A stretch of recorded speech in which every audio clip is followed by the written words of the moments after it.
Well, good morning, everyone. Welcome to the Trade Ideas live trading room for Tuesday, May the 10th. My name is Barry Anderson, moderator of your trading room. Thank you, William, so you guys can hear me and you can see my screen. So I happen to have CCL up here. I don't trust it. NCLH also had, well, not, this didn't have earnings, CCL, but NCLH, I think, had earnings. Just don't really trust the cruisers to do much, but did have earnings. And of course, they're trying to paint a rosy picture going forward. I look at jets just before that. I wanted to see what the airline sector was doing just in general. Look at this. I mean, look at this month. I mean, another downturn. So anyway, back to the exciting stuff. And of course, we all waited for Peloton. Well, we didn't all wait, but Peloton, of course, had earnings after hours. We were all wondering. I mean, this stock, of course, had been horribly beaten up before. And here's your answer. Though it's had a beautiful bounce. I mean, if you played the bounce, I mean, that's probably as big a percentage gain as is the drop just about. So that is a great bounce for Peloton, PTON. Let's see how much further it can go before we can all pile in and short this. So that's Peloton. The other one, and I almost did something that I've only done once before, and that was hold a short overnight, and that was the UPST. We saw this one. I was doing some scanning. And this was the 4 o'clock candle right there. Released earnings, UPST released earnings. Saw that candle. I thought, man, oh man, do it. Take an overnight short, but I didn't do it. I did not do it. Would have been awesome because it could have got in around 40, 44, 45. You know what I was worried about? Waking up for, even if it bounced 10 or 20 bucks, $20, it would have still been down a lot. I just didn't want to do it. But no, man, UPST, this is almost a lifetime low. The lifetime low is actually over here at what, 2261. But it did hit a high of around 400, and that's why, of course, it's only 2.8% above a lifetime low, because the lifetime low is way down here, the lifetime high. So that's the position in the lifetime range. But UPST, yikes. I know them. I mean, I've heard of them, but I don't really know what they do. Of course, I can read in the profile what they do, but what a thumping. Now, bit of a change today. How long this will last? I mean, we're in for a nice positive open. This gap up is almost the same as the gap down we had yesterday. I'm just looking at the SPY. SPY's up 6.1. So that was about what we were down about 6 when we started yesterday. So this is how long it'll last. Who knows? VRM. VRM is an earnings play. VRM is an earnings play. Nice little move for it. Great little move for it. It's not a low float either. 131 million in the float. So this is not a low float situation. DM continues. This was moving down ahead of earnings yesterday and had earnings. And so got thumped again, DM. I want to see this one, though I think it's been giving it up. EVAX, EVAX, EVAX. They got up to 378. Okay, it's not a horrible pullback yet. 13 million in the float.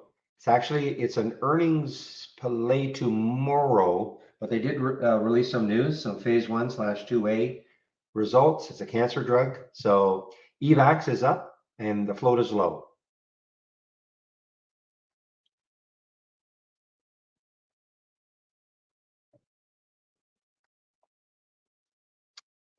GDRX. This is another one I think I saw after hours. GDRX. Yeah, another one I saw after hours. Big gap down for it. Another earnings play. Wow, down 31%. And this is an all-time low. Probably show up in my 10-day daily breakdown scan. Wow, look at Novavax, NVAX, earnings play, big gap down for it, 24%, NVAX. Boy, it just seems like yesterday this was a $330 stock. It is 2 years ago, time flies, but man, oh man, not quite 2 years ago, but NVAX. I remember when this was just not quite a penny stock, but almost a penny stock. Of course, before the pandemic. STIM, FDA clearance, STIM. Is it holding its gains? STIM, no. Boy, okay, wow, what a great short that would have been. It is shortable for me at Interactive Brokers. Tons of shorts available too. That did not even remotely hold its gains, STIM. VTNR, I think another cheap one, fairly cheap one, VTNR, another earnings play, had a, yeah, May 10th pre-market. So it had a big gap down, like most of the stocks yesterday.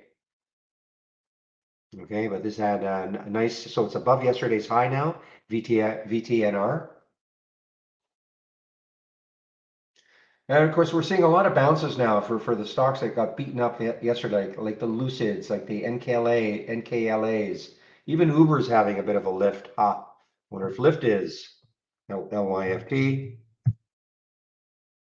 Yeah, so seeing a lot of stocks having little pops today. Will they last? AFRM, remember this one? Boy, oh boy, this was like a fabulous months long short. AFRM. No, it's an earnings play on the 12th, but just continues to move down. This is an all-time low, and it is having a pop. Let's see how long that pop lasts. And here, this one just, how much did they pay? Sophie Stadium, how much did they pay for the naming rights? SOFI, the Super Bowl was there. I thought, I think a lot of people thought, okay, the Super Bowl's there, tons of publicity. What a disaster this one is. SOFI, all-time low now, SOFI.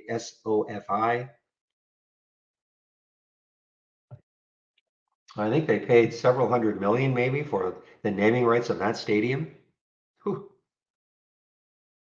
Another one, AUPH, AUPH, AUPH is an earnings play. Haven't seen this one for a while. This was the subject for rumors, a buyout. You remember these months, 1, 2, 3, even this month here. This is back in that's November of last year. Okay, subject of a lot of rumors of a buyout. Obviously fizzled completely.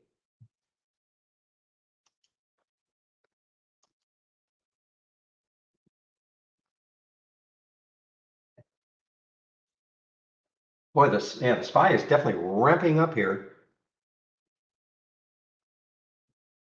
But again, how long can this possibly last? Now, a couple of buyouts. You might wonder, why am I not mentioning this one? BHVN. Now, that would have been awesome. You're a shareholder of BHVN. You've been suffering because, like most of the, most of the market is down. The pharma stocks have been hit and you're suffering and suffering. Oh man, $84, a buyout at 141 today by Pfizer.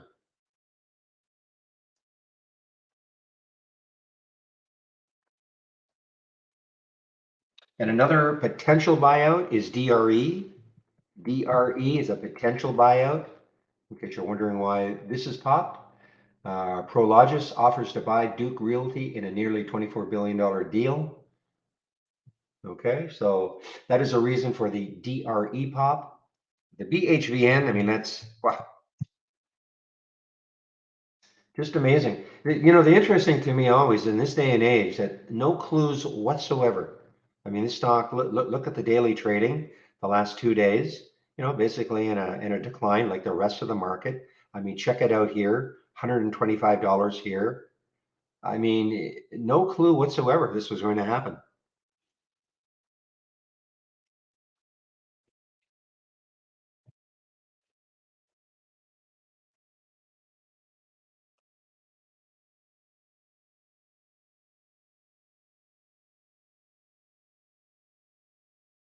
Even DraftKings is having a mini resurgence here. DKNG, a mini resurgence.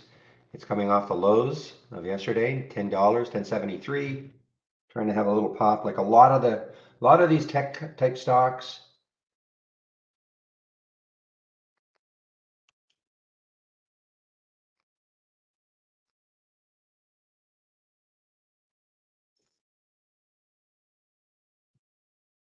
Interesting. Thank you, Blue Collar.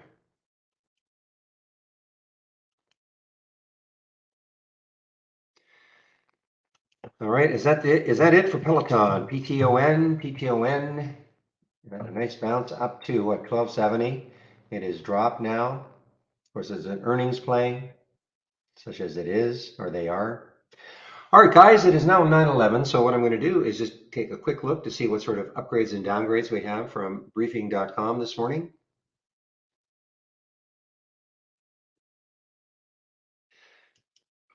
And I saw overnight crude really did not change that much. Price of crude did not change that much.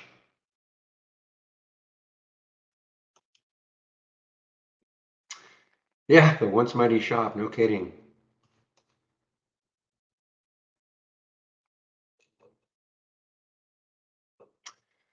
Okay, let's take a look at some of the upgrades. And I do see multiple downgrades for things like UPST. So let's take a look at that. So even though it's already down a ton, it might still give us something. So anyway, let me get the upgrades in right now.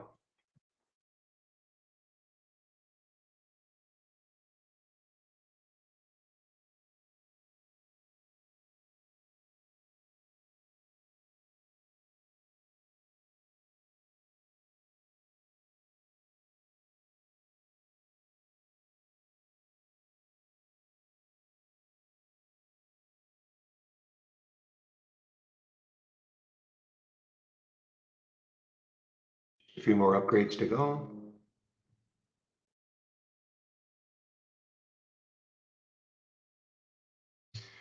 All right, now there are the upgrades. Now I'm going to get the downgrades in.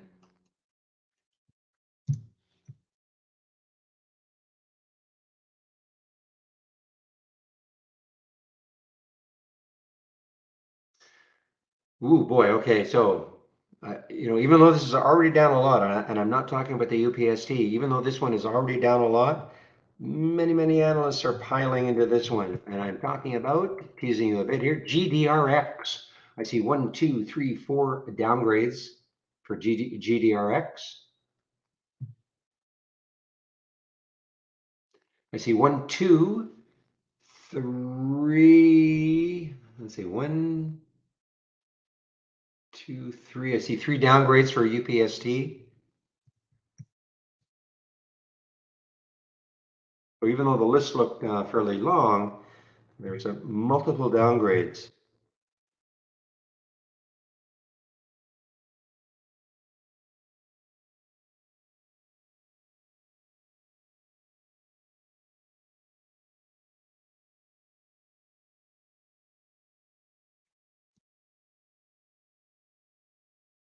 All right, just a few more to go.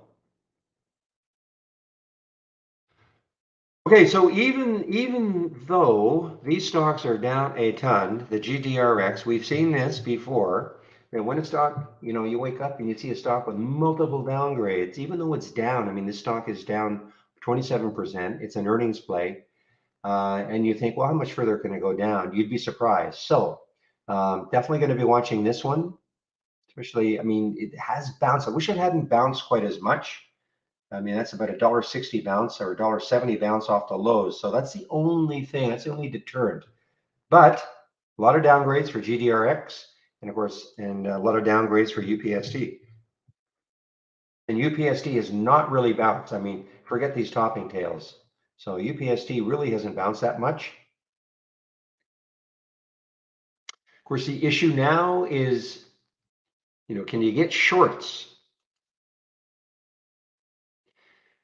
There are 68 at Interactive Brokers. There are 68,000 shorts, but waiting until I'm not. This is not a recommendation, but just pointing out that waiting for the market to open, then you're subject to that uptick rule. The stock is down, of course, more than 10%. So, but sometimes while I will take a short in the pre-market when a stock is down more than 10% to ensure I can get the short. Same thing with the GDRX. Let me see how many shorts are available at Interactive Brokers. Yeah, there's a ton of shorts, a million shares. So the availability of shorts is not the issue. It's just the issue is that uptick rule. So I'm not sure what I want to do. I wish this weren't bouncing.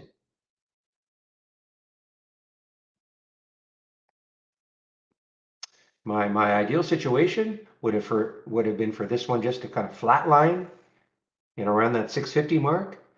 I probably would have taken a short just before the market opened, and then, obviously have a stop, and then see if it, with all those downgrades, see if all those downgrades really started moving it down immediately.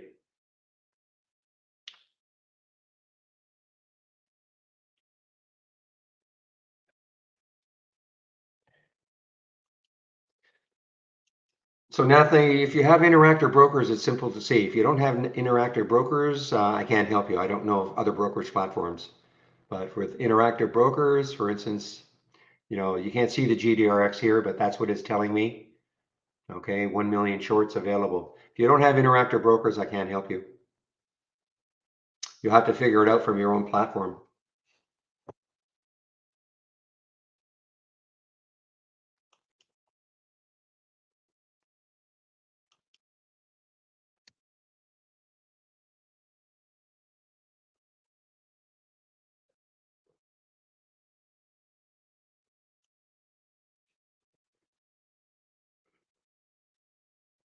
Okay, give me a moment.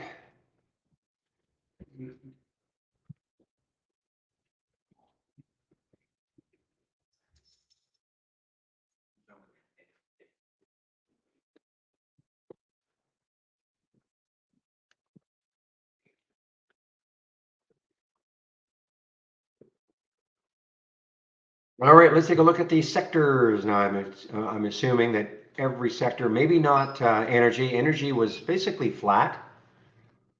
Well, oil prices were flat, so I don't expect, what I'm going to see here, 100%, 0%, 100%. Okay, so what you're seeing here, these are the major sectors. I always like to focus on energy first because usually it's 100% or 0%. So what you're seeing here, this is XLE, so that's the major ETF for energy. These are the stocks that make up XLE, and that 100%, what that refers to is that based on from yesterday's close, 100% of them, 100% of them are above yesterday's close. That's what that refers to. Okay. So you can see virtually every sector, of course, is positive, with the SPY up 6 points right now. Okay, virtually every sector is positive, which is a huge difference from yesterday, of course. Now, the other thing to watch, in maybe half an hour, what I'm going to do is I'm going to load the same window with a slight variation, and that'll be the change from the open. And see, for instance, these stocks are 100% above yesterday's close, but when when the market opens, they could really start giving it up. They could still be above yesterday's close, but below the open, as an example. So it could look a lot different.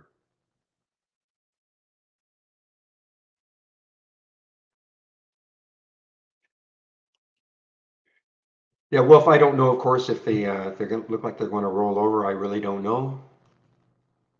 If that's just a rhetorical question or you're expecting really an answer, I don't know.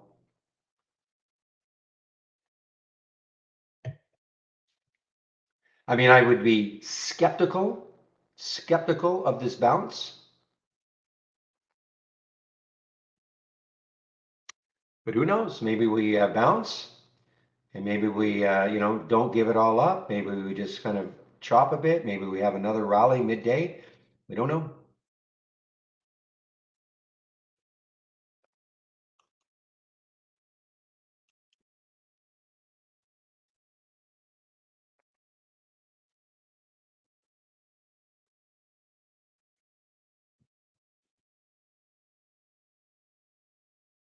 ETAI. Yeah, BOA with, I see what you're looking at. Yeah, sure, why not?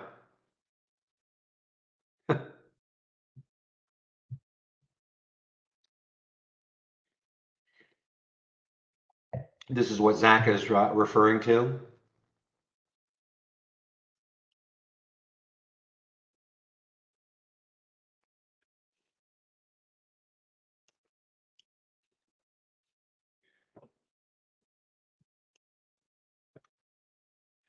Another disaster stock, SOPA. Actually, SOPA, that's right. It had actually a pop and then the drop. And now this has earnings on the 12th. Not that that should make any difference.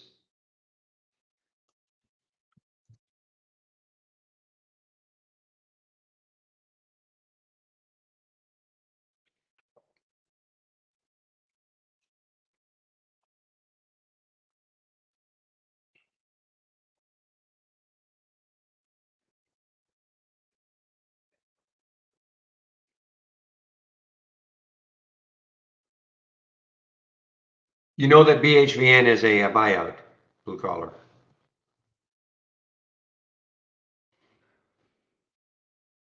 You must know that.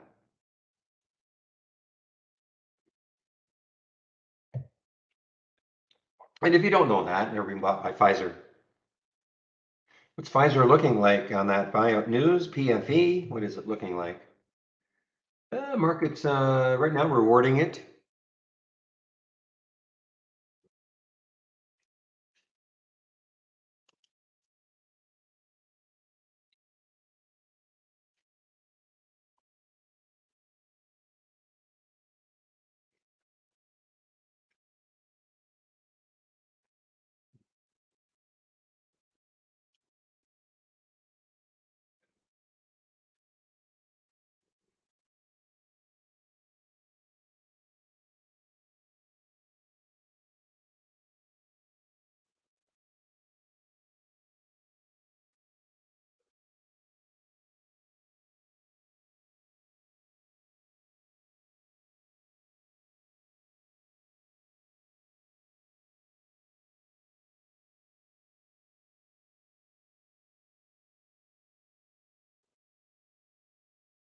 You guys, I'm just internal discussion, trade ideas. I'm just following along.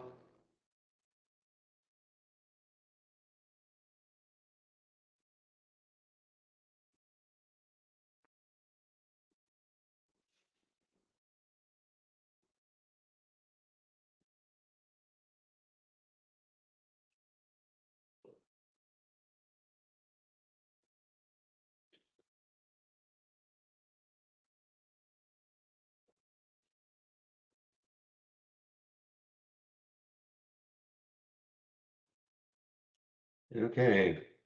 Yeah, sorry, BHC was on my list also. BHC was on my list. Now this is an all-time low, another all-time low.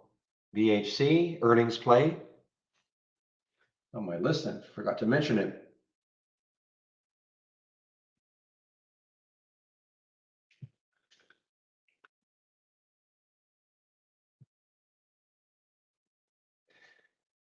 Yeah, the market is still holding those gains. No big red candle yet.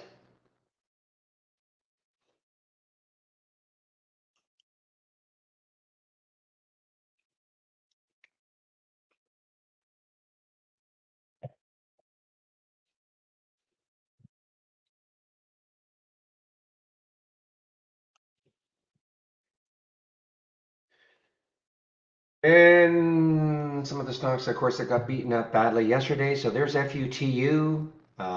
Has earnings on the 13th. Take a look at the China. Let's take a look at KWEB and see what's happening with KWEB. Yeah, so China's having a bounce. So the China stocks are having a bounce. Here's KWEB up. How long that lasts, I have my doubts. But I do see some of the China stocks bouncing. Of course, one of the favorites of trading, BEKE, has been an active trader. So there are a lot of stock. I don't know this one at all. DKILY. What are they? Oh, it's a pink sheeter. Okay.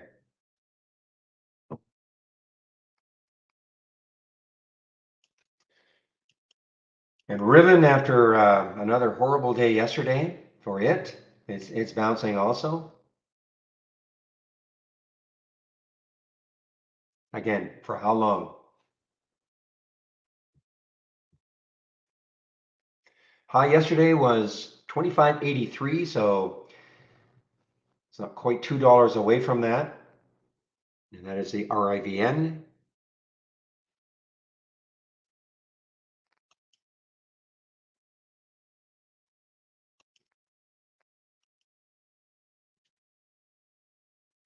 How's Campbell Soup doing? This was Campbell Soup CPB. I think it was down just no, it's basically flat. Keep an eye on this. I mean, in the face of what the market was doing, it had a great little run over the last 4 days. People stocking up in canned goods. Look at GDRX. That's a huge bounce now. I mean, maybe that's a good thing. I know it's going to give us an opportunity to short at higher prices, but that is a big bounce now.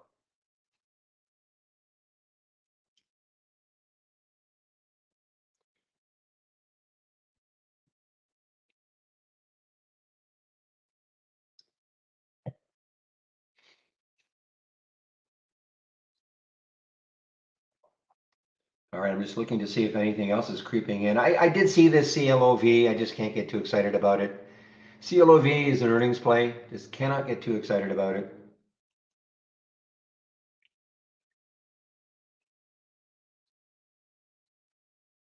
Another earnings play, ANGI. I mean, I just don't. These stocks that have just been beaten up, they're going to have their day a little bit. By the way, guys, earnings. So we're at the end of it. Last week we had 1,200 companies releasing earnings. This week we have about 600. And next week, down to about 140. And yeah, so we're basically, this is it for the big earnings season push.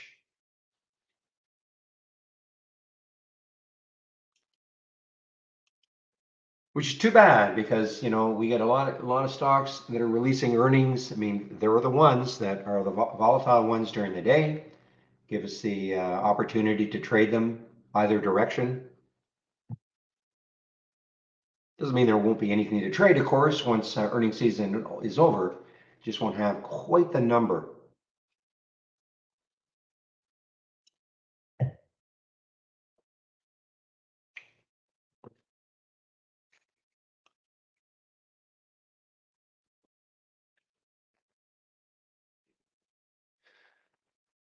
Well, Mosaic's having a bit of a day here. Mosaic, MOS. Don't see any specific news.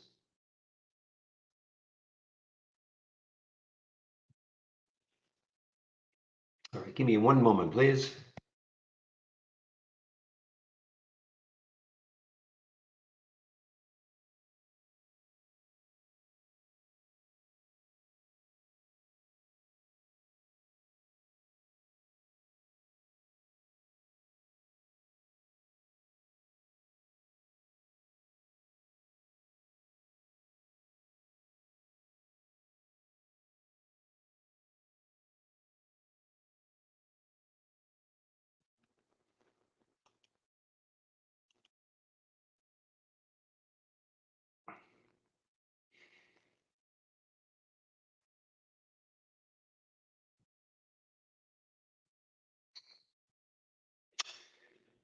Yes, thank you. Less than a minute. About 40 seconds for the till the open. So I typically do not trade in the first 15 minutes. I try to let things settle down a little bit. I may make an exception if I do see something in my 10-day daily breakdown that is also an all-time low, but I typically do not trade in the first 15. If you're new to trading, I would probably sit out at least the first 30. Let things settle down a little bit. Yes, you will not catch that early morning runner, but a lot of those early morning runners, what happens is they go up, they go down, they go up and down before they settle. So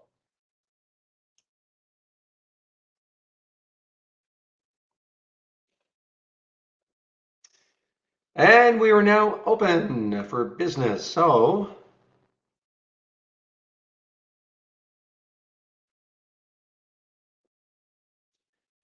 I'm watching that GDRX and the Peloton is, I mean, oh wow, it was up to 1222, and then it immediately dropped to 1160. And that's what I mean. Peloton did show up in the 10-day daily breakdown and at 1163, but it's a little bit early. It looks like a lifetime range, but remember now, when we refer and most systems, when they refer to lifetime ranges or 2-year ranges or whatever the range is, they're not talking about the pre-market, anything that ever happened in a pre-market or post-market. So yes, I mean the true lifetime low is 978.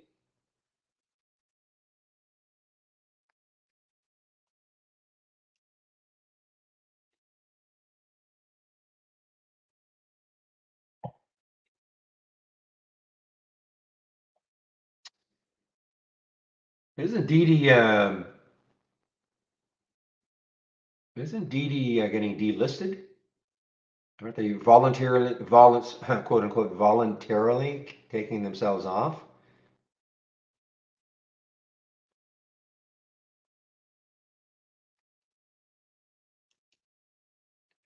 So the same thing with the GDRX. I mean, it's we have it as a lifetime low, but again, 614. Wish that hadn't happened.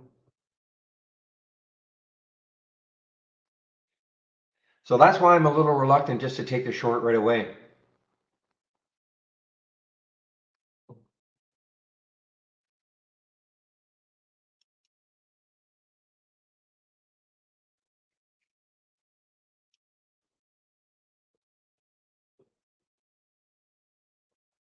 I mean, it may not matter, but so the alert can't happen at 7:52.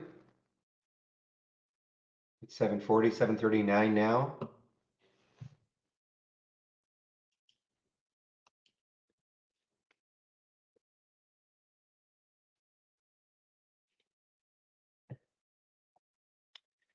All right, what is the market doing? So the market is still holding. So we had the nice move in the pre-market. First candle as we speak, 2 minutes in is green.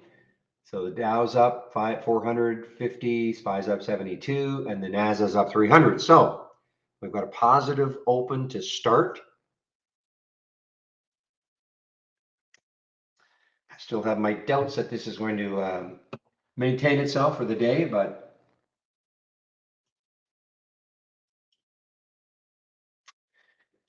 so we have a couple of halts here. Well, okay, UPST got halted on the way up. Okay, on a pop, UPST got halted on the way up. NKTR got halted on the way up. There's a big float, 183 million in the float. NKTR. So that's pretty impressive. That's an impressive move with that float. TNON got halted on the way down, and LMND got halted on the way up. So we have some immediate halts. Now this one could go crazy. 39 million in the float. Lemonade, LMND. It's above yesterday's high now. Yesterday's high was 2036. The halt is at 2060. I really don't see any clue where this is going to open.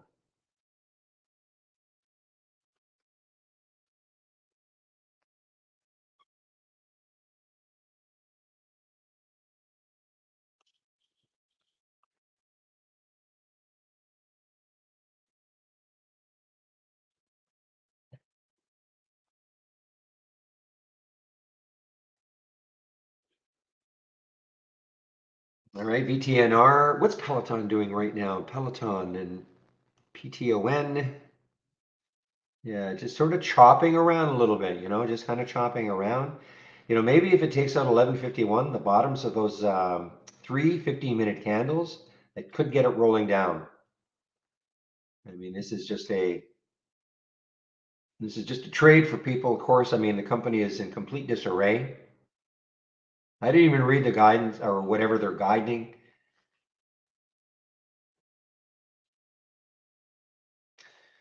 Okay, now keep an eye on the SPY, guys. I mean, there's a big topping tail now. Big topping tail. So again, if you're going long bounces and stocks that were beaten up yesterday, just be aware of what the SPY is doing. You see that big topping tail, and if that candle turns really red, your bounce plays of stocks that were bouncing, that were really hit yesterday, they could start to move down. So it's always a good idea to have some market indicator like the SPY or something like the Russell.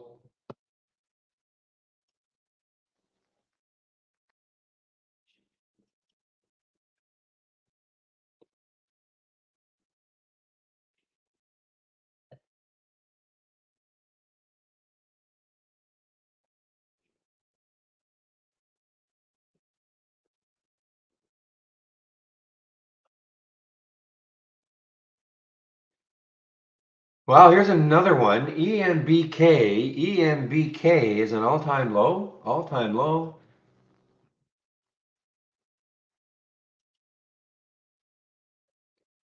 showing up on the 10-day daily breakdown. It's also has earning after hours.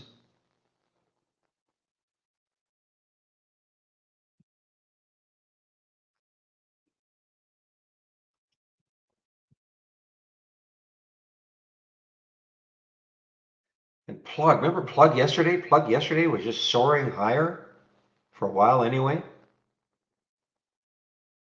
I'm sorry, it was not soaring higher. I'm sorry. Thinking of, I guess, this day, a few days ago. So there's Plug, and now this is a 10-day daily breakdown also.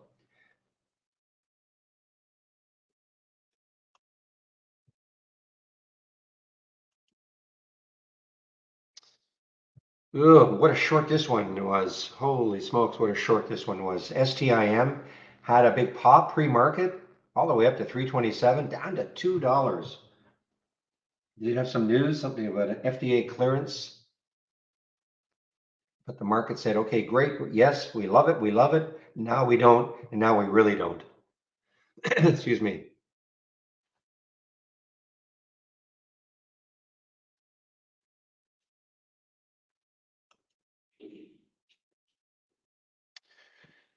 Well, another earnings played. Sort of saw this in the pre-market. Wasn't too active, but look at this one now. AMRS is an earnings play, big float, and it is another almost an all-time low.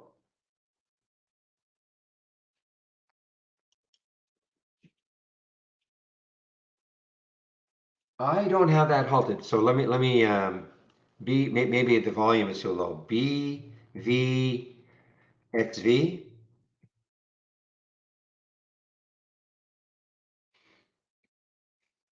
I don't have that halted, Jay. May not be trading much, but I don't see that it's halted.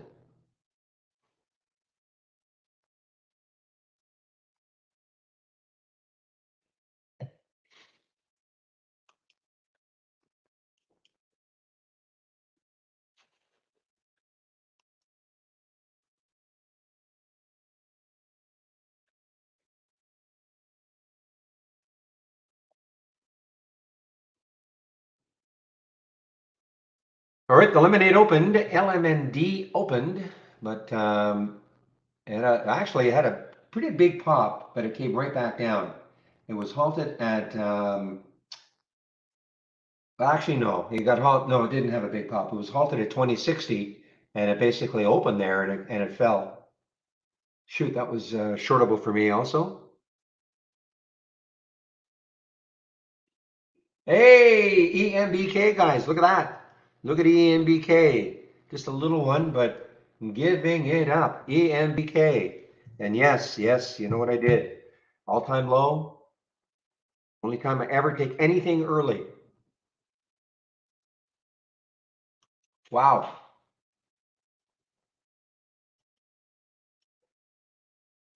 I just covered some around that 250 mark. Is it has a pop, and that's the EMBK right there. EMBK 275. So I say the only time I take these before in the first 15 is typically if it's an all-time low. These were all-time lows in theory, but they had to really, their pre-market low was way lower. So I wasn't as wild about that one, but ENBK, but I've covered some in that 250 mark.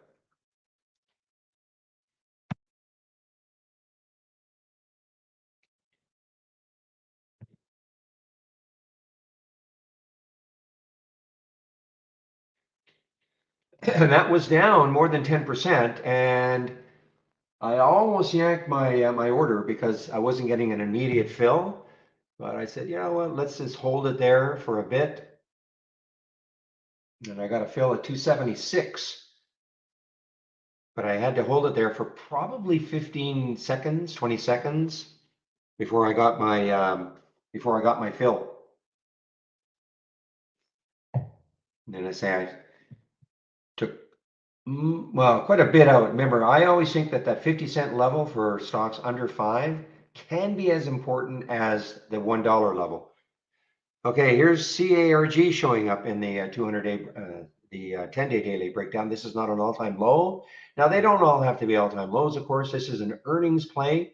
So there's bad news for it. CARG. When you look left, what do we see?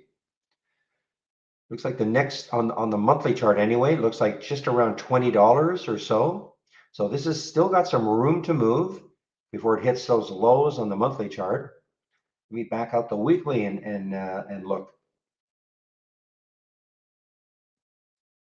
It's about the same. So this car guru still has a ways to go if it wants.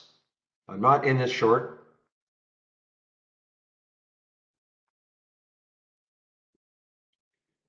But I should be. Look at that. So, I mean, again, I have to stick to my rules, though. 22.85, 22.27 now. You know, but it was just a little bit early for me to hop in because it was not an all-time low. Again, it's not that I only take these if it's an all-time low, but I don't like to take them in the first 15 unless they are all-time lows. And that of course is just me. I mean, this is just getting hammered now.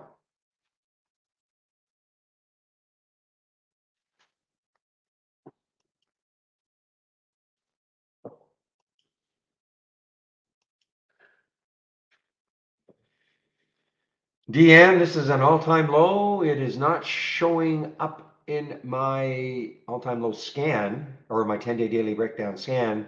Some filter is not is preventing it from not or preventing it from showing up.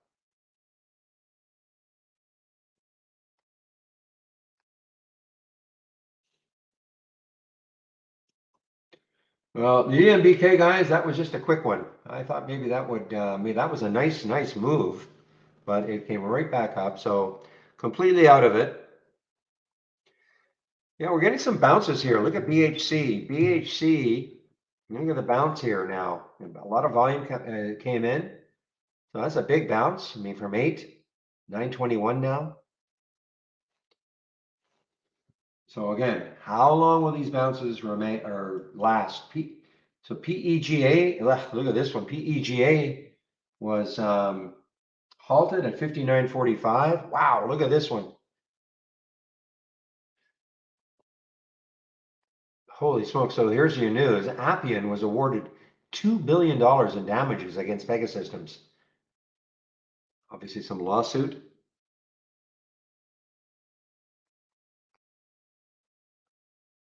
Is Appian a public company? Wow, that's a jury further found Pegasystems' misappropriation of Appian's trade secrets to be willful and malicious.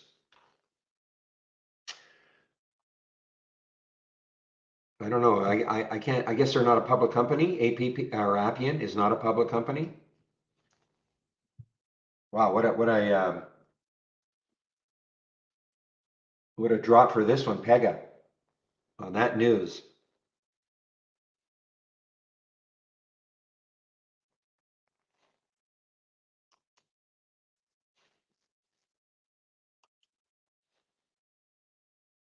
Wow. All right, guys. There's your Peloton now, making its way down.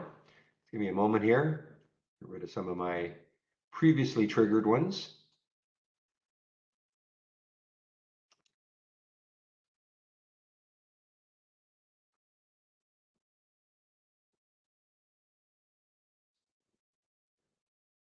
All right, guys, so this is a difference from yesterday. So if you're familiar with this gap continuation or reverse scanner that I've got, virtually what we were saying yesterday, we hardly saw any gap up and reverses, hardly any stocks gapped up. But look what's happening now.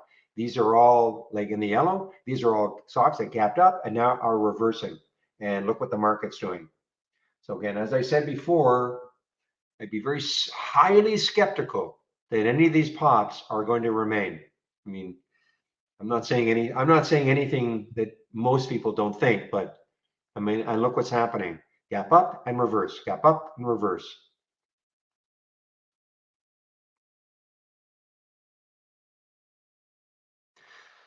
So who was in the YouTube room yesterday? Was it Steve? You know, you were looking for, short ideas. I mean, I gave you this one. I mean, the gap down and go and the gap up and reverse. I mean, these are interesting short ideas.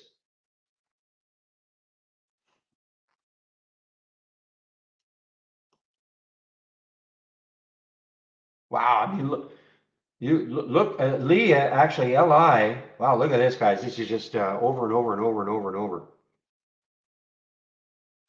LI was actually an earnings play, so XPEV, LI, NIO, of course, all linked, but LI was actually an earnings play. I mean, look okay in the pre-market. I'm okay in the pre-market, market open, 21.38, and then just everything is being shorted now. Well, not everything, but you know what I mean.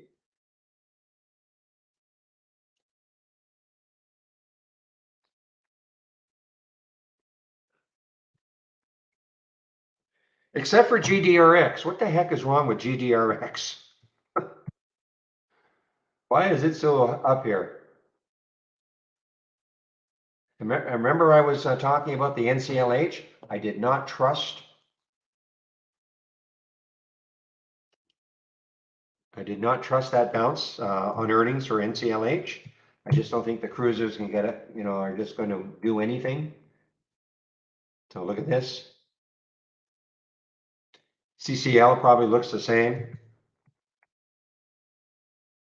Yeah, I mean, and how's Jets doing, ETF for the airline industry? Yeah, I mean, look at this, guys. It's just pandemic. I mean, maybe it's not a pandemic anymore, but these airlines, cruisers, hotels, still suffering.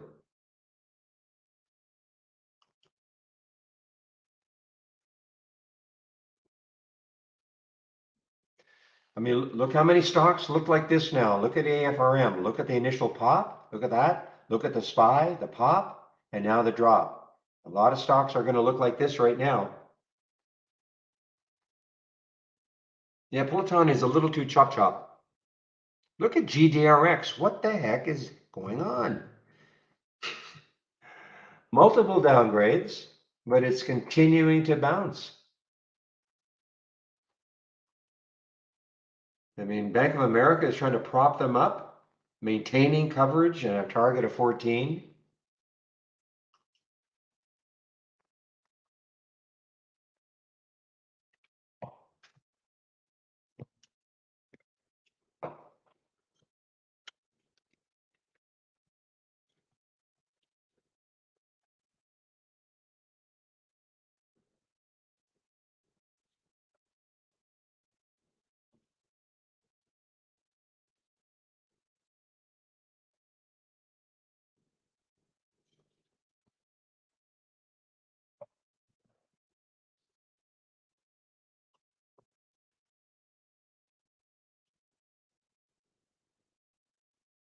I mean, I'm still looking at this GDRX as a potential short, maybe taking out 8, but it's a great pop.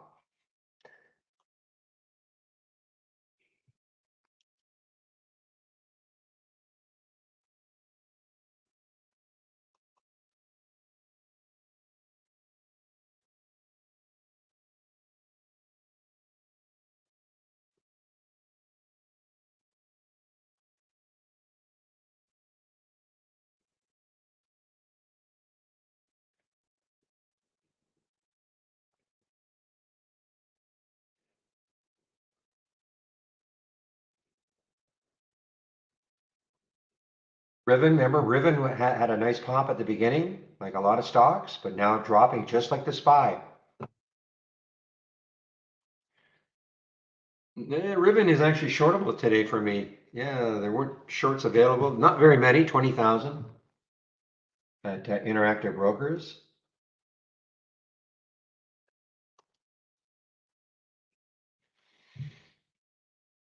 Okay, so how long can this bounce possibly last? BHC.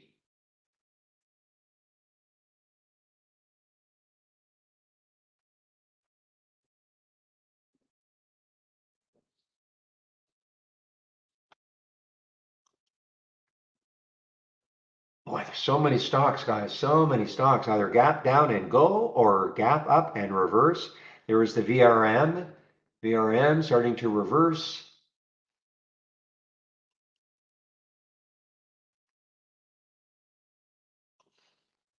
And you notice hardly anything showing up on my watch list up.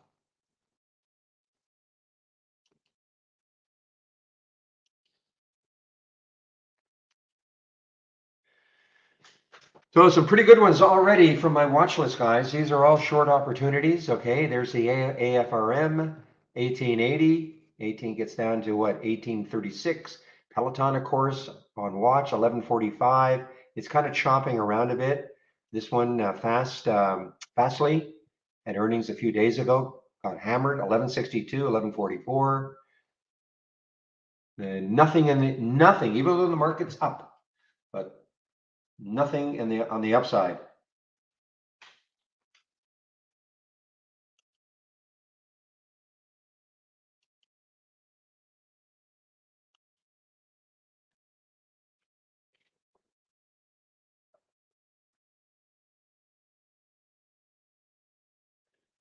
Boy, this 10-day daily breakdown now is just full, just too, almost like there's too many.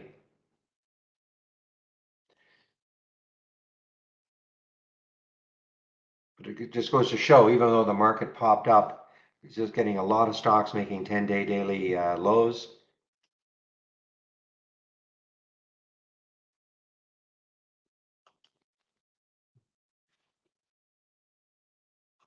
Ooh, boy. Pega, I know it just showed up on your in your bounce scan, but that is bad news. $2 billion. I'm sure they're probably going to contest it, but what's going on with UPST and what do you mean exactly? I mean, it's an earnings play. If that's what you mean, it's an earnings play. So that's why I got hit hard. Canadian data not streaming. That happened last week, I think, at one point, right? So,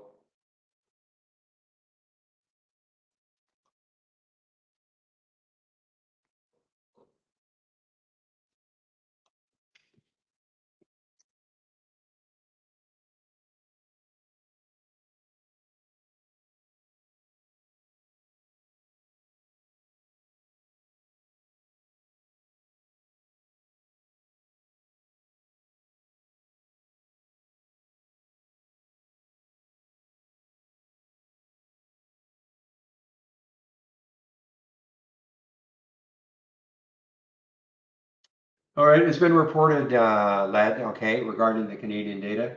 I know we had an issue last week too, some server issue, but so it's been reported. I do apologize.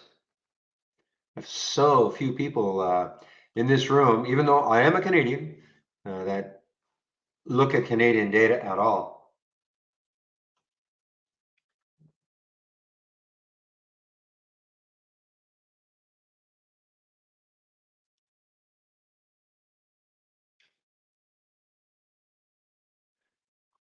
All right, here is another one. MRC is a gap down and go. Ah, man, guys, you see how many of these ones that are moving are earnings plays. So what are we now? Tuesday? Yeah, too bad because this is it for earnings week or the earnings season, I should say. Next week we're down to only about 140, 160 companies. The week after that, fewer and fewer. So this is why we're getting a lot of activity. You know, these companies that you really don't know too much about, you know, but just look at this, AVYA. I mean, I've seen AVYA, but if you ask somebody on the street what's AVYA, they have no idea. Okay, but when they have earnings, they usually have, you know, an active day.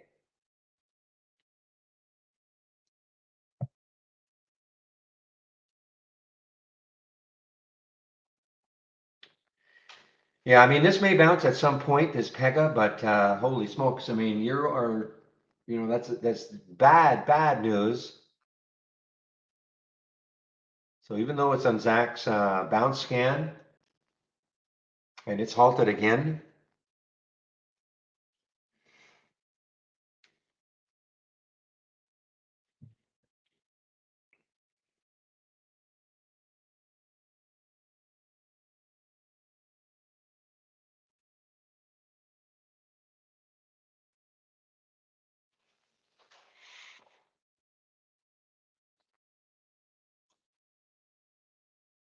Okay, MYOV is moving here, guys. Another earnings play. There's the theme.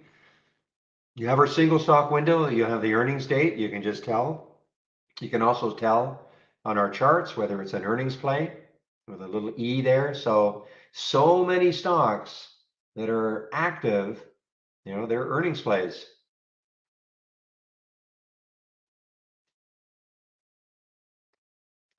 Not sure why the E is not. Oh, here it is. There's the E. So that's post market. That's why.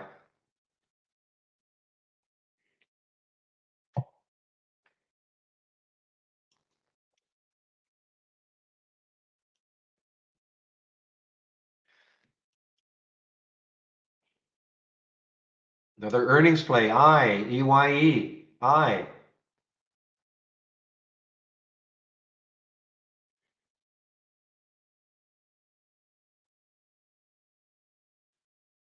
Campbell soup. I did it. Yeah, not a bad. Not bad.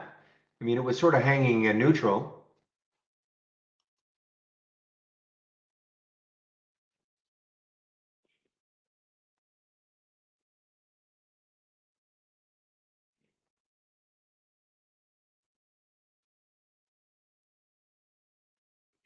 All right, so the AI is looking at this Groupon, guys, and it is an earnings play. So it's sort of a bottom fishing on this one.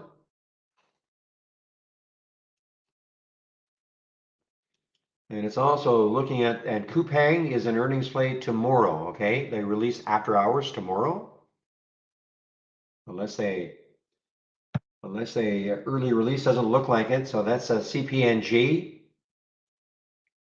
Tried to have a little bounce. So keep an eye on the if you have our premium service, I mean, just keep an eye on the two. Hard to, I don't know, it's hard to go long. In my opinion, this one, this Groupon, unless the market bounces, I mean, it's still down for the day. It's an earnings play, so obviously the news not great, or the earnings release has not been met well.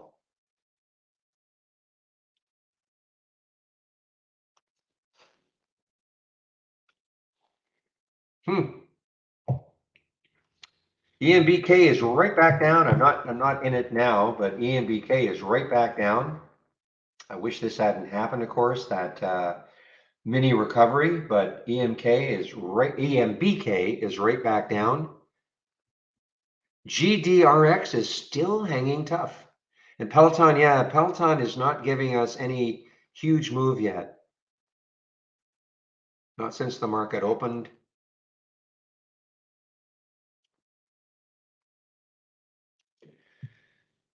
And the theme continues, guys. And this is not, I guess, classically an earnings play. OLPX, they do release tomorrow before the market opens, but maybe, again, all-time low. OLPX, all-time low.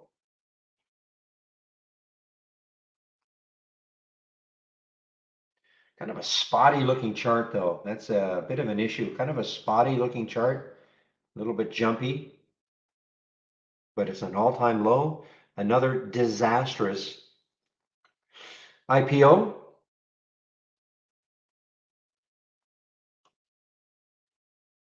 Well, I'm sure at some point Pega will have a bounce, but you first. I mean, this Pega, I mean, that's really bad news. And I think Zach would agree that, if you're looking at a bounce plays will work, to me anyway, bounce plays will work not badly. Number one, as long as the market doesn't keep moving down on you, all right? It doesn't have to be necessarily moving higher, but also is not necessarily accompanied with really bad news.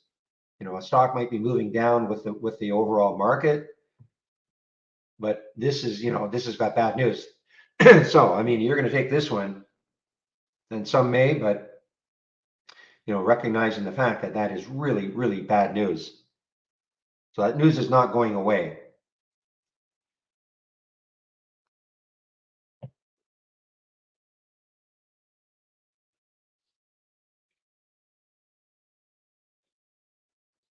Live person, LPSM. This is an earnings play, and this is a gap up and go. Now, what was the high yesterday? 1844. So it's got a little bit of room.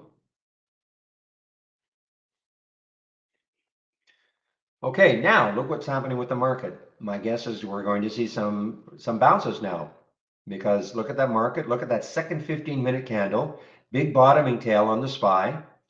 Buyers did close it higher, and this candle right now is red, but it's a little indecision about which real direction it wants to go.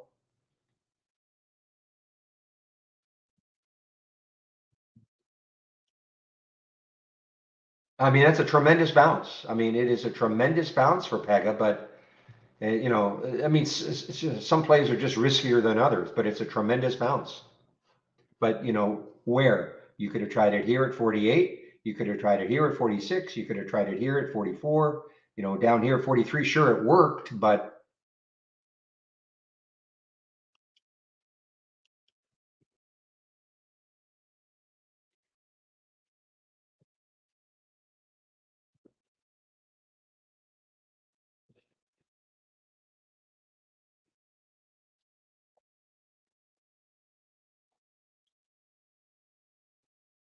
Hootie, remember Hootie? Those were fun days. Seems like years and years and years ago. Actually, it's not that long ago. Not that long ago, last October.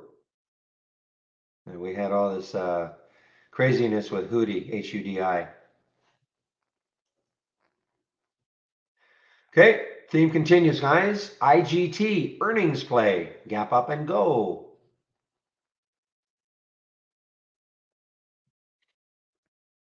Oh, no, I said, no, I do recall Hootie, yes. 'Cause I remember when that was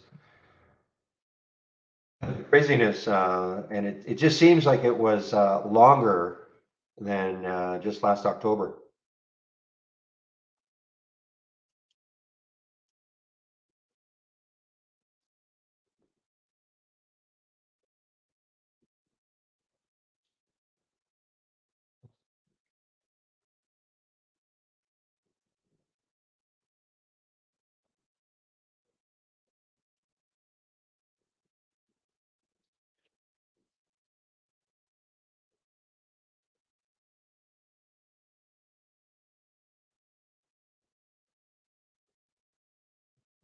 All right, KPTI is having an interesting day. KPTI, a little pharma, and the high yesterday was 594, so that's too close.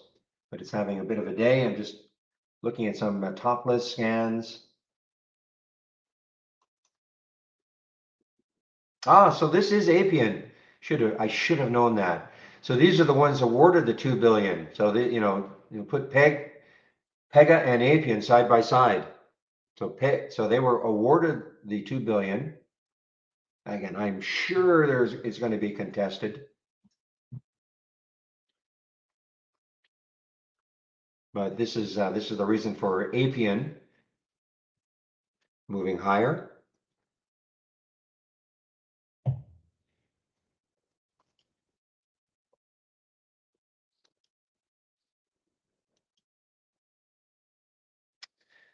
All right, fan favorite ATER had earnings. It's still down for the day, big earnings.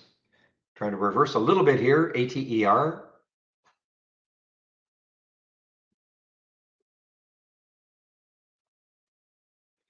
Yeah, the Groupon's moving. I just can't get behind it from the AI. I'm sorry, I just cannot get behind it. I mean, you know what? I mean, if this had been a pullback and then a move when it was positive, maybe, but this is still negative. Not trying to convince anybody. If you have the AI had one sensational short yesterday for the GH. Just a fantastic short. Not because it worked, but because of this. This was straight down without any movement for about 2 hours almost. No movement up. And you could have looked, and you look at a 5 and a 2-minute chart, virtually the same thing. Before it finally based, then gave you another opportunity to short it. So this was just an excellent one from the AI yesterday. And that is the GH.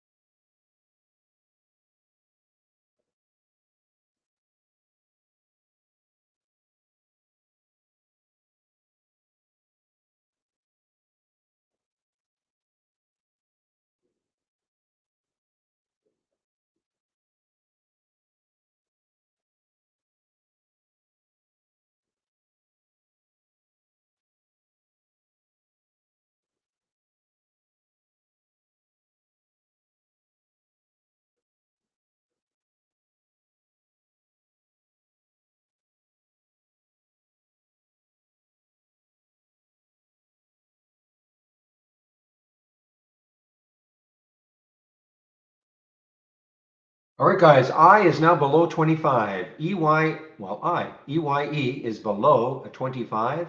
Earnings play, that's a big psychological number. It hit the pre-market, wow, down to 22 in the pre-market. I'd be watching this I to see how well it holds under 25. I mean, it's popping a little bit above it right now.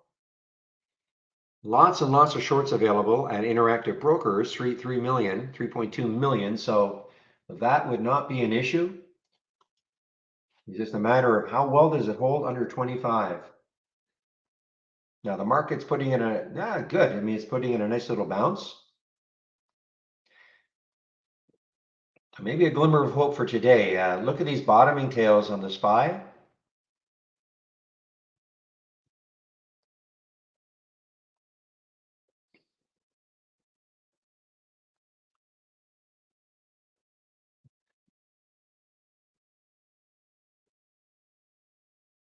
I didn't even realize I was on the 10-day daily breakdown also.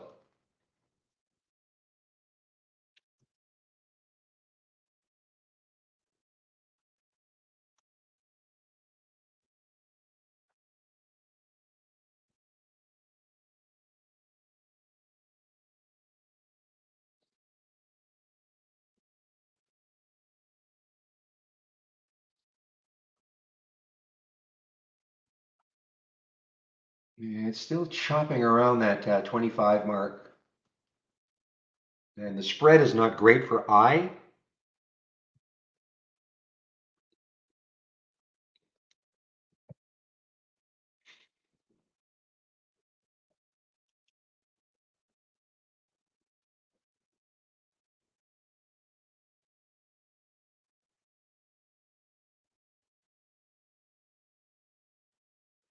Yeah, I'm watching this I, but spread is not great. If we get an ask below that 25, that might induce me.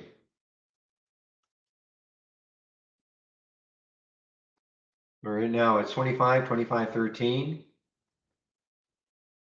Boy, some great got down to reversals though. I mean, look at the BHC, no question about it. I mean, that had a tremendous reversal.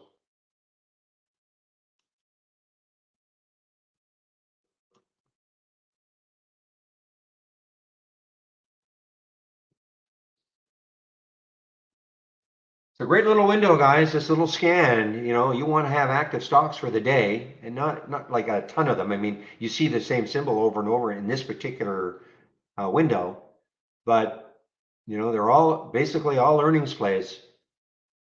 Oh, I know. If it fails, it's just that it's not.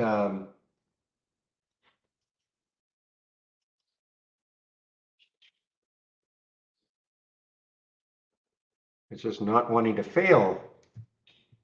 I will stick an alert here at 25. See if it gets down there again.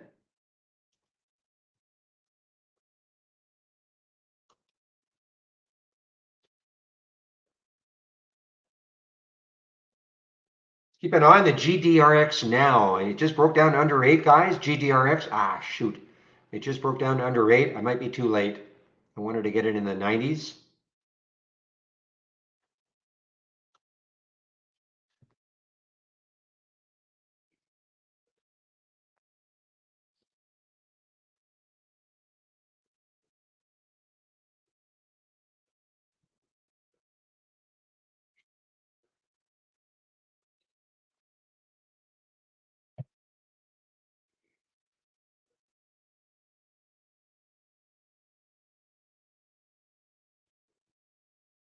Come on, I break 25 in a big way.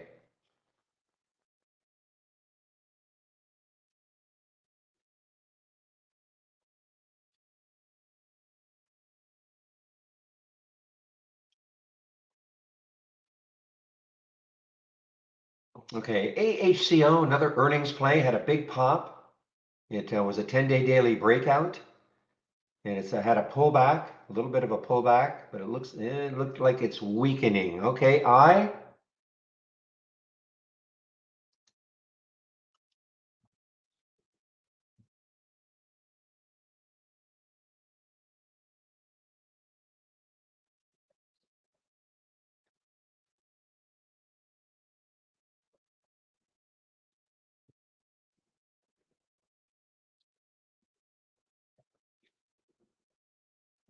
All right, the bid is shrinking a little bit for the eye. 2503, 2504, 25, 2504.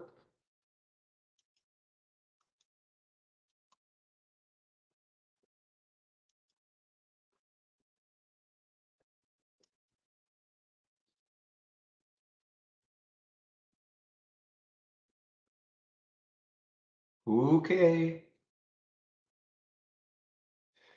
I don't like this. Okay, guys, well, let's see if this works. It's a little bit of a spread issue, but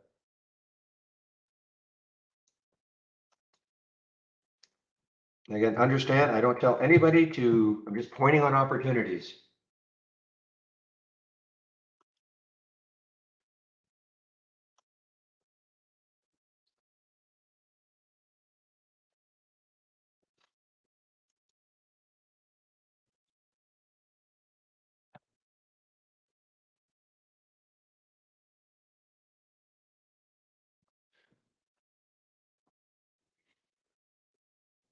Okay, come on, get that bid to catch up to the ask on the eye.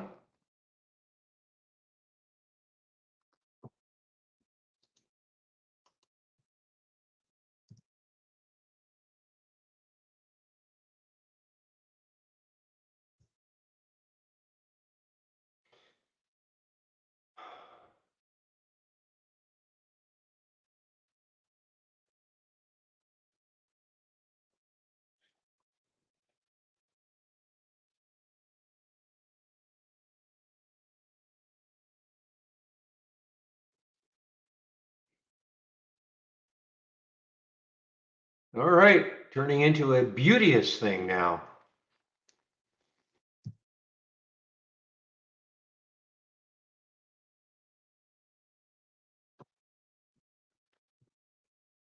Just gotta get that bid.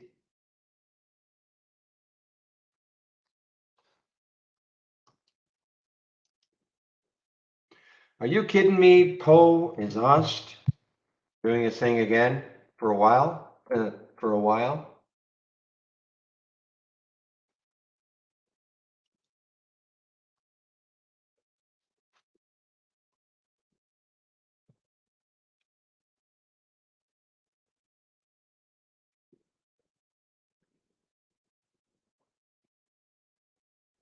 Another one that's just collapsing here. ENOB coming into maybe a support area, 477 and $4. So 477, that was the next low looking left on the monthly. So it's kind of right there.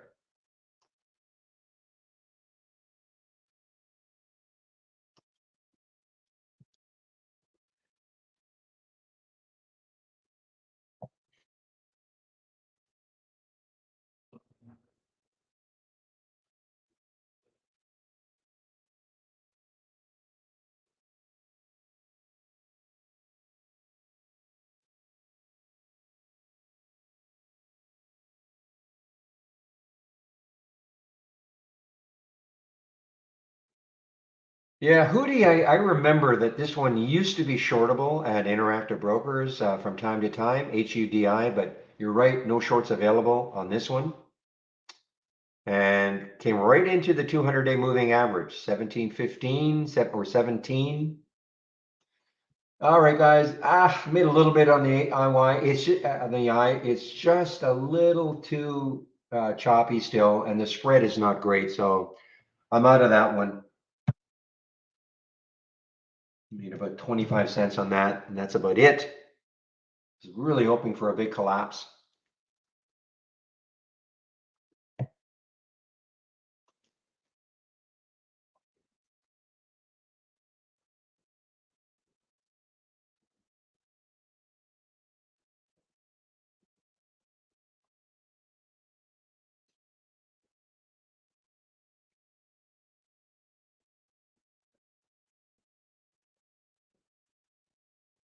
I didn't even notice that this was actually a potential bounce play for you on the eye in your scan.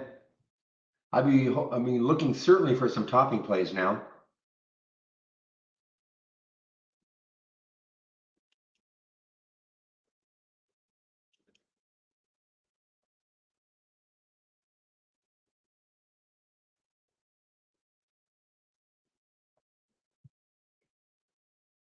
Well, I is moving down, but for me it was just a little too choppy, so I'm not in it anymore. But it looks a lot better now. 24.57, 67.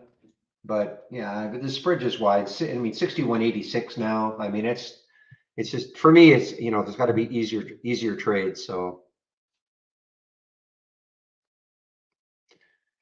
and if you're wondering what I'm talking about, I'm just talking about the bid and ask 61.86. I mean, that's just too much. I mean, it tightens up and it widens. So. And this again, this is interactive brokers, nothing to do with trade ideas.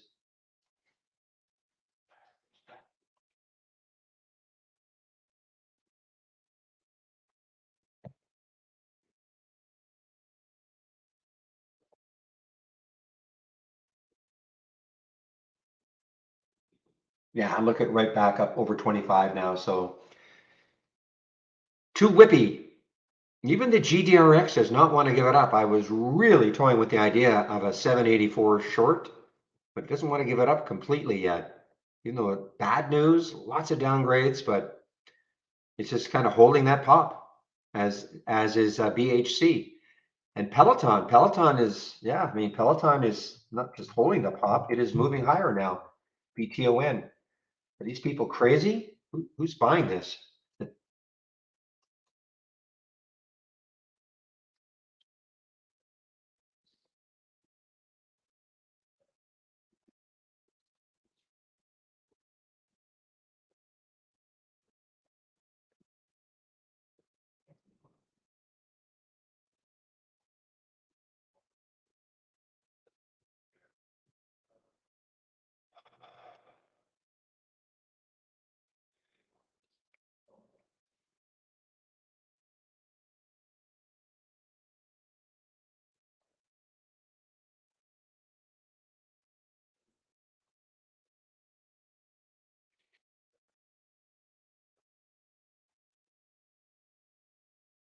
And this one is sort of trying to bounce also, the AFRM.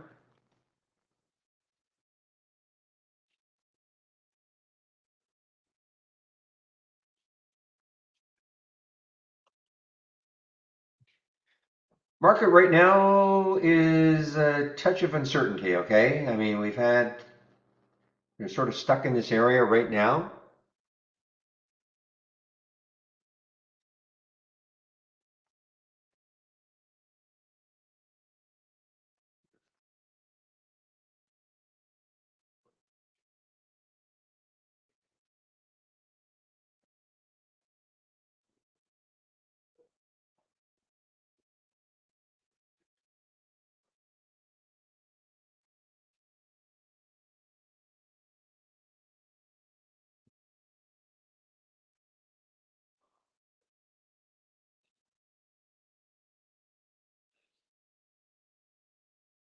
Well, I guess from your bounce scan, I mean, it moved down quite a bit further from that, but 25.67 for the eye, 25.67, but it did move down to over $1 below that, but then it did bounce.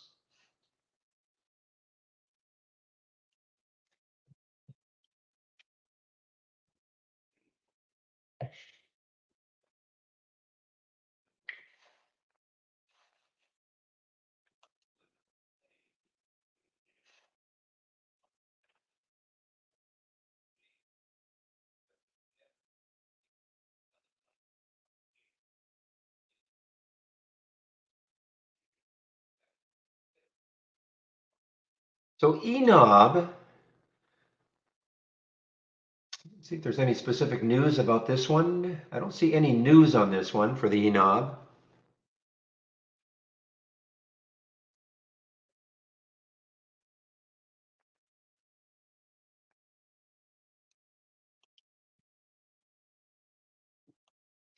Looking to take a short actually on it, but yeah, I don't see any specific news on it.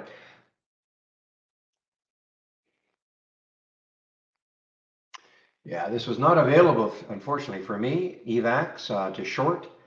Another, what I call anyway, a biofizzle. A little news, pre-market, phase 1/2A news. And just giving it up once the market opens.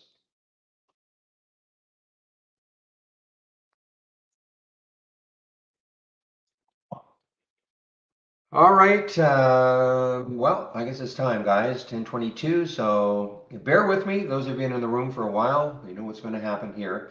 So test drive, test drive, test drive. So if you're, first of all, if you're new to the room, welcome to the room.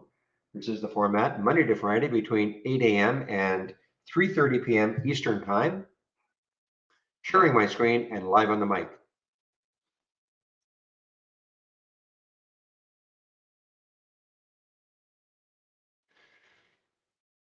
What I did is I put a link to the test drive. So that starts on the 16th. That's next Monday.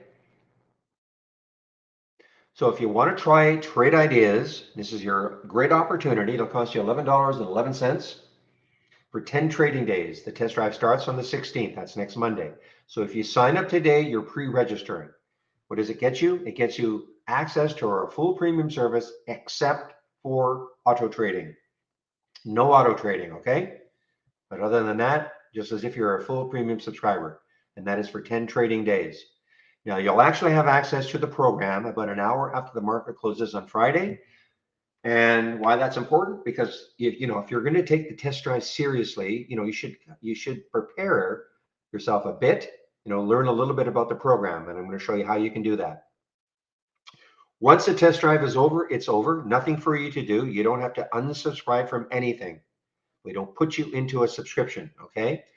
And I just want to emphasize that, because please don't send emails saying, okay, what do I do? How do I unsign or unsubscribe? There's nothing to unsubscribe from, okay? Also, this is open if you are a standard subscriber and you'd like to try our premium service out for those 10 trading days, you can do so.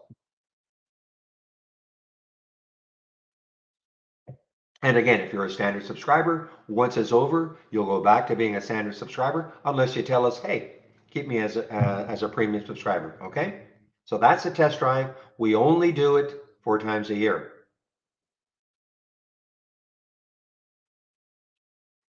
Now I'm going to put my homepage in because, of course, there's a lot of information on my homepage.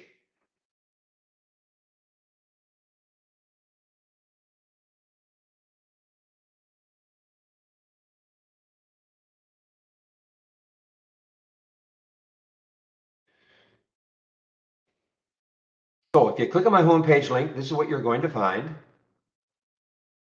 So if you do want to take out a subscription right now, there's a promo code you can use, Barry4Alpha, for 15% off, first month only or the entire year. Click on Trade Ideas. This is how much it costs.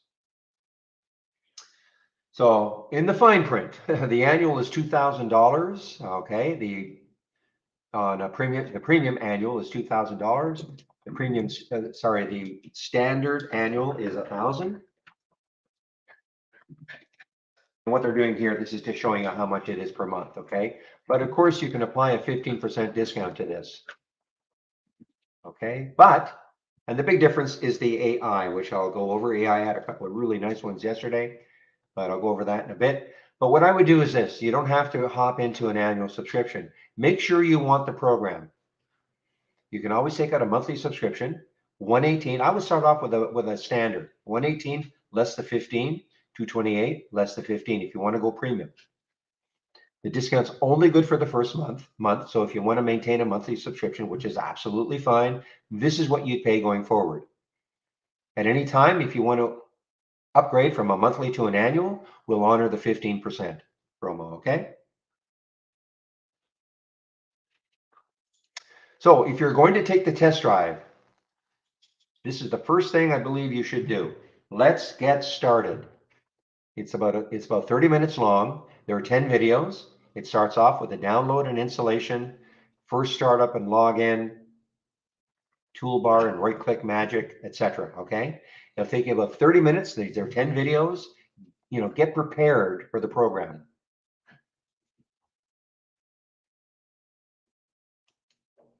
Once you've done that, now you can take a look in the education section. Click here.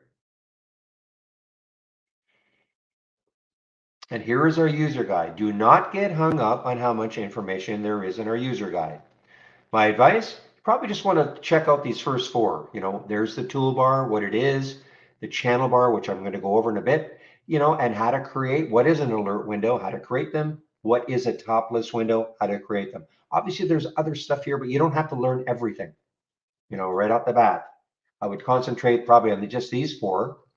There's some videos attached, some text, okay?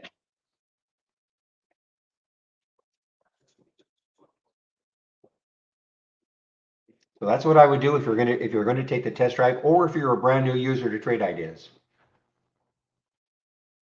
Now on my homepage, a lot of information.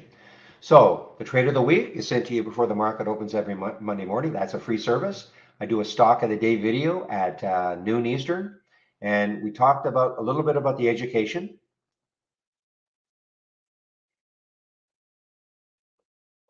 Daily support session. So between 12 and 1, I do take a break, and one of the other traders takes over in our YouTube room. Today is Tuesday, so it should be Michael Noss. I'll confirm that before I do take my break. And Michael, you'll hear me talk about this window that we call Brokerage Plus in about 5 minutes or so. He is an expert using this. Plus, he likes to backtest strategies, etc. So if you've got questions like that, store them up. In about an hour and a half, Michael will be in our YouTube room. So before I do take my break, I'll put the YouTube link in so you can head over there if you'd like to. Daily webinar. So this week, the only one now is on Wednesday, tomorrow. And after that, we'll be 2 weeks off because of the test drive, but you can sign up for them all here. We're on a rotation now, Monday, Wednesdays, Tuesday, Thursdays, okay? But you can sign up for them all right there. And I mentioned Michael Noss. Michael Noss put this together, back to basics. If you're new to trading, it's a great little video series. It starts off with what is a stock, okay? Now, so I've covered these sections, and now my scan. So if you are a subscriber, of course, you have to be a subscriber. You want my scans? Here they are. I'm going to talk about that gap continuation or reversal scan. These are the ones that are used in the pre-market. The pre-market actives up and down. Okay, but I have a lot of scans here. You can kind of pick and choose what you might like to see. We talk about Zacks, bouncers, and toppers throughout the day.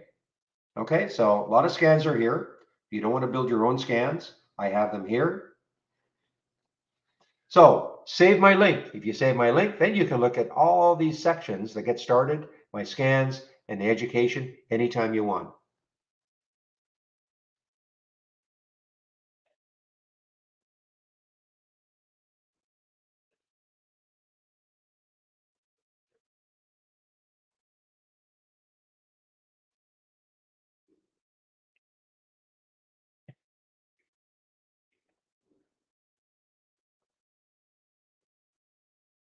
Wow, that EMBK. You know what? I would still be in this except for this stupid little bottoming tail and that move up. I'd still be in this. This was awesome. An all-time low came from my scanner at what was the price?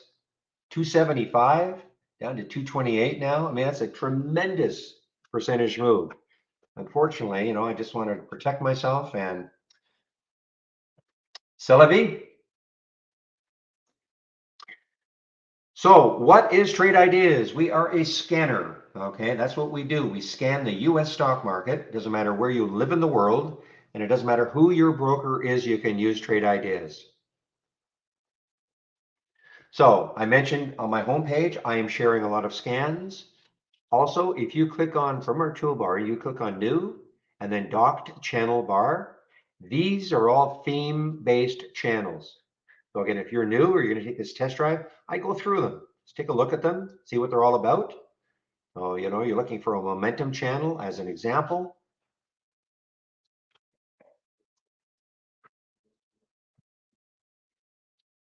So look at Party. Actually, he's trying to have a bounce after yesterday. So here is, you can look at Party and you can see what's happening with Party having a little momentum bounce, okay? So if you like the idea of this scan, plus, my scans, first of all, you can see what they're looking for by just doing this. You right click in the alert window, configure summary. That's telling you what the scan is looking for. So in this particular scan, the stock has to be between $1 and $50. current volume is at least 3, so it's trading at least 3 times normal, etc. If these filter requirements are met and a stock makes a new high for the day, we get a real-time alert. Okay, that's why we see party right there at 10:31. It made a real-time alert or new high for the day. So if you like the idea of this, you can save it to the cloud. Now, why am I saying that? Well, you can go through the different channels, and you might start to see some scans that you think, yeah, I wouldn't mind having that one as part of my layout. Okay, so that's what I'd be doing. Go through the channels, and then you just can start extracting scans that we've created, and then you can incorporate them as part of your layout. Now, obviously, if you want to build your own scans, you can. Look at the market, guys. Watch your bounces now.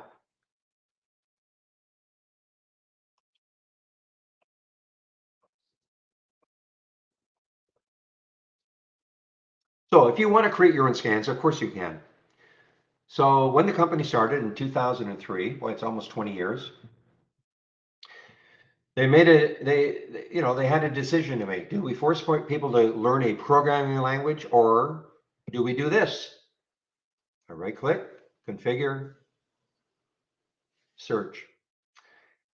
Do we create a lot of alerts? When you see these icons, these are the alerts. And when you see these icons, these are the filters. Do we create a lot of alerts and filters so that the majority of our customers could combine them to give them the type of scan they're looking for? So that's what they determined to do, instead of forcing people to learn a programming language. Do not get hung up on how many we've got. You don't have to learn them all. The idea, of course, is that we have enough of them that, again, for the majority of our customers, they can combine them to give them the type of scan they're looking for if they want to build their own scans. So don't get hung up on how many we have. You don't have to learn them all. I don't know them all. Most of them I don't care about. Okay, so of course you can build your own scans without having to know a programming language.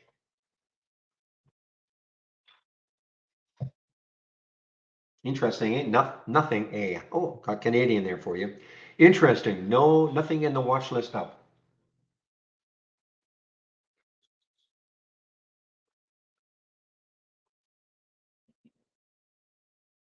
And again, a little bit of Bluetooth disconnecting.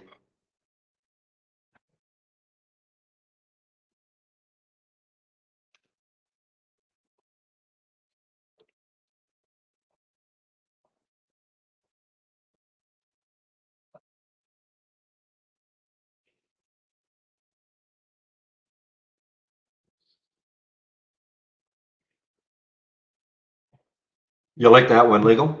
Okay, so now the next step is, well, there's nothing in the AI right now. Okay, I was going to mention the AI. Nothing in the AI right now. There's no profitable ones in the AI right now.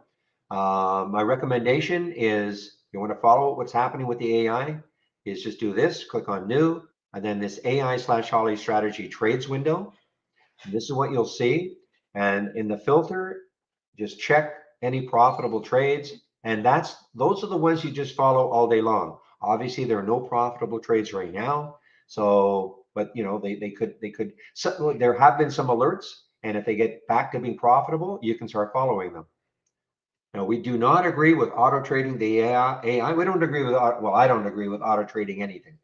So to me, the AI is like a watch list. And I don't like everything that the AI has. I have a certain price range that I like, but it's up to you how you're going to trade it.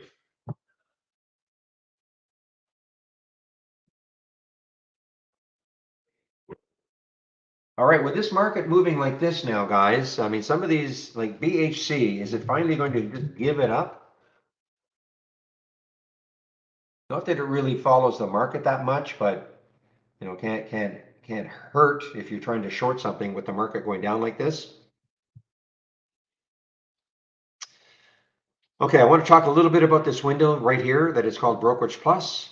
Again, if you have a lot of Brokerage Plus questions, back testing questions, save those up. Michael Noss will be in our YouTube room at noon, so about a little less than an hour and a half from now. But I will go over it briefly.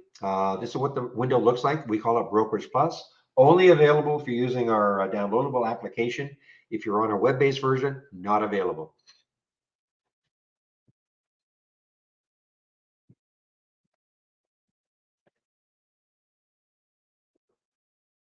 Okay, I'm just going to put a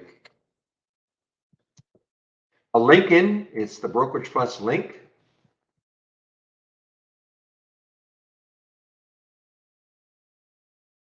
Oops, sorry about that.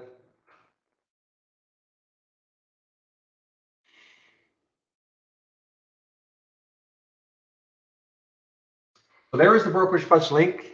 If you click on the link, you'll see there are two videos. There's a short video. If you have an Interactive Brokers account or an E-Trade account, it shows you how you can use this window to trade from within Trade Ideas, okay? But again, listen carefully. If you don't have an IB, Interactive Brokers account or E-Trade account, it doesn't mean you can't use Trade Ideas. It just means you don't have this feature available. That's all it means, okay? And even if you have an E-Trade or IB account, you don't have to use this. I don't. I trade from within my IB platform, mainly because I'm demonstrating it in simulation mode, okay? Which I'm going to get into. The second video show is a lot longer, and it shows you a lot more detail about how you can use this window called Brokerage Plus, okay?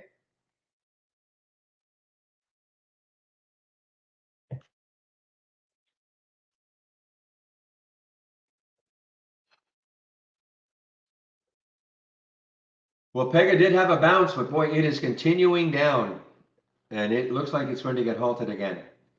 I think it's going to get halted again. I think it's going to get halted again. No, maybe not. There was that little blue dot in Interactive Brokers, and the bid ask wasn't really moving. That usually is a telltale sign, but it did not get halted yet.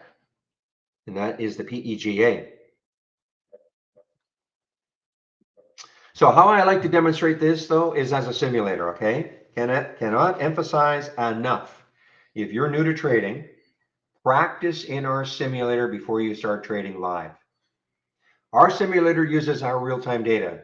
So it doesn't matter who your broker is. In fact, you don't even need a broker, okay? Because it's using our real-time data. So you can practice. It's very simple. You notice it says Brokerage Plus in the toolbar. Two options. One says live and one says sim for simulation, paper trading. You click on sim and this will turn to account. Click on account and then simulated trading default.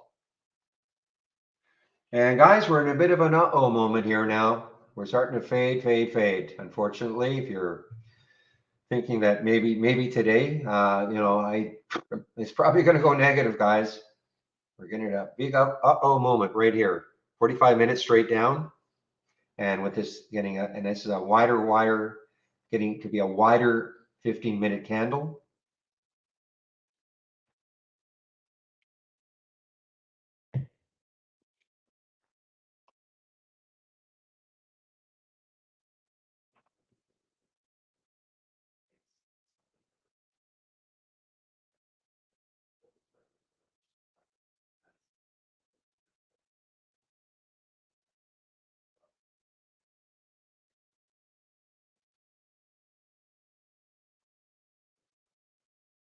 And look at this. Look at all the gap up.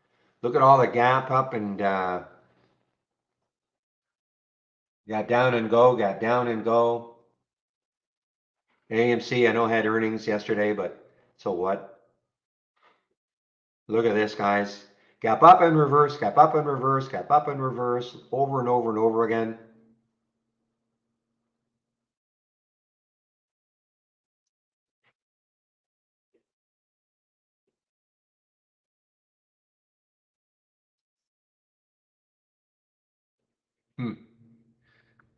So again, I like to demonstrate this Brokerage Plus window as using it as a simulator in order to practice trading. So, I always say it's for brand new people, but if you have a strategy that you'd like to test, you can always use the simulator just to check it out. Take some trades from your strategy and see how they would work.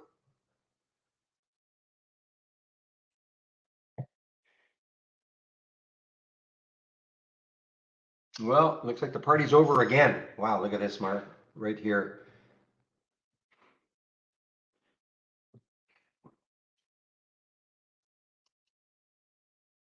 Well, we said, at least I said in the pre-market, didn't, very highly, highly skeptical that these gaps, like a gap like that, would hold.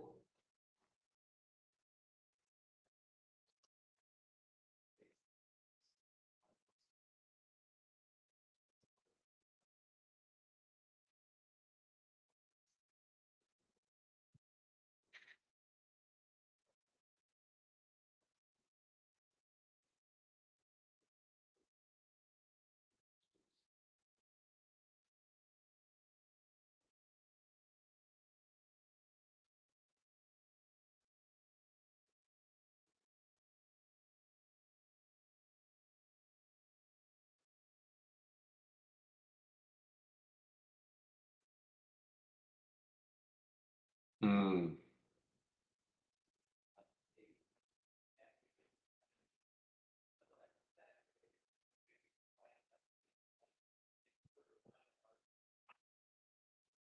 All right, guys. Well, this firm, AFRM, it's not on my 10-day daily break. Well, it is on my 10-day daily breakdown. Wow, at 1841, missed it. I mean, another all-time low now. There was remember now, the pre-market data doesn't count. So 1755 in theory is the all-time low, but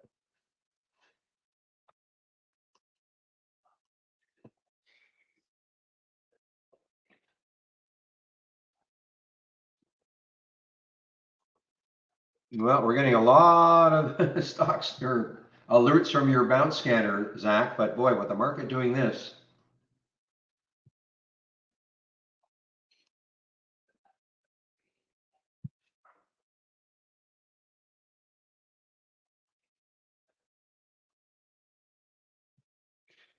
this memer is getting hit. GME, is it finally going to stay under 100? I know I say that many, many times. Well, there's a $10 drop from the high, GME.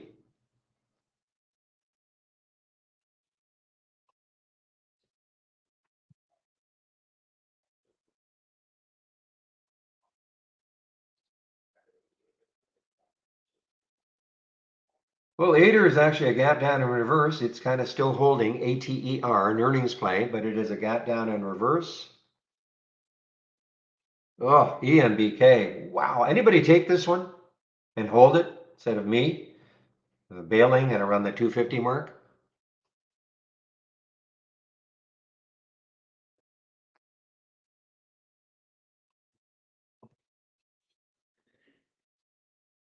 That's probably the best one from that 10-day daily breakdown because of the percentage move.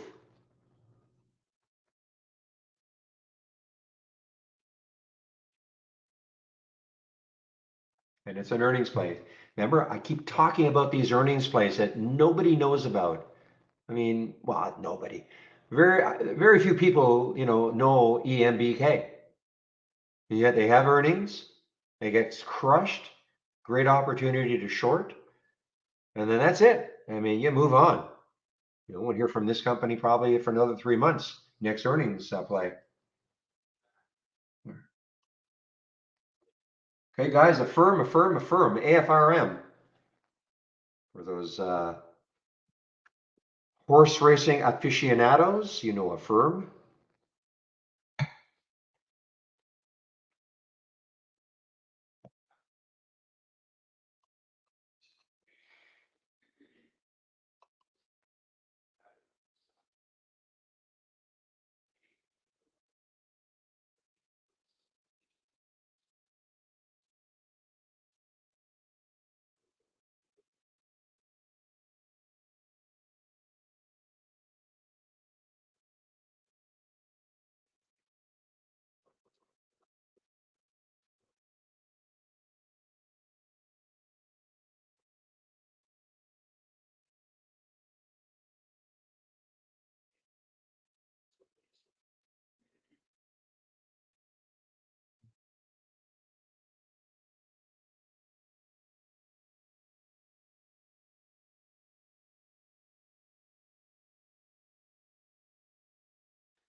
All right, I want to take a look at AMC now. I mean, okay, guys. I mean, right now, the only hope this company had was earnings, right? It did have a little pop after hours. I mean, the earnings and of course the memers that they want to get a hold of it again. But it had a little pop after hours, released some earnings. I mean, muted reaction really. But now look at this. I mean, my goodness, guys. I mean, is this finally it for these stupid stocks? I shouldn't call them stupid stocks. Hopefully nobody's in these, but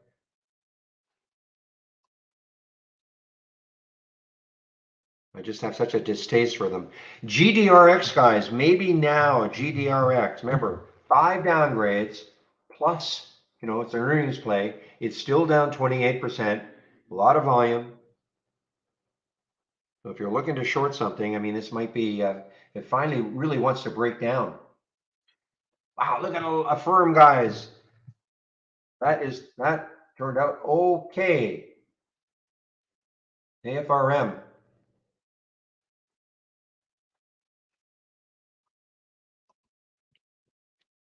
Yeah, your comment, Wolf, about taking a bounce play. Yeah, you better be really careful in a bounce play right now with the market doing what it's doing. I mean, now the Dow's gone negative. NAS is soon to. SPY's soon to. That was fun while it lasted. Ah, look at the firm. Oh.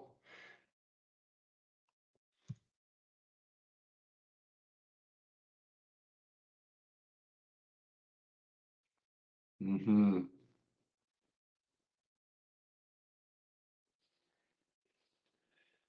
Okay. Well, I see a firm showed up in your bounce scan, but again, with the market still doing this, I'm getting close to covering some because of, it's getting close to that whole number.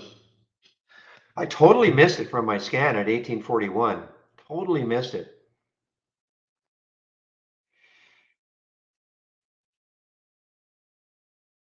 But when I kept seeing it over and over again on the gap down and go, and the minute it's an all-time low. I mean, nothing holding it.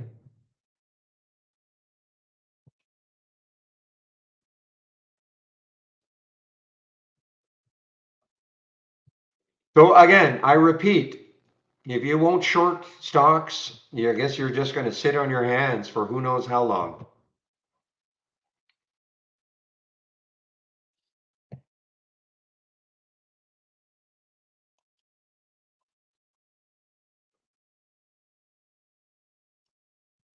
Okay, covering some now.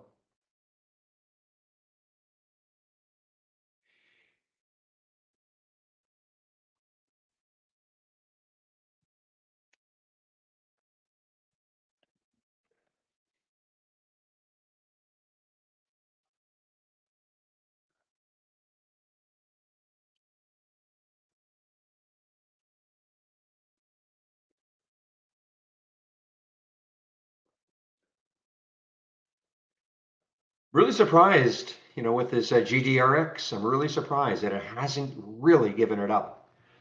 Yeah, EVAX is showing up, just not shortable for me. EVAX is not shortable for me.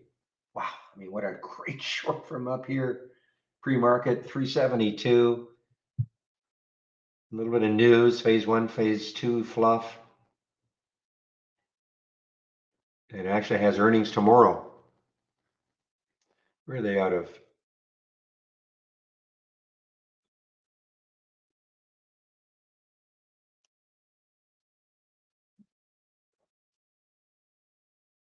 I should have known that. So the Danish stock.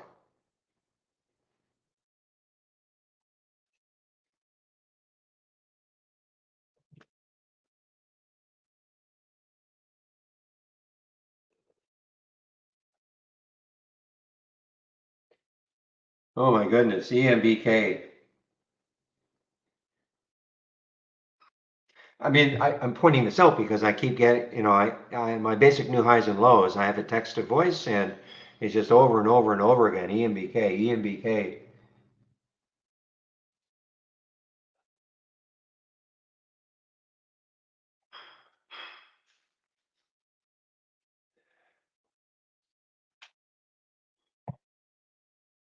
Well, yeah, I mean, Wolf, I mean, the same principle, right? I mean, it looks easy to short, just chase, but chasing shorts is the same as chasing longs.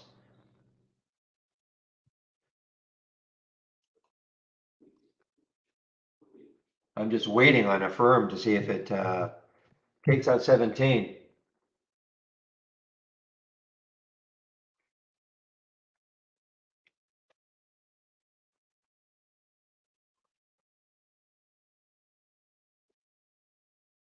All right, MICT, this is coming from below one? Yeah, okay. Wow.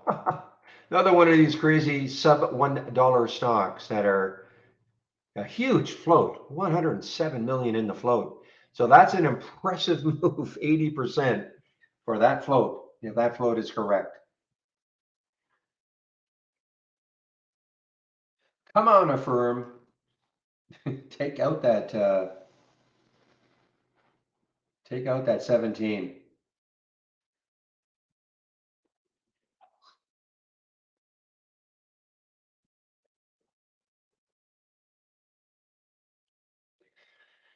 Meanwhile, UPSD continues to move down. The next low looking left on the monthly chart is, well, it's the all-time low, 2261. I think that's correct. Yeah. So, I mean, in theory, it still has room to get down to its all-time low. And just, again, if you didn't hear the news, they were whacked with a $2 billion penalty. And the company that sued them and won is APPN, and they're still high. I mean, they're still moving higher.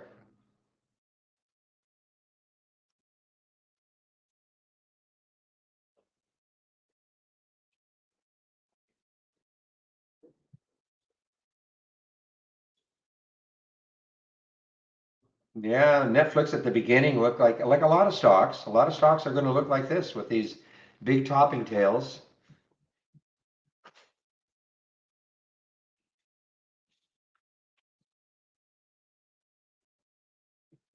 And then reality.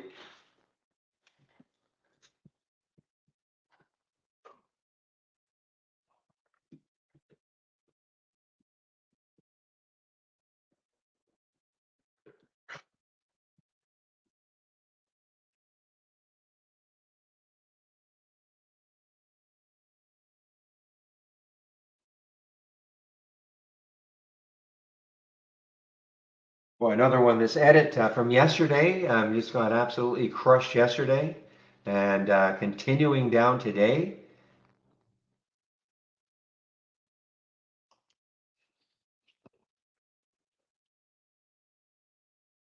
Yeah, so new low as Morgan Stanley trims their price target from 15 down to 15 from 17. How about zero?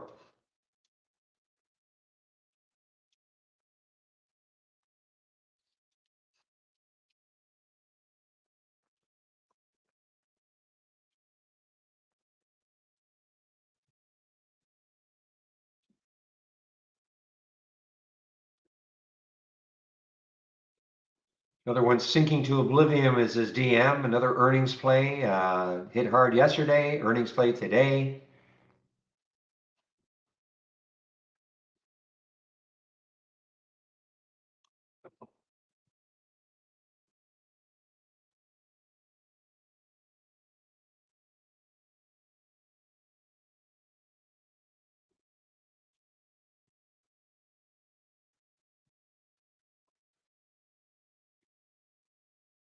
All right, guys, if you took the affirm, right, underneath 17 now.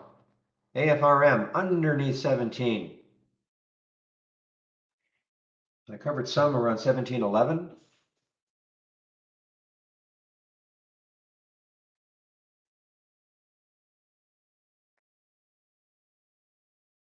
So hard to commit to anything long. I mean, even here for me, it was just hard to commit to anything long.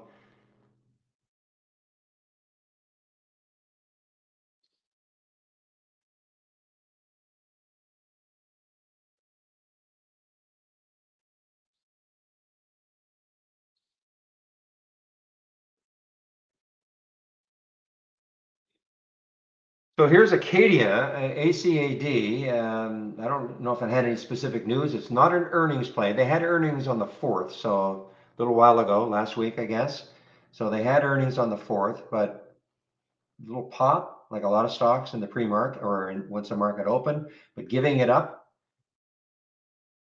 Tons of shares available at Interactive Brokers, 2.5 million.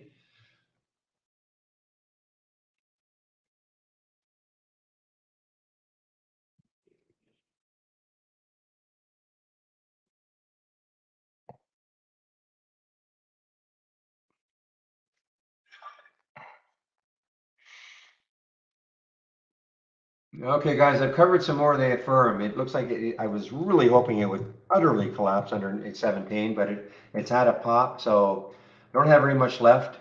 Got down to 1680. The minute it started moving back up to 17, I covered more, so I don't have very much left. Probably going to dump it now.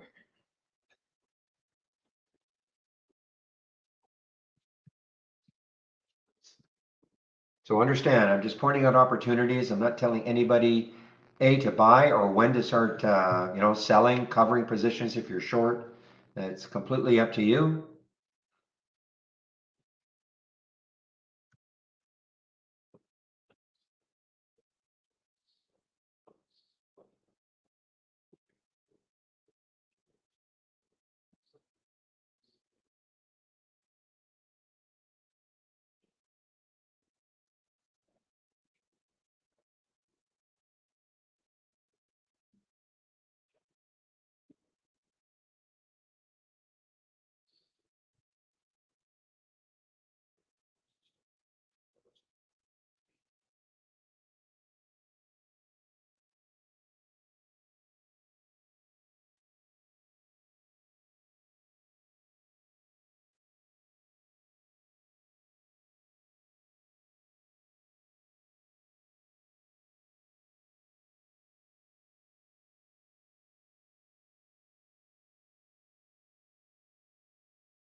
Hmm.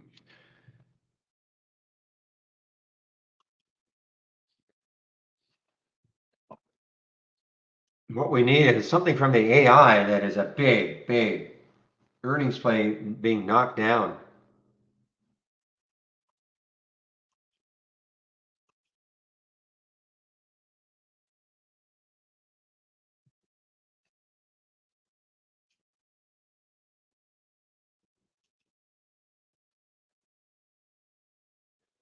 Well, I mean, it's all well and good for politicians. It doesn't matter, in Canada and the United States, it doesn't really matter.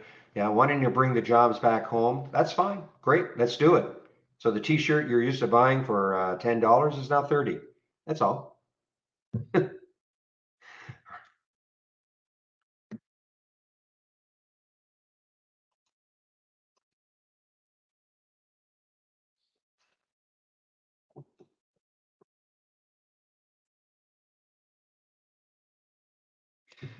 Boy, here's another one, guys. I mean, it's a broken record, but oh, wait a minute. I've got to shrink this 2-minute window down a little bit. There we go. Companies that are near a lifetime low, NTRA, Natura or Natera.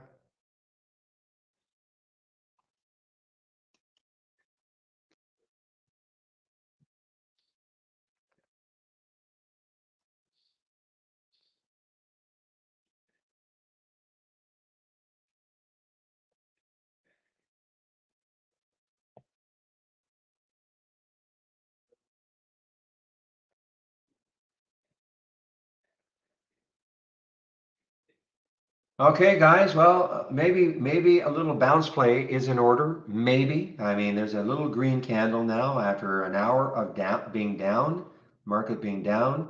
So a little green candle, not not very big yet. It's only 11:03, so it has 12 minutes to close.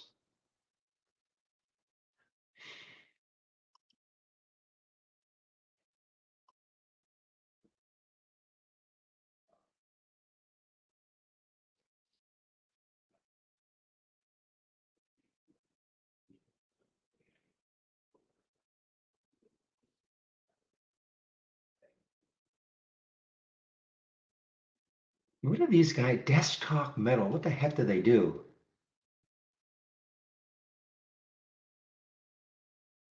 Oh, this is a 3D play. Okay. I haven't seen the 3Ders. SSYS. How's SSYS doing?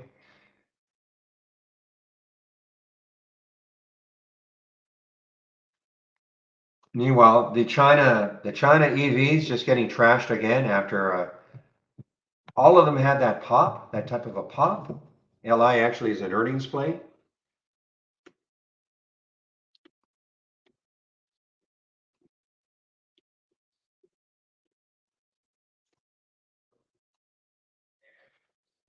Yeah, I read this morning, Goldman says no more SPACs for us. That's it.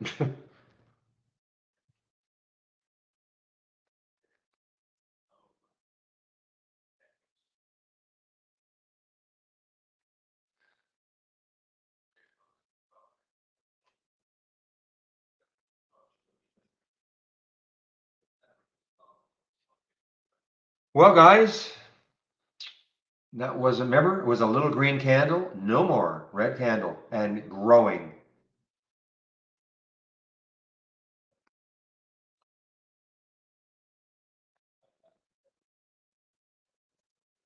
Yeah, who was it earlier though, who put the price target on it? Well, okay, so a little more realistic coverage with a sell and target. There's Goldman actually, sell and a sell and a target at 10. That was okay, Bank of America. So here's Goldman weighing in on BTAI with a sell and a target at 10. I'd probably listen to them over those other two aggressive price targets today anyway.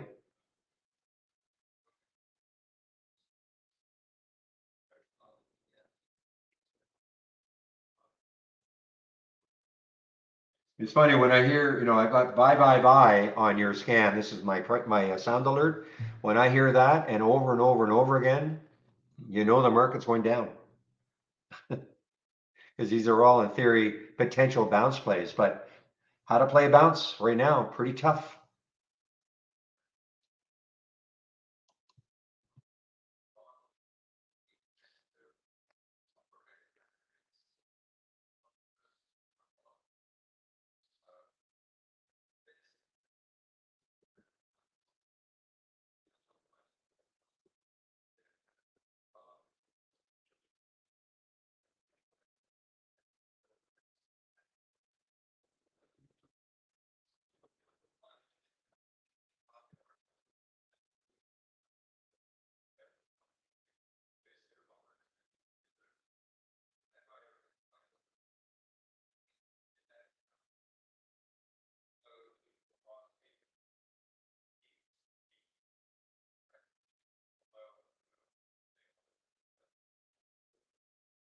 Well, Pepe, are you in the room? My IT expert. You are. So remember I had that problem with the window or the computer sounds not working. They still weren't working today. Now they're working. I haven't done a thing. Haven't done a thing. So now I'm getting that little melodic. Didn't do a thing. Crazy.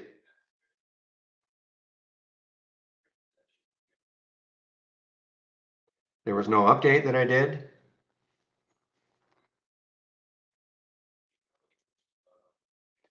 Whoa, I'm not in it anymore, but look at the firm. Wow, look at this. Another just tank. Not in it anymore.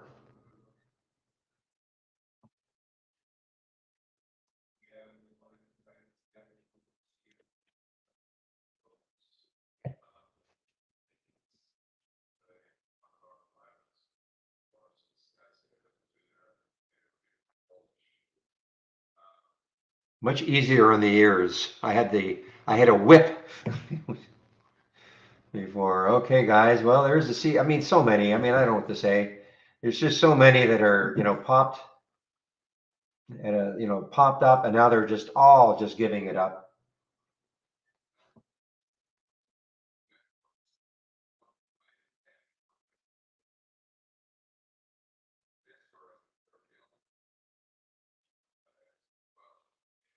Look at GME. Is this finally the day it stays under 100? Probably not. Probably not. What's the low over here? 73.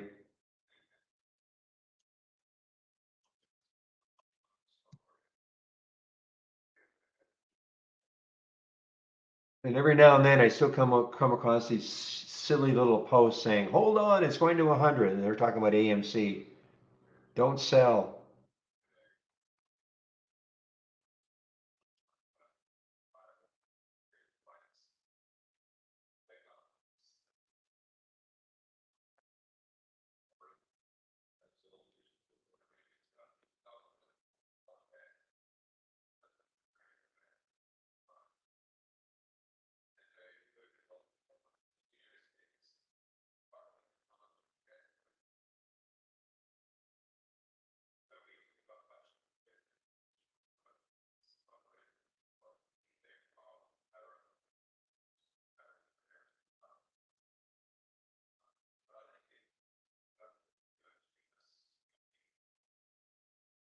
Wow, edit, guys, edit. Probably CRISPR, CR, as well. Take any stock, I'm sure they're moving down. CRISPR, edit, NTLA, those are the three. I guess more to fall. The edit is cheaper, so I guess he's have further to fall. Look at this market, guys. Wow. I know it's a little disheartening if you've never been in a market like this, guys. I understand, and probably woke up this morning saying, all right, maybe we're going to have a nice little bounce. And I mean, I was highly, highly skeptical that we'd have that the bounce would maintain itself. Now, I wasn't necessarily predicting this would happen, but the thing is that it's not like all of a sudden there was a magic wand overnight and said, okay, we're back to some kind of normal.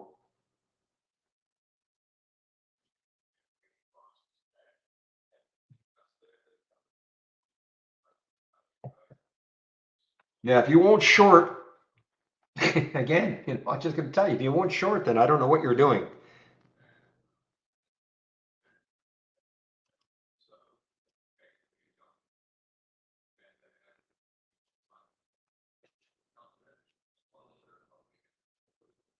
Yeah, I mean, you can buy puts, but but you see, look at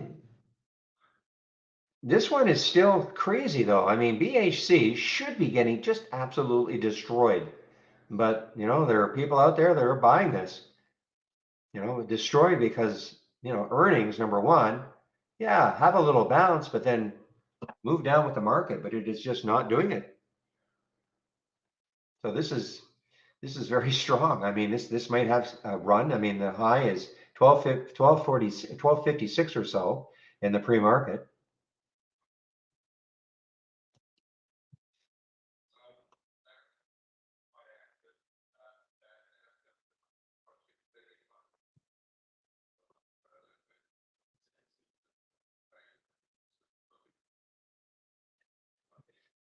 EMBK just absolutely wrecked. I know I asked the question, anybody take this with me earlier and had the strength to hold on?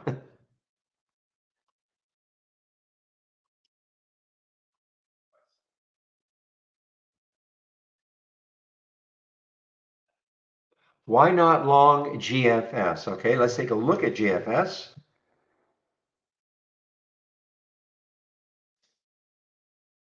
You mean on a bounce?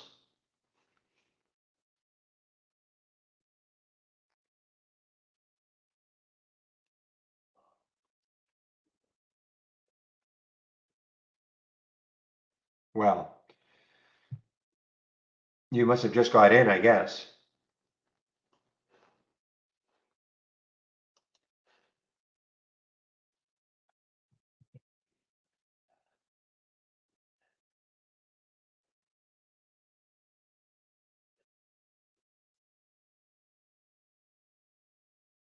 Well, let's see. The next low looking left on the monthly was 48.77, or is, sorry, 50, and then the next low is 48.77. So I mean that may hold it up, but it's an earnings play. I mean, again, it's an earnings play. drifting down with the market. I mean, it had a nice start, but I mean, look, obviously if the market can rebound a bit for you, perhaps, but I'd be reluctant to take anything.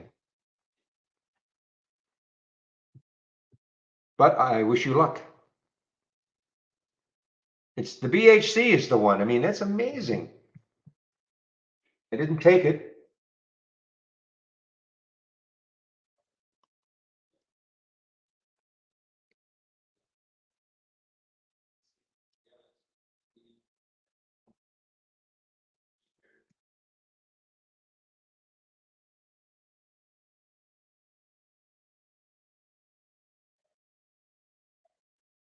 So May 10th post-market, it's a release. I'm sorry, earnings release could be fake. So you're saying it's not going to be, it could be fake that they're having earnings after the market closes? So this is what I'm seeing. So Sophie Technology stocks tumbles on worrying guidance.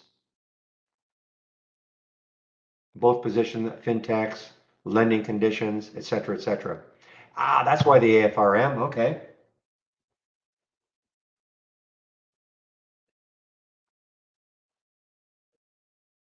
Oh, I see. I see what you're saying. Okay. Ah, well, I'm not in the GDRX, but it looks like it is finally starting to drift down now.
All right, guys, time is at 11:16. So let me just practice taking a trade here. I was trying to look for something long, but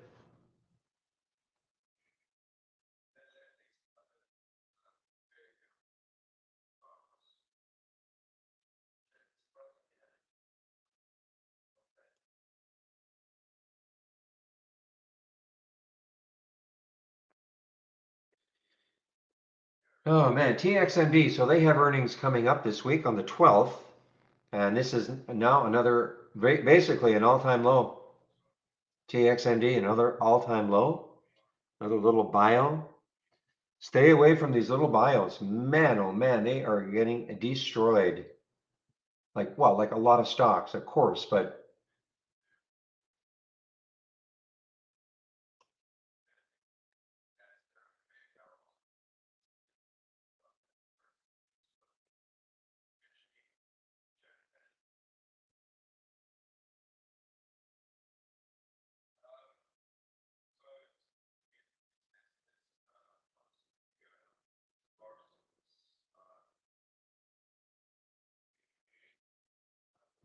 well, okay, yeah, you're talking going long a bear, sure. You're talking about going long a bear ETF. I get that, but I'm talking about individual stocks, trying to go long on an individual stock.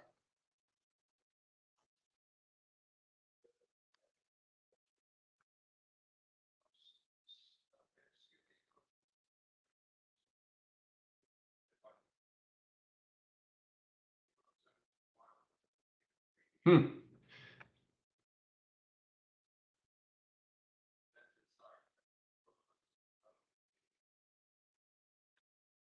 You know, I actually thought about taking this one, getting back into this NKTX earlier.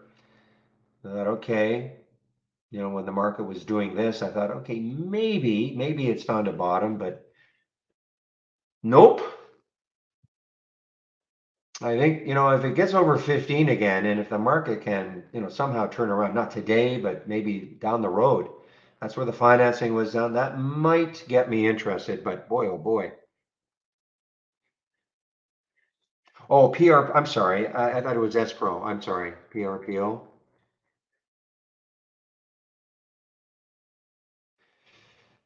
Okay, yeah, I mean, it might pop. You're right. 21 million in the float. Does it have any news? Signs the first for sale customer agreement. Okay. It's holding up, not badly.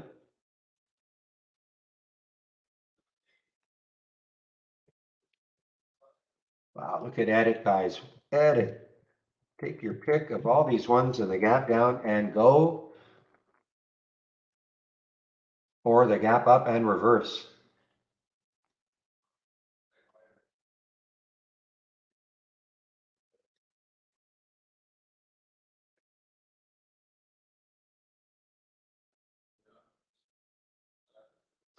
So you're shorting GME on that pop.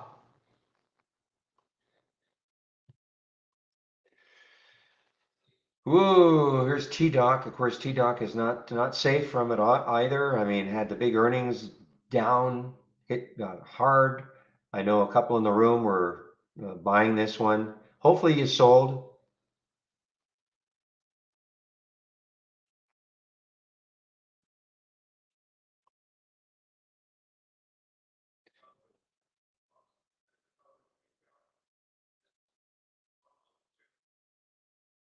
Yeah, news pending.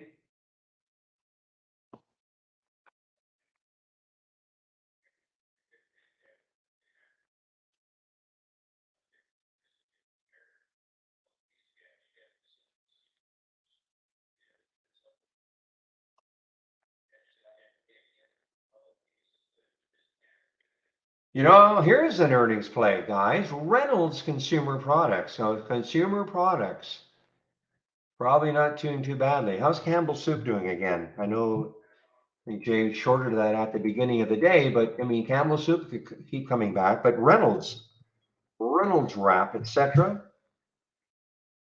REYN, whoops, REYN. It's an earnings play, and you can see right off the bat. I mean, it had a little bit of a downtick, but boy, it is recovered well.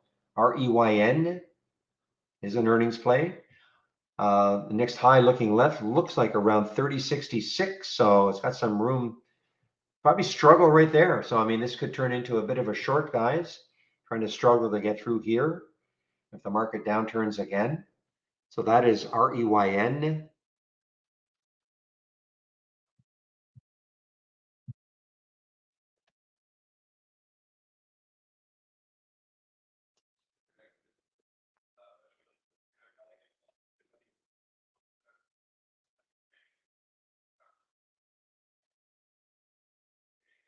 I'm afraid to look because I really wanted to short this one under 100 yesterday. Yep, it's coin.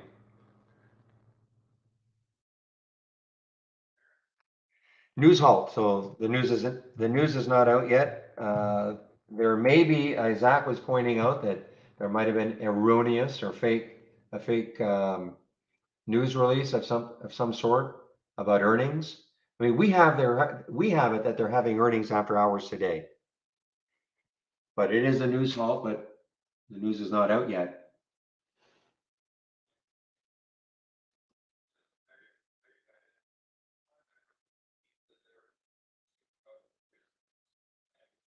Wow. I mean, another earnings play, guys. MBW.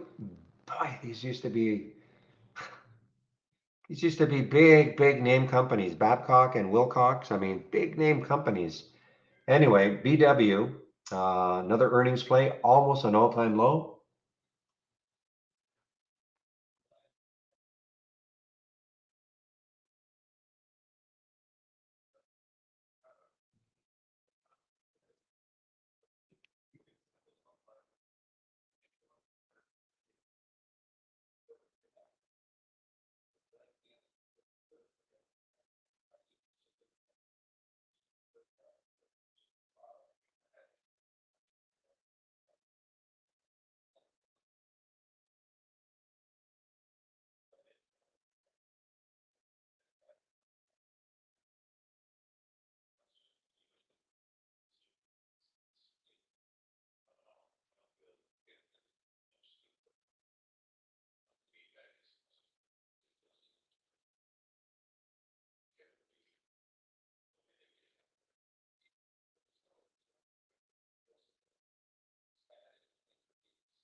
Hmm.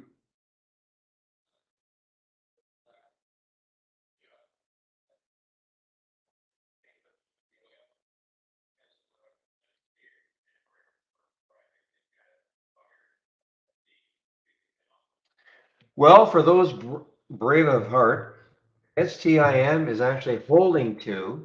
I mean, it had the news release pre-market, got all the way up here 320 and just collapsed. But it's holding to, so I don't know, maybe a little bit of a bounce play here. Well, let's just do it. Okay, let's take 500 shares. I'm going to put it I'm doing it in the simulator. I'm going to buy right at the market, and let's just see if that bounces. Okay, there we go. This is in the simulator. Just wanted to show you how you do it. You just click on an alert, symbol shows up, pick how many shares.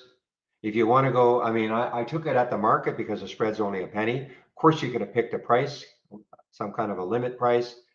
Click the buy button, that sets up the order, and then you send it.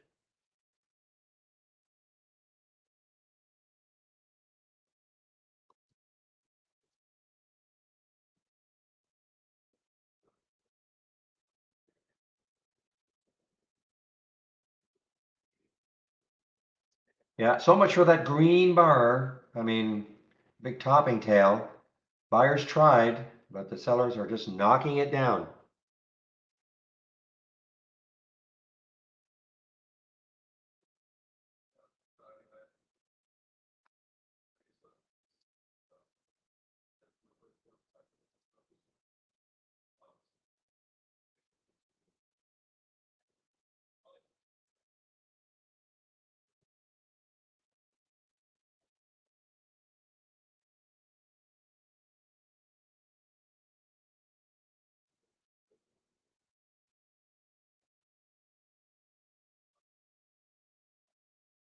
Oh man, Zach, if the market ever sort of bounces a bit, I mean, there are just a ton of alerts in your bounce scan, but I mean, it's just hard to commit.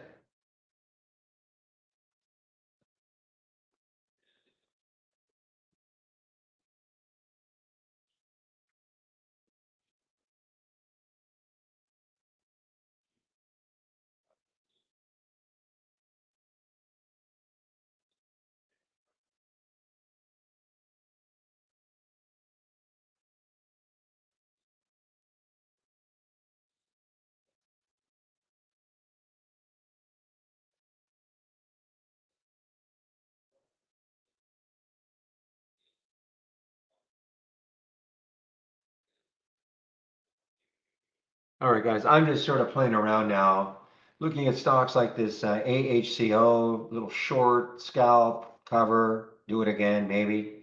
This is an earnings play, big pop, but it's just starting to fade.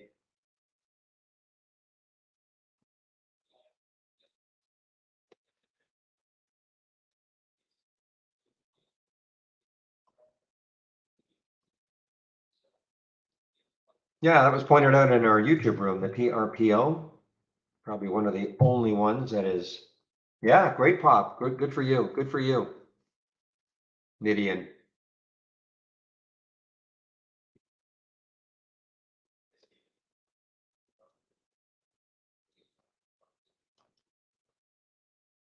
So this is the news on them. First, IV cell customer agreement or for sale.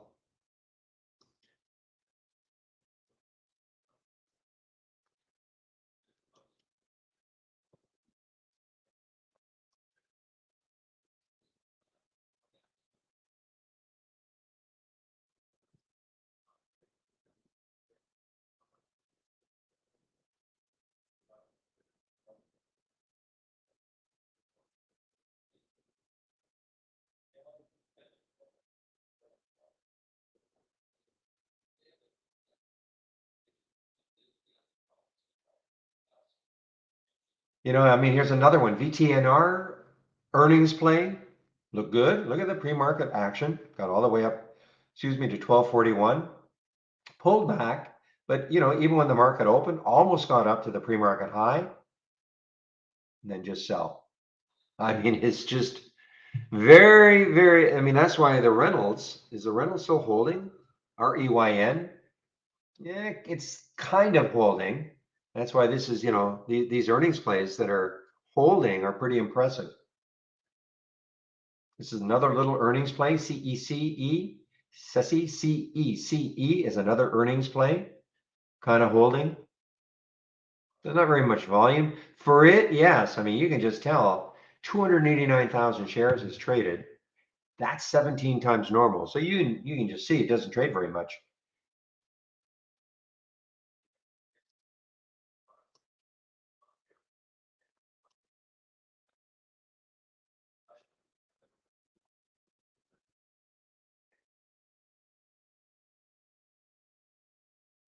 Oh, I was thinking when you were saying that, I was thinking you meant closing the gap underneath. Yeah, Invax. That's a great bounce. That's a tremendous bounce. It's an earnings play. Tremendous bounce.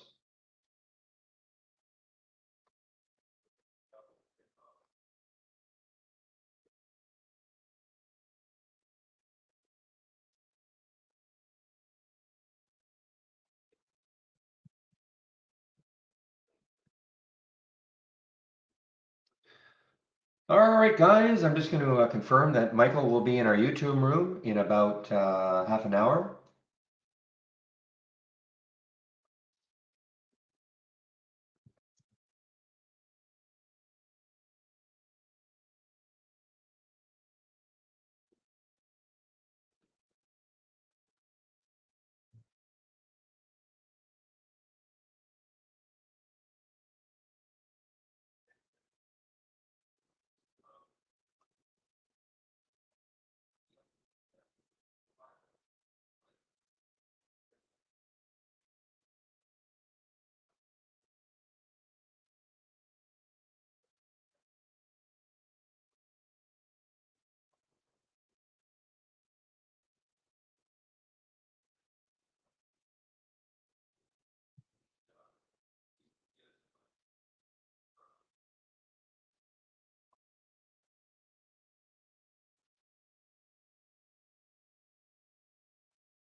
All right, guys, I'm just going to check a couple of emails.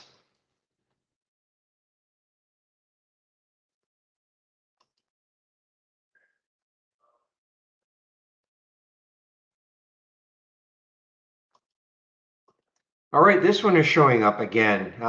Probably a lot earlier. Oh, look at this one. CARG, guys. The alert was here. I mean, there were a lot of alerts in this 10-day daily breakdown. There was the CARG 2285. There was the alert. It did pop up. What I should have done is put an alert at the 2285, and now you've got a $2 move underneath.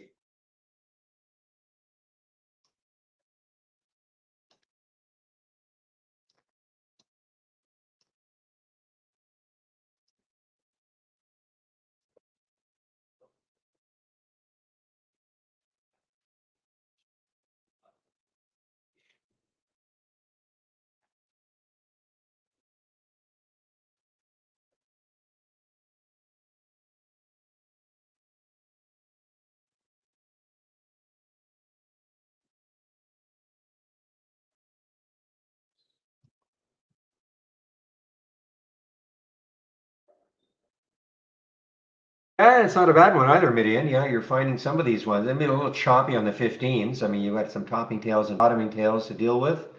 Little pullbacks here and there. Sky H. This used to be, of course, a crazy one a couple of months ago. Got up to $43.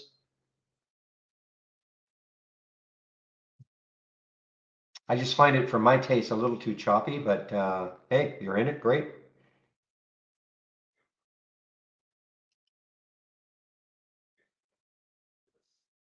This is one of the few gap up and goes, guys. But again, very choppy, topping tails, bottoming tails on the 15-minute chart, certainly on the 5-minute chart. But it's a gap up and go, gap up, and it looks like it's trying to hold CCXI.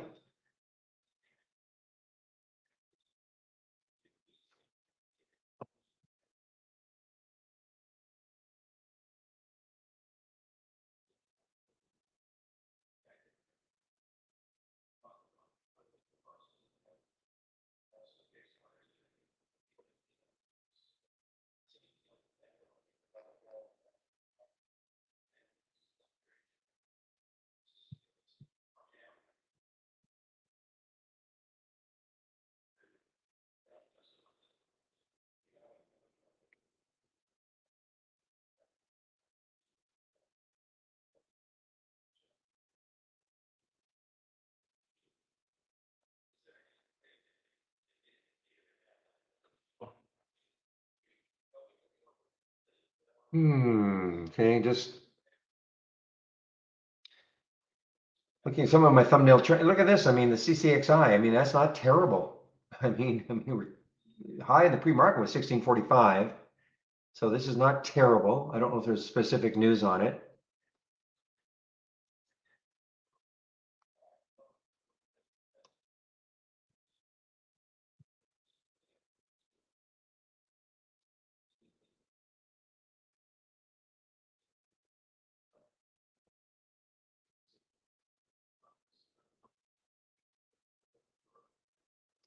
All right, as promised, I should have done this earlier, but let's take a look at that sector status. But now the change from the open. And let's see how different it's going to look. Remember, everything was positive. Everything was positive. Look at the difference now, guys.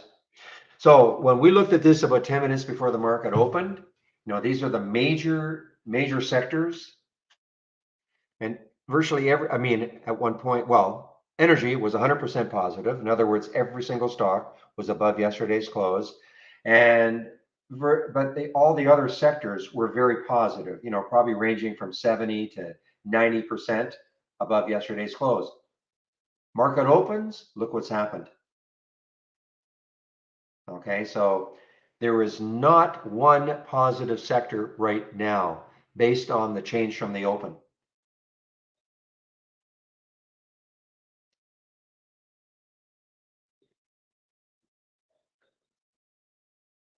I mean, it makes sense because look what the market did. I mean, the market opened higher and then it just slid. That makes sense that you would see this, but there's not one good sector. So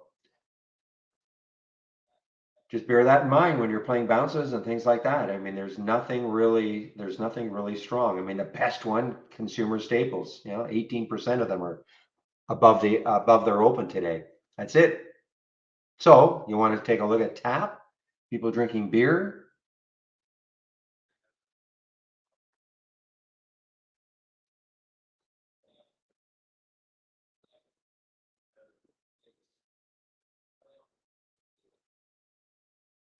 Anyway, it's just a completely different way of looking at it. Here's our little bot coming in.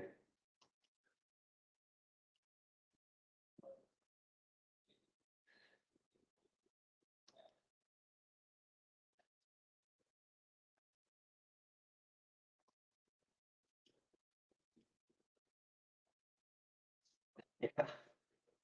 Adult dating sites.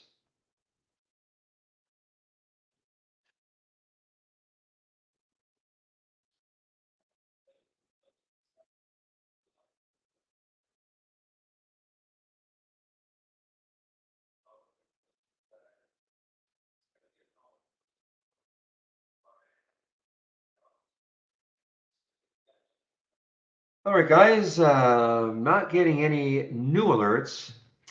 Okay, guys, the STIM, remember I took this in the simulator off, kind of off a two bounce, starting to work a little bit here, STIM, that's in the simulator. That's how you can practice trading.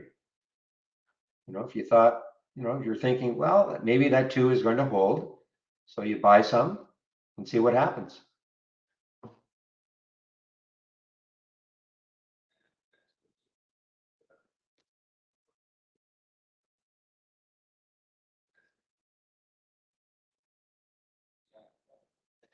So what this max P&L and total P&L are telling me, so if I had got out exactly at the high, which is right now, maybe a penny under, and these are very close, obviously, because I mean, it's almost at the high.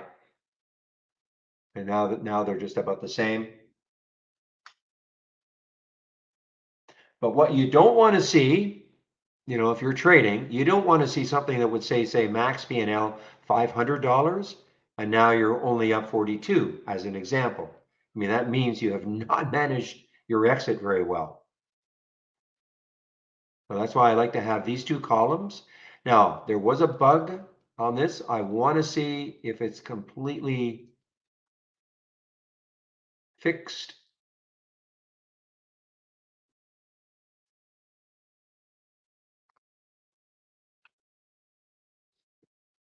Okay, yeah, so it is fixed because what was happening before, it was doubling. You get out of the trade and it was doubling your P&L.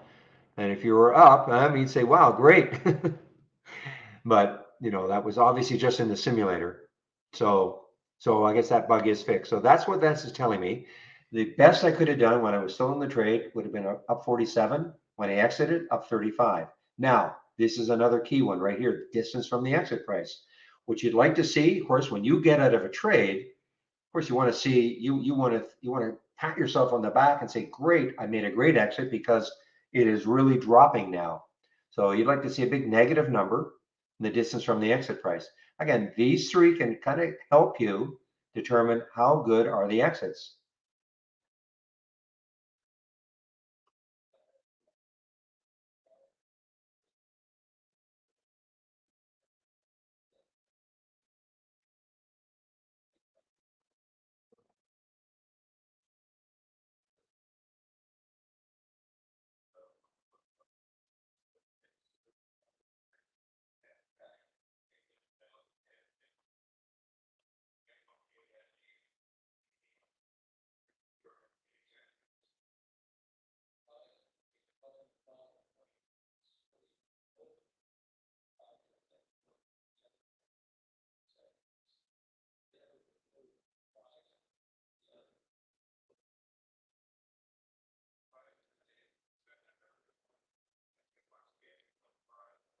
All right, guys, I'll be taking my break in about 20 minutes. Confirm that Michael Noss will be in our YouTube room. Again, if you have a lot of questions about the use of this window, Brokerage Plus, or you're into backtesting scans and things like that, I backtest nothing. Backtesting is probably I would say 1% of our customers might do that, maybe even less. It's tedious, but if you're into it, it can be kind of fun if you've got the time.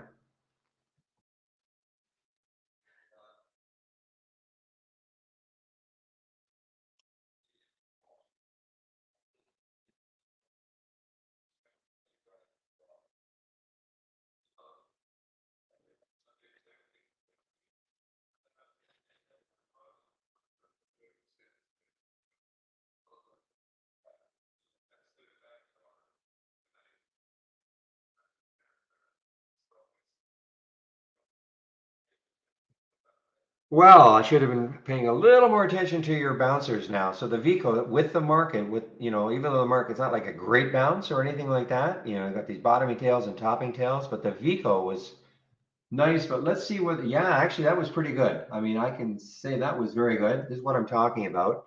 So here's the Vico, the bounce at 1896. You get an alert, 1126. There was the price. What did it do right afterwards? It didn't drip down that much from the alert price of 1896. It got down to what, 1887. So that's certainly close enough. So you could put a price alert right at 1896. And when it took it, you know about it. And then you can check the market to see what the market's doing. And that would have been an excellent little bounce. Okay. That's how. Now let's take a look at the CLVT. So right now, that has not really bounced. Okay. 1395, but it's not that far from the bounce price. So now what I'm going to do is put an alert at 1395. And assuming this doesn't, sink down to 13, because, obviously that would be, I'm sorry, that would be way too far away from that initial alert price. But let's just see what happens. And if the market continues, maybe to put a little bit of a bounce in, this could give a little bounce too. Let's take a look at the LFST, 581. Okay, so there is the alert, 581.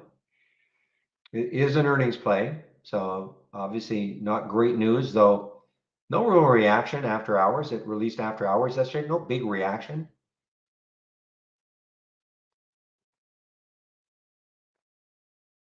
How did the docs do? 2906. But you see here, here's the big difference, because docs first alert was at 2977, and then 2954, 2942, 2935, 2970, and then 2906. A little more difficult, You know, you start getting the first alert and it keeps moving down. So you start saying to yourself, okay, is now the time, is now the time, is now the time. So see, I'd be discounting that one as something that, I mean, I'm not saying, of course it bounced, but you know, it's a little more guesswork. Whereas the Vico, it's not like it said 1896 and then 1854 and then 1832 and then it bounced. I mean, it didn't really deviate that much from that initial price alert. And that's what, in my opinion, that's what you'd like to see. But, you know, bounces, toppers are not easy. If you're new to trading, I wouldn't even consider them.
So I look at NVAX and what I see is maybe some pretty good support at around 48.65 or so. So, you know, about $1 away. So yeah, I guess it could,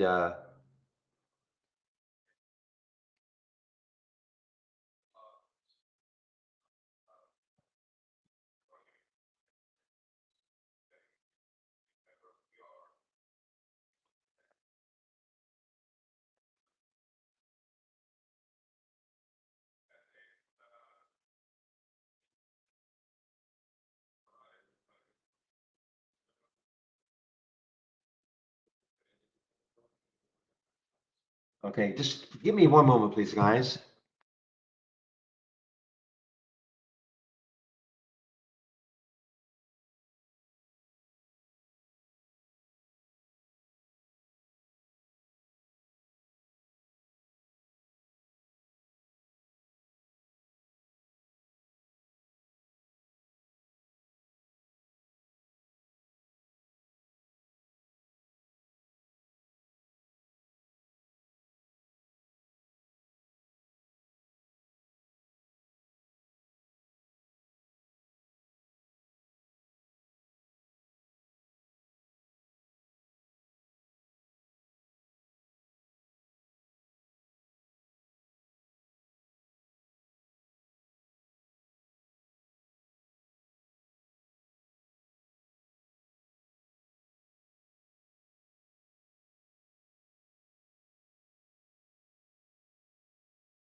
All right, guys, I'm back. And I'm just hearing over and over and over again on my gap up and reverse scanner, just over and over and over again. Stocks making new lows after new low after new low. Just another word about the simulator here. If you don't exit a trade at the end of the day, then you can practice swing trading. All right. So if you want to practice in this market environment, if you want to practice swing trading, you can do so, of course, and just don't exit the trade at the end of the day, and then it'll carry forward. So you can practice swing trading. I don't know what anybody would be swing trading, but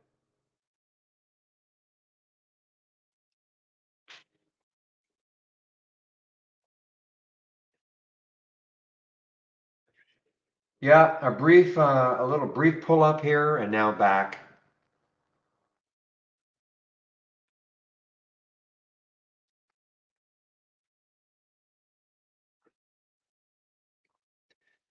I'm looking at AMC. AMC did not have a pop like GME. AMC now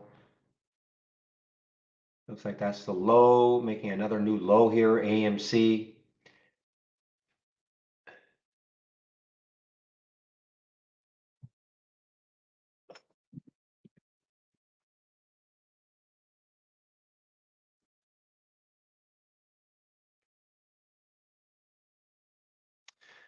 You know what? I didn't see Cara at all.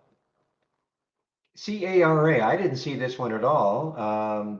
Really didn't have. I guess that's at 9:30. I mean, there was no action for Cara in the pre-market. Really, released earnings after hours. There was no reaction whatsoever after hours. That's that mauve area. But market open, and I didn't see this at all, but I'm seeing it now. CARA. Now, take a look at this one. What are we at now? Nine over nine. Well, I mean, the next high looking left is 915, and then after that, you've got 963. And it is an earnings play, so interesting. It takes out the 915. It could have a little run before it stalls at the 960 mark, 963. So you're looking for something, the Cara, CARA, bit of a spread, 899, 905.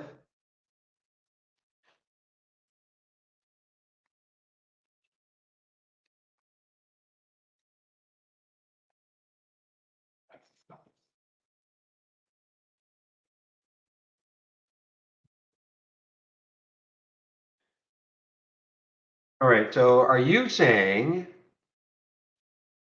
now is this tongue in cheek, Zach? You're gonna take this one, ARKK, follow Kathy Wood for a swing trade?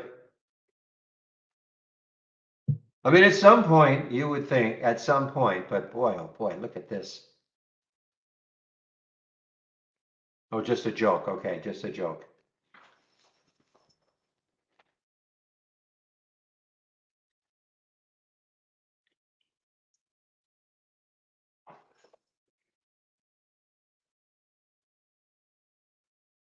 So it has wiped out. It's wiped out all the, well, obviously all the, this is where it started. I mean, it started from down here, granted, back in 2016, inched its way up. Then, of course, the pandemic hit, boom. Now it's below all this now. Wow. Just,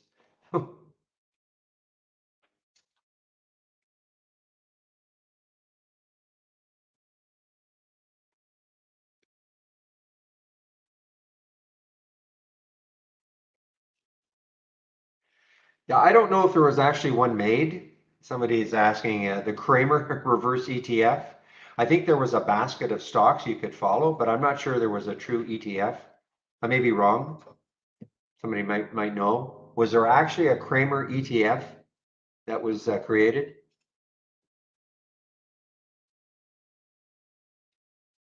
Was it TARP? Are you serious?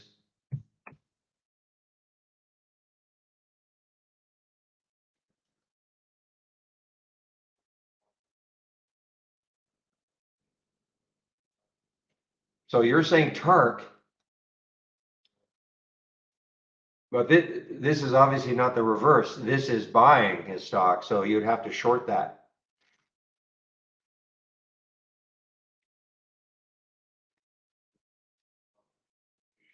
So this is really, this is Kramer. These are Kramer's picks. So this just started.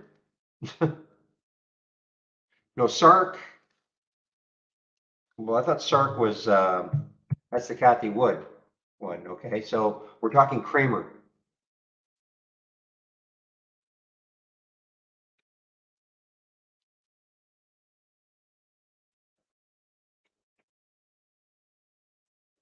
Yeah, I think, yeah.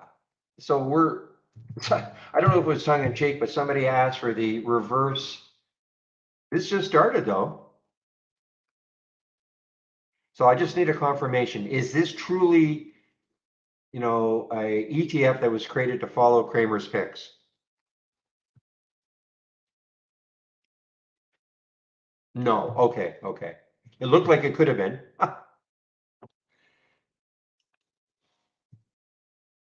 No, no. ARC is Kathy. That's Kathy's. Kathy Wood. I'm talking Kramer. Yeah, I'm talking Kramer.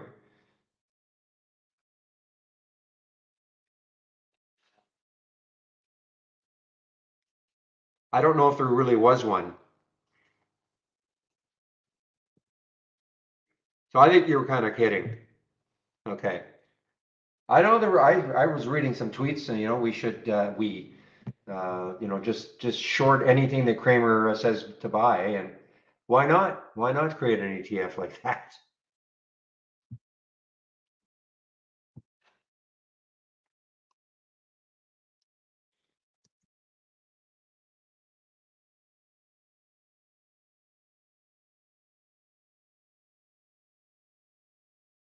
Oh, that's the other traders. Let's see if they know anything.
Hello, Barry.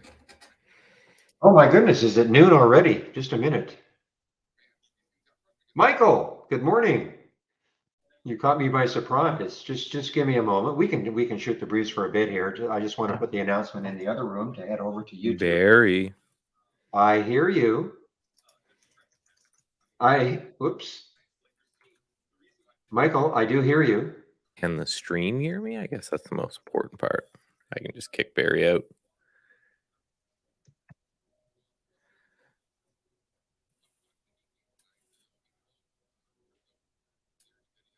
Awesome. But I don't hear you. Michael can't hear me. I got it. That's probably me. All right, Barry, try again. Can you hear me? There we go. Yep. Okay. Yeah, you caught me by surprise. I didn't realize it was noon already. So before I go, let me just put the YouTube link in to the other room. Okay, let people know that you are there. Time flies when you're having this much fun. Yeah, well, it's been an interesting day as always. You just bottom fishing AMC all day? Yeah, you're right. I as probably everybody in the world was doubting that little SPY pop would hold, or the market pop and the pre-market would hold. I wasn't going to predict that it would collapse like it did, but I really did not think it was going to hold. But anyway, giving us shorting opportunities left and right, especially on that gap continuation or reversal scan that I've got. The gap up and then reverse, unbelievable. Just, so many opportunities. But anyway, Michael, I'm cutting into your time, so I will let you go now. So I'll Okay. probably pop in about 5 minutes too, and maybe we'll have a shoot the breeze for 5 minutes before you take off. Okay? Sure, whenever you'd like. I'll be here. Oh, okay. Okay. Bye bye. Bye. Alrighty, everyone. I think I can make that a little bigger, just like that. Perfect. Awesome. Okay, that works. Someone says they can hear me. Yes, yeah, that was my fault. I couldn't hear him. I was broken on that one. So, again, if anyone is new here and wondering what's going on, is at noon every day we switch over people and we open up the chat room here just to live Q&A about trade ideas and trading and all that. We give Barry some much needed time off to grab a sandwich or take a little break or something like that. So I will be here for the next hour. The more questions you guys ask about trade ideas and trading and that kind of stuff, the less I will be waffling on about seemingly random stuff. So the more, the better. There's not much. Let's see if there's any squeezes going on today.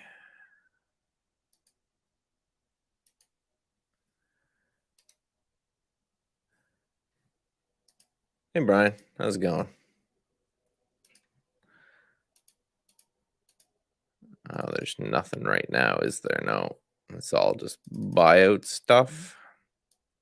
So these are some new scans that we have within Trade Ideas in the Market Explorer. If you want to give it a shot, they're Bollinger Band squeeze plays. We're looking to clean up this interface now that we're building up a bit of a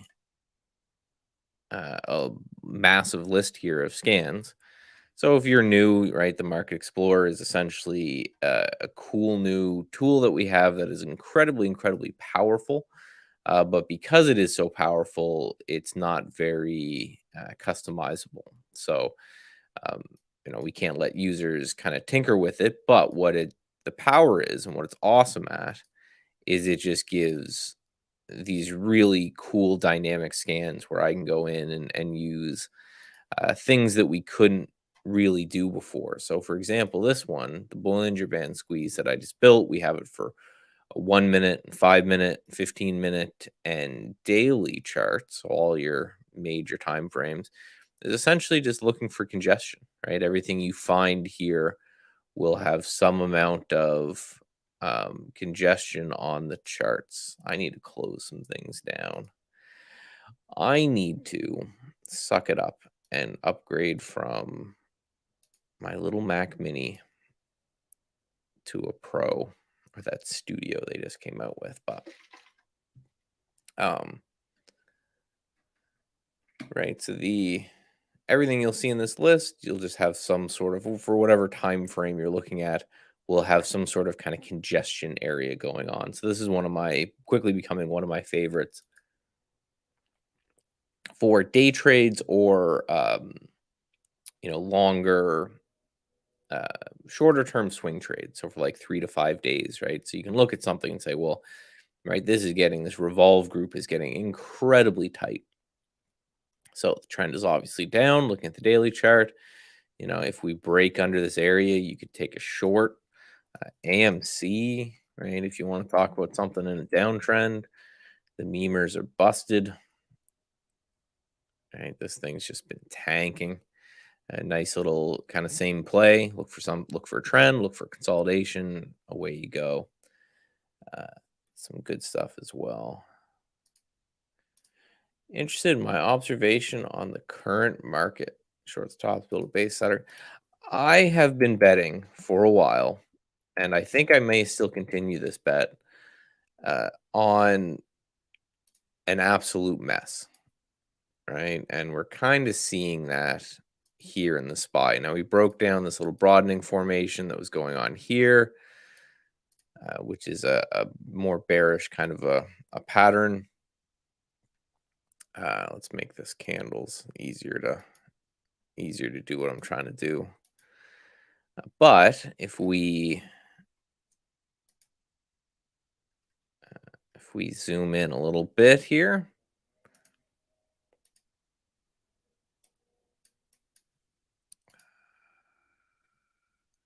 close that. Boom. And let's draw this. And these are pretty common patterns, but ones that people really don't pay attention to very much are these broadening formations. And that's kind of what we're looking at here. So generally speaking, if you're going to be existing in a broadening type of a market, you just know that it's going to be chop, right? So we are kind of seeing that in a way where we had a little bit of a low here yesterday. I'm just kind of extrapolating from this low here, but so essentially, what you got to look at, there's no magic to patterns, right? That's the first thing to note, right? There's no magic to technical analysis, obviously. And there's no magic to these patterns. So you always got to ask yourself, what would a pattern like this? What would a pattern like this mean? That's getting kind of broad as we're going and exchanging, and that just means volatility expansion. And volatility expansion can be bearish, or it can be just, it is what it is, and this is a a market that we're going to be in for a while that has just some expansion of volatility going on. Generally speaking, if you look under the hood of markets that are expanding volatility but not really going anywhere, you'll see this kind of split with the overall market where we've been seeing it for ages. So I'm not going to break anyone's brain here if I show you ARC and everything involved in ARC and the epic downtrend that was going on, and then I just show you I'll use Burke B, because again, Burke B is just a proxy for uh value stuff, right? We know all the stuff that he'll buy are all kind of value related names. Come on, Burke.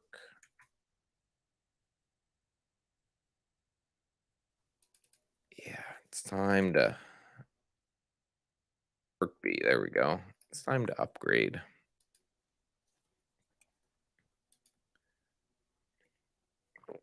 Right? And although pulled back recently, still in a massive uptrend on Burke B. So just showing what's going on here with these individual type markets. So that's my thought of it. I expect more slop. Right? I expect more of this increasing in volatility. Uh, you got to look, if you look from a long-term point of view, we can get all the way to the pre-pandemic highs here, and that only erases about a year and a bit worth of action. So that's 340. Another thing that I'm watching for is the anchored VWAP from these lows. If you draw this anchored VWAP, which is just kind of a proxy for your average market participant, that's at like 380. So that might be another place to look. But in the short term, we're a little extended. But this is obviously a broken market that you need to make sure that you're looking at relative strength. What does this have to do with day trading? Absolutely nothing. This channel is obviously not exclusively day trading, and neither is Trade Ideas. So when people ask questions about longer term trading, that's what we do. We tailor from everywhere for the day trader to the long term investor. Can I go over the squeeze again? So there's not one that's going to be best for intraday trading. It's both finding the one that is best for your time frame, right? The further out you go in time, the more of the squeeze is. So essentially what a Bollinger Band squeeze is, let me just add this indicator. A lot of people look at a Bollinger Band and they assume that it's kind of some revision to the mean system, right? They assume that, let me change the color on that,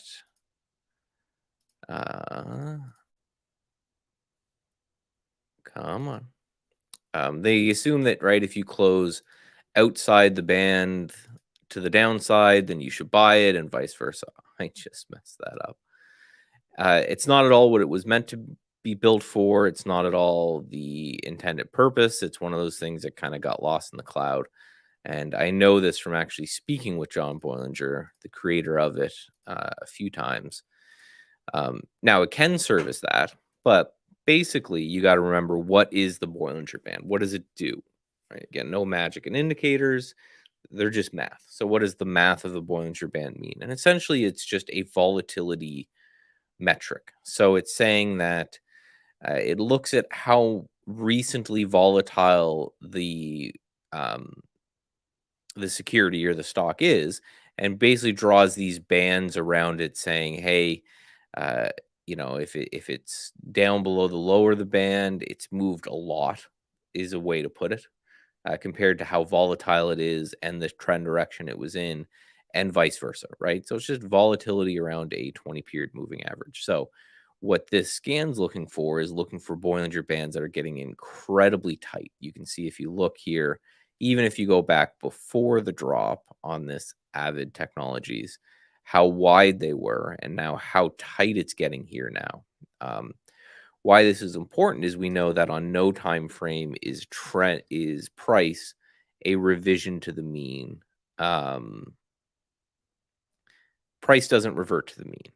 The What reverts to the mean all the time is volatility. Volatility goes from periods of high volatility to low volatility. Right? It's just the way it works. So volatility, if it's mean reverting, that essentially means that if something gets uh, too wide and too crazy, at some point it's going to settle down.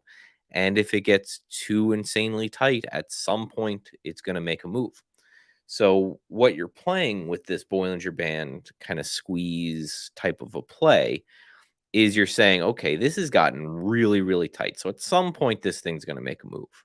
Now, it's on top of all of your other technical analysis kind of skills, or strategy, to say, okay, what move is that going to be? Right. And the other benefit of playing a contraction like this is, that price has gotten incredibly, incredibly tight. So it just means that your price, your target might be tighter. So now, again, for what time frame to use, that's going to be just whatever your time frame kind of is, right? Um, so yeah, now that something like Avid got really, really tight, if I was looking for a short-term revision to the mean trade, I could just say, okay, let's look at this high that it made in here, and you can see it's just breaking that right now. So a trade might be, I'm going to buy this now because the volatility's got so insanely tight. Let's buy a bit, and then we'll move from there. Um, and then your hope is that you get into one of these periods of volatility, um, expansion, right? You've had this volatility contraction, and then you want to buy it, and now you're hoping you're going to get a volatility expansion to the upside. That would be an ideal scenario, uh, if you were, obviously, if you were buying it here. So that's kind of the idea behind Bollinger. Yeah, and we have these in the regular system too, where you can find things at their upper Bollinger Band or at their lower Bollinger Band. You can look for that. What's unique about this scan, and what's unique about the power of the Market Explorer, is that I can go through and I can build some things. So there's some math in there to define what is a volatility contraction.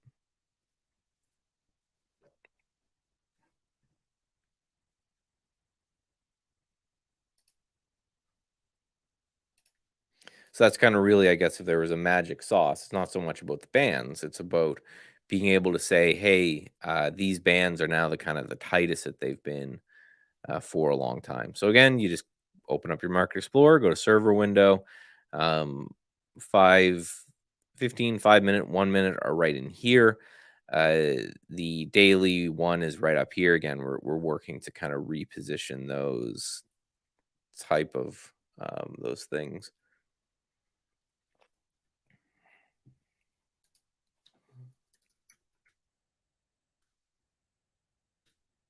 Oh, were you asking about the spelling of Bollinger Bands? Maybe that's what I was missing there. To spell like that. I think is the same as you, right? No, BOLL, I think. Yeah, BOLLINGER. Very common technical tool made by John Bollinger, who's big into the CMT. I'm a CMT myself. He does a lot of work with the Chartered Market Technician organization and all of that. So uh, he, yeah, he started. I think he started playing with the Bollinger Bands again, made after his. Um,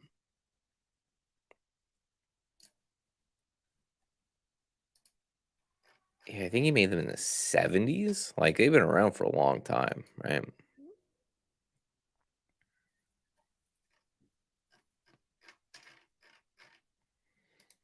Kind of remind me of that symbol. I'll forget, but yeah, I like the concept of. I'm gonna check back, see how this trade went. So Bollinger Bands Queen on the daily chart and for the 1-5-15-minute intraday. Well, again, it's gonna depend, right? So I'm big on and I like multi-time frame analysis. So for example, you may say I'm going to look for a 15-minute Bollinger Band squeeze and I'm going to scan through all those and then look for what daily chart that I like based off my trading plan and use the squeeze for entries. Um, and then so I'm going to look for a squeeze as kind of my reason to enter a longer term chart or something like that. So again, it's going to be entirely trading plan dependent. And yeah, these are gonna. When you say it, it sounds like you add an I before. Now you've got me wondering. Hold on, let me find an interview with him. Have I said it wrong my entire life?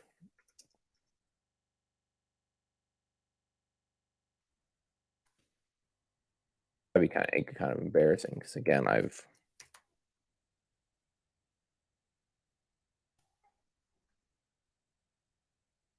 chatted with him a bunch.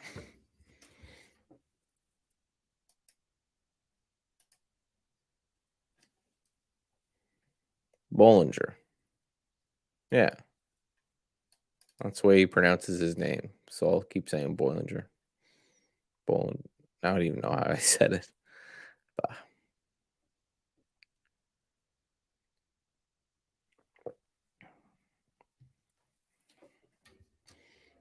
I find the Market Explorer uses a lot of PC RAM because of the volume of data.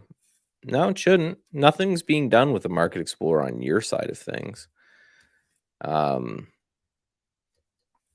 talk to the dev team about that. Maybe that's the case, but you got to remember what you're looking at for me. I've got a $500 Mac Mini that's running this stream, Mac OS, and then it's running Windows inside of Mac OS. And I still have RAM to spare. So that shouldn't be the case. Activity monitor. Memory. Yeah, I still got a bunch.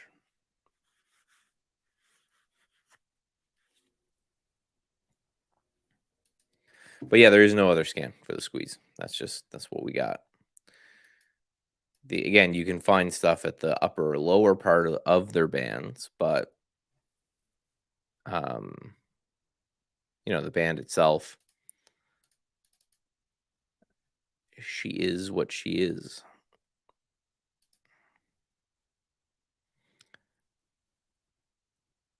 Yeah, other than that, today is definitely a wait for the close day. Right? It's definitely not a day to kind of to swing for the fences early day for you swing traders, right? For you day traders, again, you just day trade, right?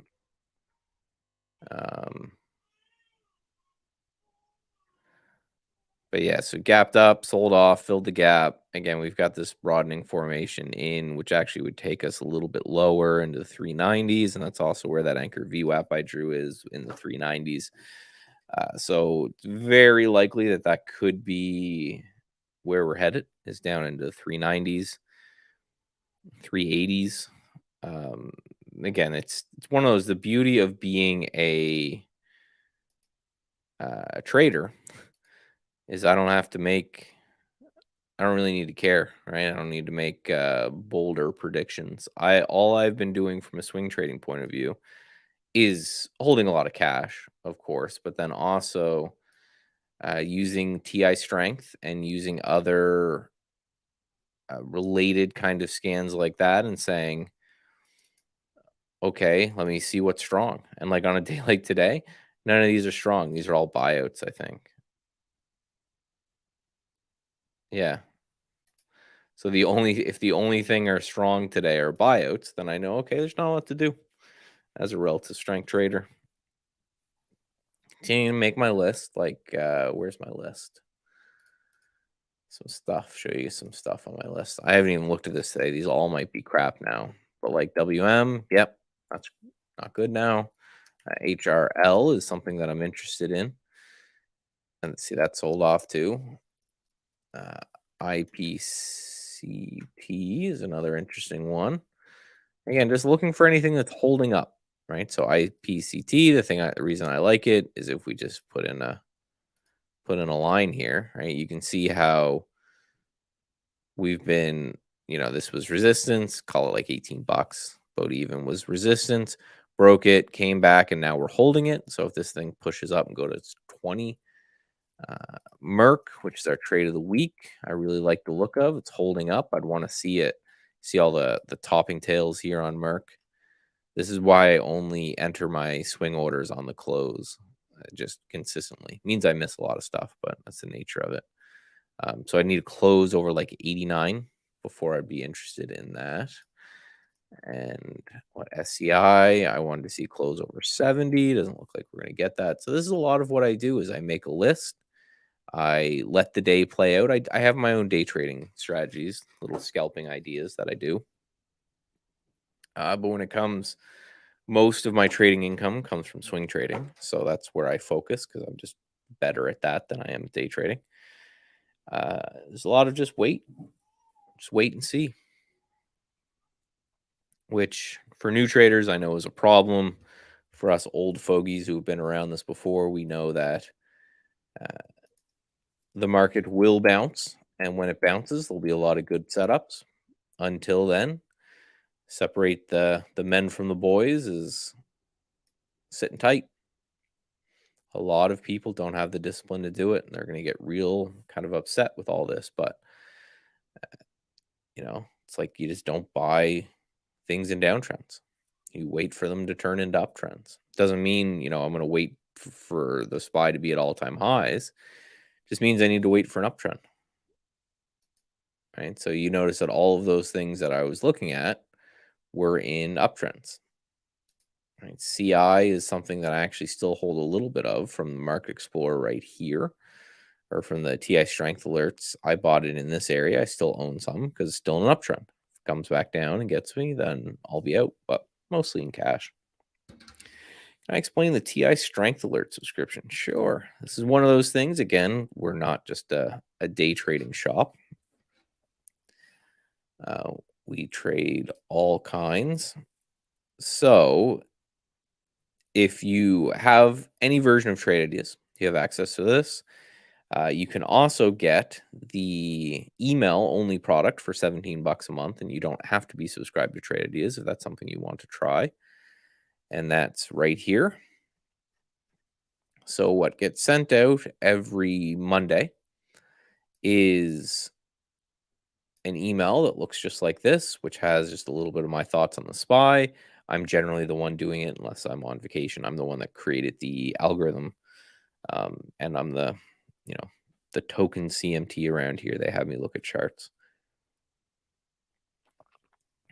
The rationale for everything is explained right here. There's an getting started video that you can watch that explains kind of the entire logic behind all of this.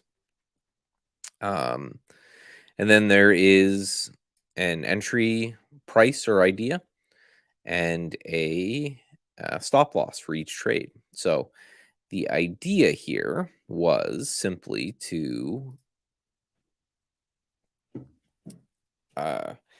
to create a system. So when I was taking my CMT, they had you study trade ideas. They had you study a guy named Ned Davis, who's has his what he calls Fab Five system. And what he would do is he would essentially rank certain things, like what the market is, um, what the market's doing, right? Some fundamental data, but basically he had this almost checklist ranking system for the market. And I thought that was a great idea. So I decided to do the same thing and to start testing it. So what I've done is I've built this, trying to find, we have the back tested results here for this TI strength system. And essentially what it does is it ranks every stock in the overall market. So it says, for example, I can't give you everything, but like if the stock hasn't been oversold for a year, give it a point. If the stock is above its 200-day moving average, give it a point, right? If the stock has put in more bullish candlestick formations than bearish over the last whatever period, give it a point, right? So, more bullish things add points and more bearish things remove points, right? So what you end up getting is you end up getting a list of just stocks that are quote unquote strong. So what I did for the back test is I said, okay, you look at what the strongest symbols were Friday night. If they break their high, that Friday high, then you buy them with a stop loss. You hold them for a week and then you sell them and go again, right? The reason I have holding them for a week is just because when you run a back test, you need some sort of exit criteria, right? So it's mainly for the simplicity of the back test. My idea is I always kind of buy them with the entry point that is given, and I will trail them. Just pick a moving average, do it by eye, wait for a trend change, use a lower time frame, whatever you want. But I want to try to stay in the ones that are working for as long as it can, right? If you trade more, you're just paying your broker, even if commissions are free, which is usually the counter I get to that. But so if something's working, I'm just gonna stick with it. But that's how the back test was won. They're done, and you can see again, not magic, right? We had about a break even year down in 2018, 2019. 2021, to be blunt, was not great until the end of the year. When we had that bifurcation of the market, which value stocks were rocketing and growth was tanking. So again, not perfect. Nothing's perfect. It's going to make you money every day, week, or month. If someone's telling you they'll do that, make sure you run. But overall, handily beats the market. So this is a lot of where my trading comes from now, because again, it's a very simple and easy system, and it just keeps you in what's strongest. So if we look at what was strong yesterday, we got General Mills, Schmuckers, right? So cereals and foods and all these are all like end of the world kind of stocks, right? And then today, the only thing that even made the list are all stocks that got bought out. So they're all not candidates that I'd be interested in. So it just means there's nothing strong. So for a relative strength trader like me, it just means I do other things. I work on new algorithms. I come chat with you guys. I'll do some Twitter stuff. Away we go. So that's the idea behind it. So I see your next question. So if I have a premium subscription, I do not need the 17 buck a month sub. No. So you'll actually, if you go to your channel bar and you click on the Strength Alert channel, it's got that little red and yellow cartoony kind of animation. Every Sunday-ish, that will be updated. And when you click on it, I'll click on it again here, it will actually load up the email. So this is the email that gets sent out for the $17 a month. So not only that, right, this scan down here in the corner is the scan at which the algorithm takes its symbols from, and it's updated every 10 seconds. Right now, again, it's showing nothing right now because it's saying there's really nothing strong right now. It's time to have a have a little break. I may need to lower it's actually cutting off at um, 86. I may need to change that. Actually, I'm going to do that. Let me do that in the back end. It will take till Monday, or it'll take until tomorrow to update, but I may go through and just change that.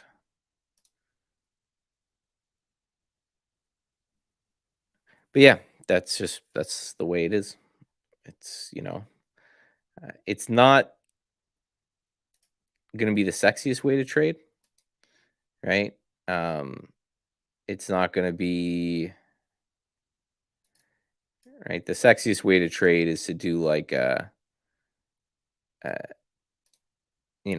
buy a meme stock that's been tanking all year and hope that you get the low, and then if it bounces, you're going to make 100% returns and pound your chest, and everything will be great. And it's just that's not what this is. Right? It's just not the idea here.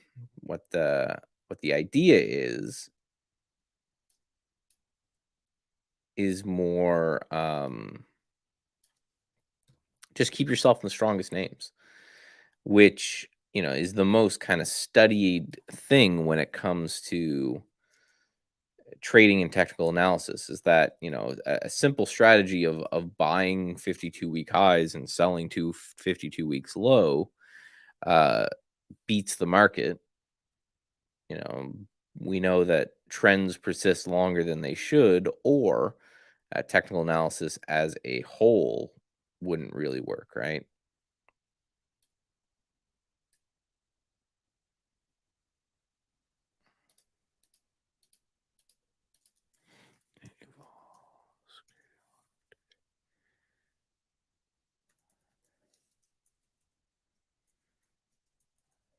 Okay,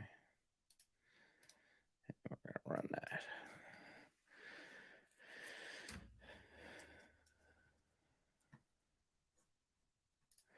Yeah, I'm not going to read that comment, but I agree on the Twitter. It's not up to me.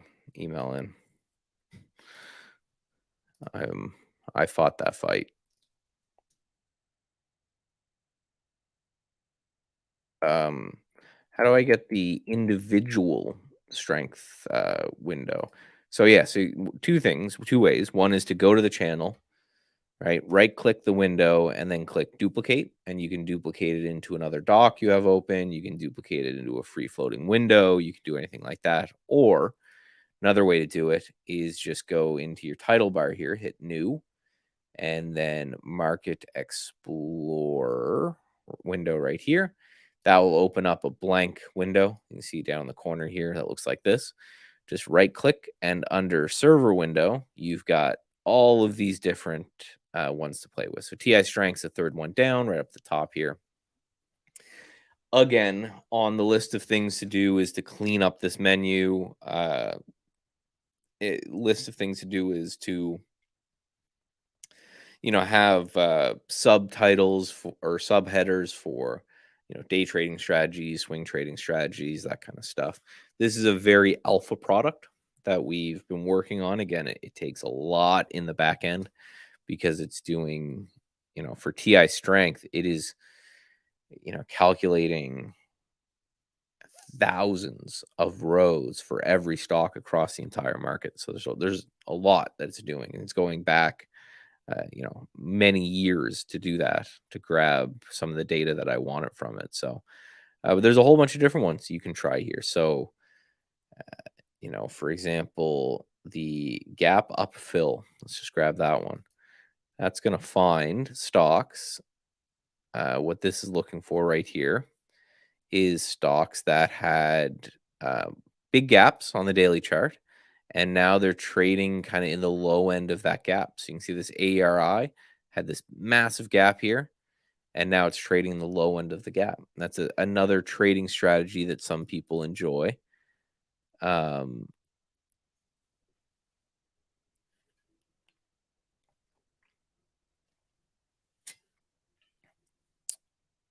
the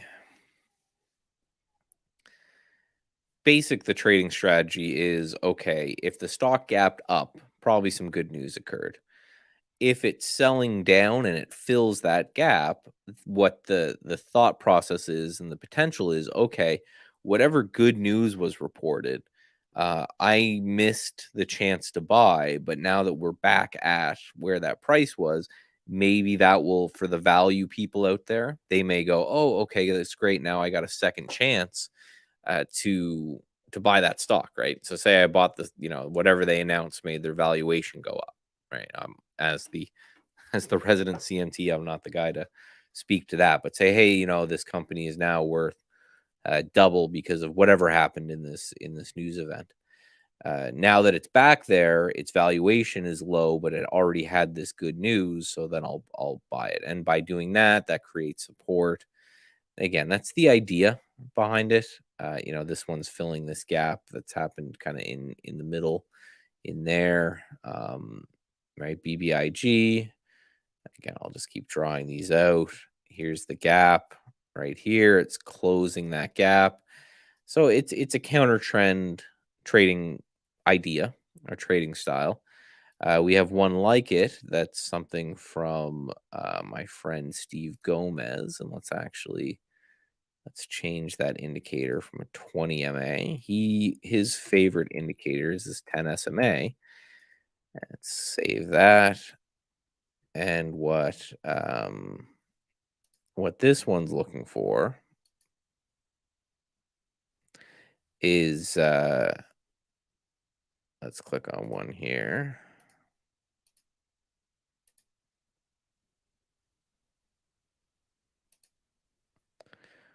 Where zoom in a bit here. So you have this big gap up. This blue line is the 10 period moving average. So instead of it necessarily closing the gap, what Steve looks for is for it to pull back to this 10 SMA. And then if it finds support there, then you kind of get the same thing. I kind of like this better than the typical gap fill. You can see there's not many alerts. I'm trying to look for one. So this one happened on the 3rd right here. It's not something that I trade a whole bunch of. But I like the idea. I like the concept of, because if it fills the entire gap, it came all the way down. But if it just gets to the 10 SMA and then pushes up, I think what he would rather see more of um, is the stock holding strong and the 10 SMA catching up to it as opposed to the other way around. That's another one. Again, all kinds in here. RSI divergences, I've gone over a lot of. This strong stock pulling back will be just that. Right? It's just looking for stocks that are in uptrends still, that are pulling back. This is a great little one for people that love that, right? If say you're a revision to the mean mindset person, you always want to be countering what the market is doing, but you find yourself getting in trouble a lot, buying downtrends and things like that. This is a great one because you're buying short-term pullbacks and long-term uptrends, which is a good way to do it.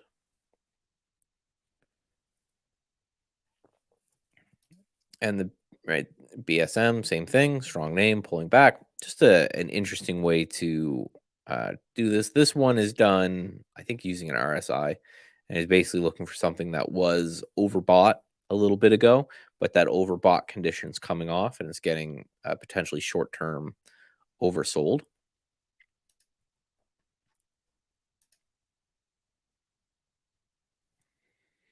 And so a lot of these things, they're all kind of the same resources type of a name, UAL. Right. So the idea is you would combine this with some sort of technical analysis or game plan to say, hey, I'm going to use this to pick my moment. Another way that I think a lot of people would benefit off something strategy like this is look for multiple time frame approach, or lower time frame analysis, and say, okay, well, right, this thing's pulling back, so it's in a long-term uptrend, and then that uptrend is just having a pullback. Now let me look for my moment on a smaller chart, something like that.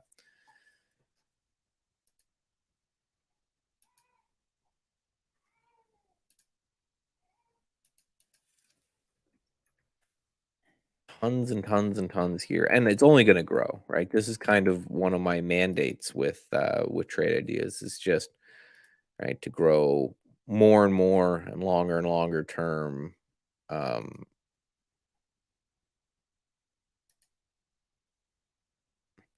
longer term, not longer term in the sense of holding longer term, but longer term in the sense of trying to figure out a way to use more historical data than the normal system gets. But right, VIST, VST, right? Again, just tons and tons of. I really like that one. That's why I probably talked about it quite a bit. These breakdown stabilization and breakout stabilizations are intraday trading strategies. So this one, for example, is I. What it's looking for is a stock to sell off the open, and then start to chop around sideways. So we've got one for the long and the short side of things. So I, for example, sold off, chopped sideways, and now it's looking like it might break down again. We had another one from 3M today, same kind of thing, sold off and then chopped sideways for a while. And let's see if there's any from the upside. I don't know. As I see on my other monitor, AMC just hitting new low after new low after new low. Makes me really sad for the people who got like super involved there. See, this is why we have to fix the.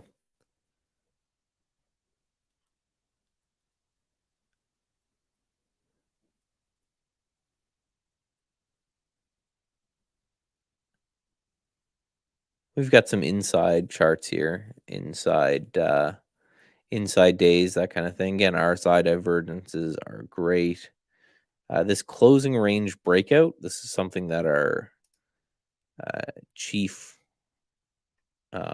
CIO, chief information officer, I think, likes to trade, and he had me build for him. There's nothing here today. Of course not, because this market wouldn't be conducive to it. But essentially what it's looking for is a tight range on a stock into the close of the prior day, and then a break of that going forward is kind of what it's after.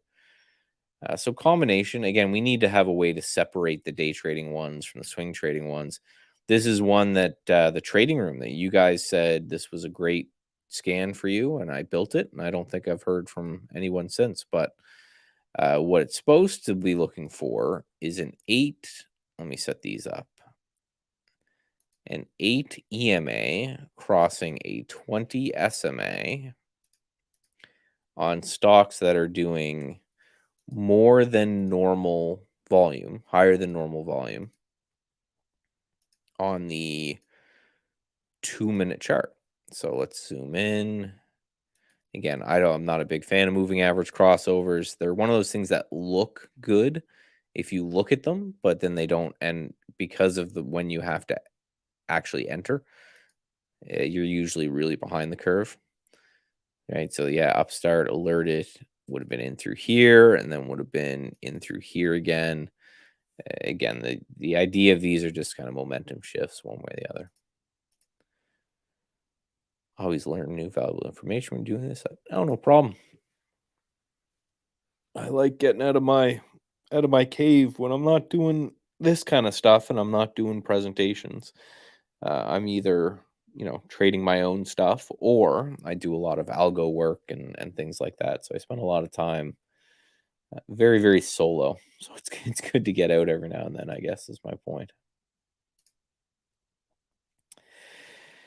Yeah, the poor guys over at AMC. Those poor apes, man. I wish we could have reached them and taught them beforehand.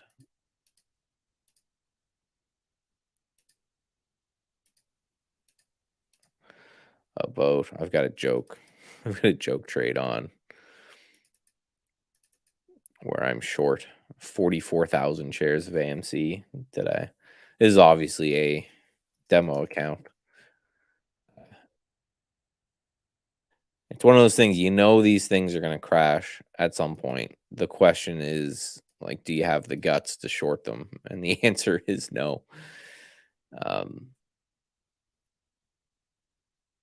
because they're irrational, right?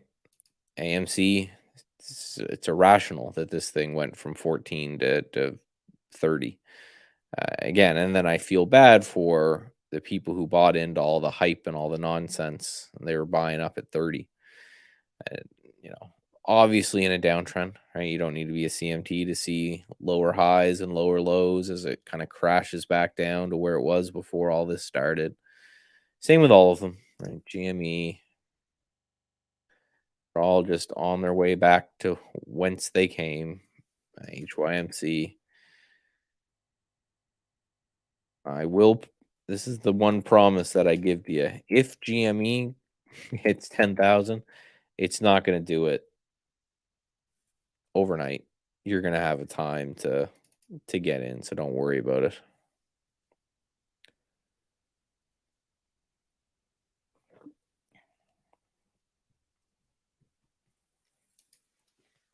All right, if you are going to go shopping on beaten up stuff, all I say is, probably try to find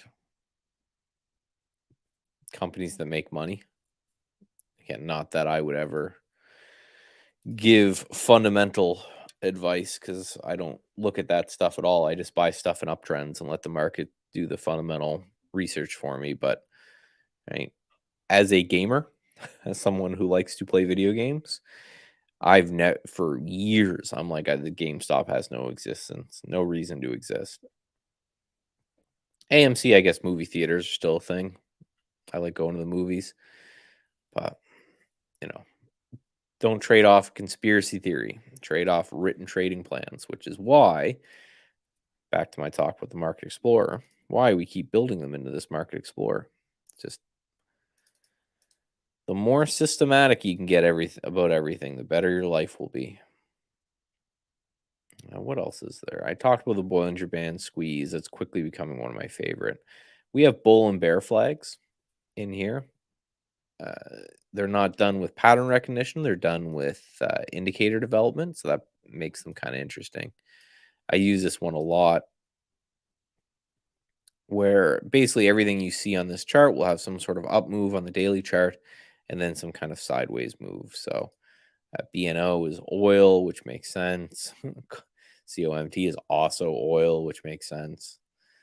And a lot of these things are going to be oil and commodity related because those are the only things that are up enough to classify the bull flag. The rest of them will be in the bear flag scan. So if you're a bear flag person, you can just go the other side. And again, these are updated kind of algorithmically every 10 seconds. So if there's something you don't like on there, you can keep it up in the corner somewhere and have it go from there. Right. AAU, big push down, consolidation. AAWW, big push down. That's a textbook bear flag right there.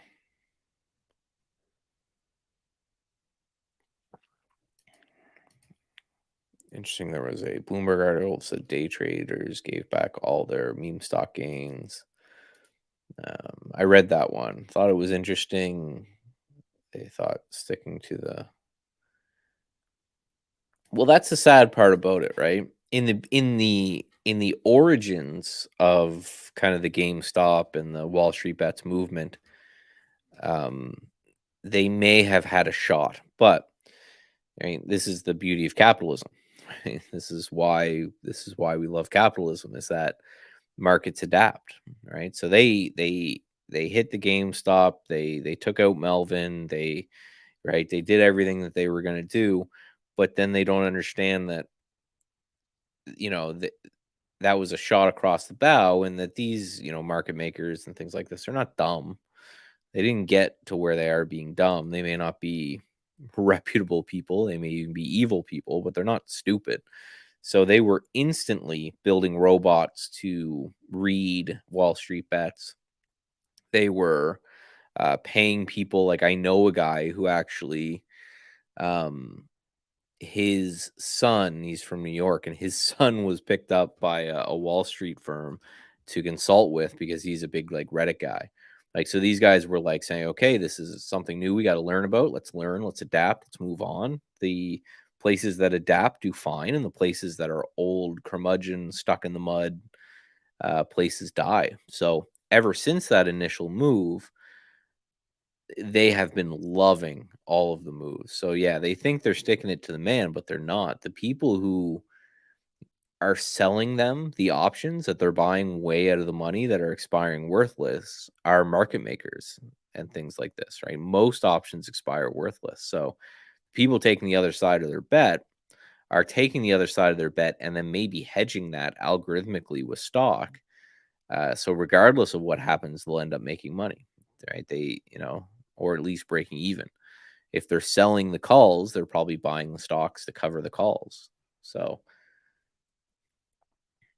it's a sad thing. There was that kind of brief. Full disclosure, right? I own GameStop around $50. Oops, I didn't mean to post that. I meant to chat that or type that into my thing. So, um, GameStop. Something's off with the charts here, but yeah, that original push to $50 on GameStop, I actually had some on. Um, yeah, right in here because it had that crazy push, and then it came all the way down into the 40s. And when it broke that, I remember this was a big volume day. I bought some, and then I wish I could say I sold out here, but I was selling. I think I sold some later that day, and then I sold some into the next day, and then sold the rest, somewhere in the 200 area. Um, so trade them, right? If they have these runs, so trade them, right? Just don't fall into hype men, conspiracy theorists, that kind of thing, right?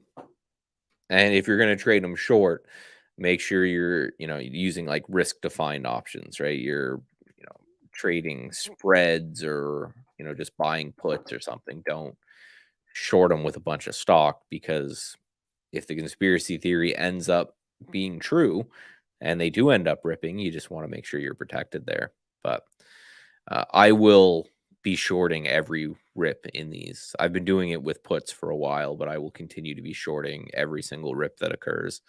Again, not with stocks, but with options kind of thing.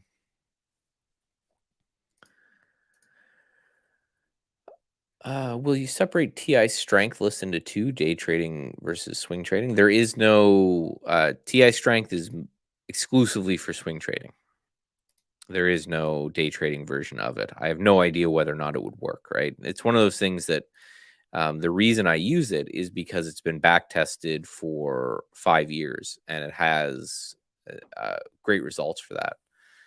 I have no idea whether or not this is a good day trading system. Might be something to test. I wouldn't imagine it would be, just because again, it's completely it's longer term focused, right? It's looking for stocks that it thinks over weeks and potentially months are going to kind of outperform things. So uh, it's just not the vehicle for that, right? For that, I would make sure you come up with something that's a little bit kind of more focused in that area.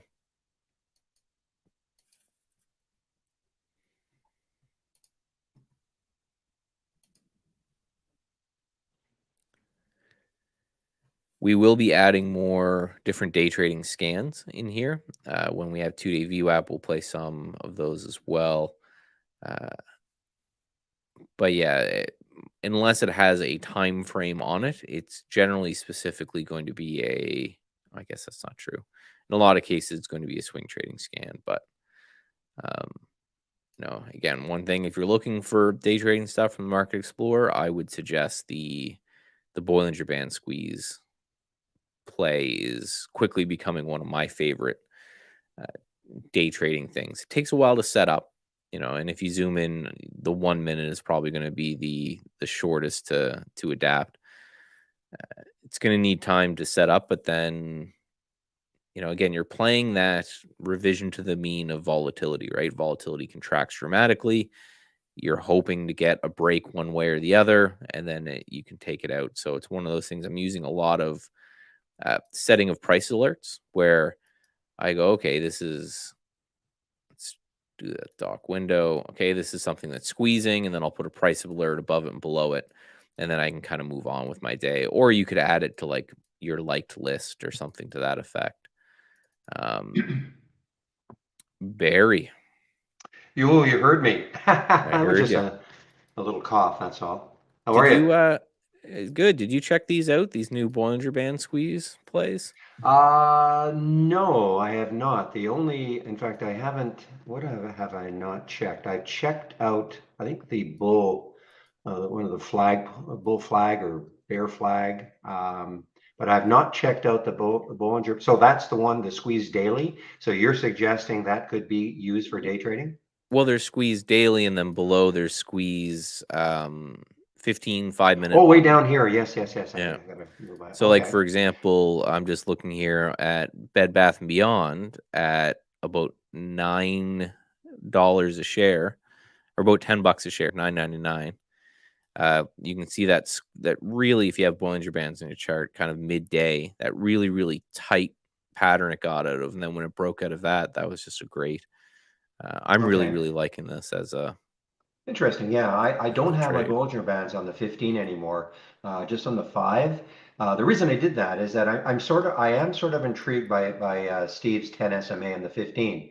So what I wanted to do is I just wanted to have that was the only indicator so I could really zero in on it. And I'm intrigued by it. I have to admit, it is, especially for me as somebody, well, in this market to short, is just watching these things come up into it and see what happens. Again, if I'm on the 15, and then just see what happens. Give it a couple of minutes and see if it starts to move down. Hey, take the trade, and if it hits it again, you're out. But you're kind of going to know almost immediately if it's working. Well, and So, it's funny with the 10 SMA. A lot of people ask why, 10, 20, 50, 200. Why are these the popular moving averages? And I'm sure might know this, Barry, but the reason that they're so popular even today is the simplistic computer power of calculation, right? Because a 10 period moving average is just the average, and it's just very easy to divide that into. So like mhm, exponential moving averages and things like that have really, really complicated calculations. Simple moving averages, especially round number ones, are super, super easy. So when a lot of systems are running on like incredibly huge amounts of data, and even back in the day when it got popularized, when people used to do the calculations by hand, they would often use a 10 daily and a 10 weekly and a 10, for the 15 minutes and things like this, just because it was way easier to calculate than to try to, because a lot of people say, well, 10 days, what does that mean? Well, it's nothing. But mhm. yeah, that's my theory behind why those are super interesting. Same with the Bollinger Bands, are just based off of 20 SMA, right? Right.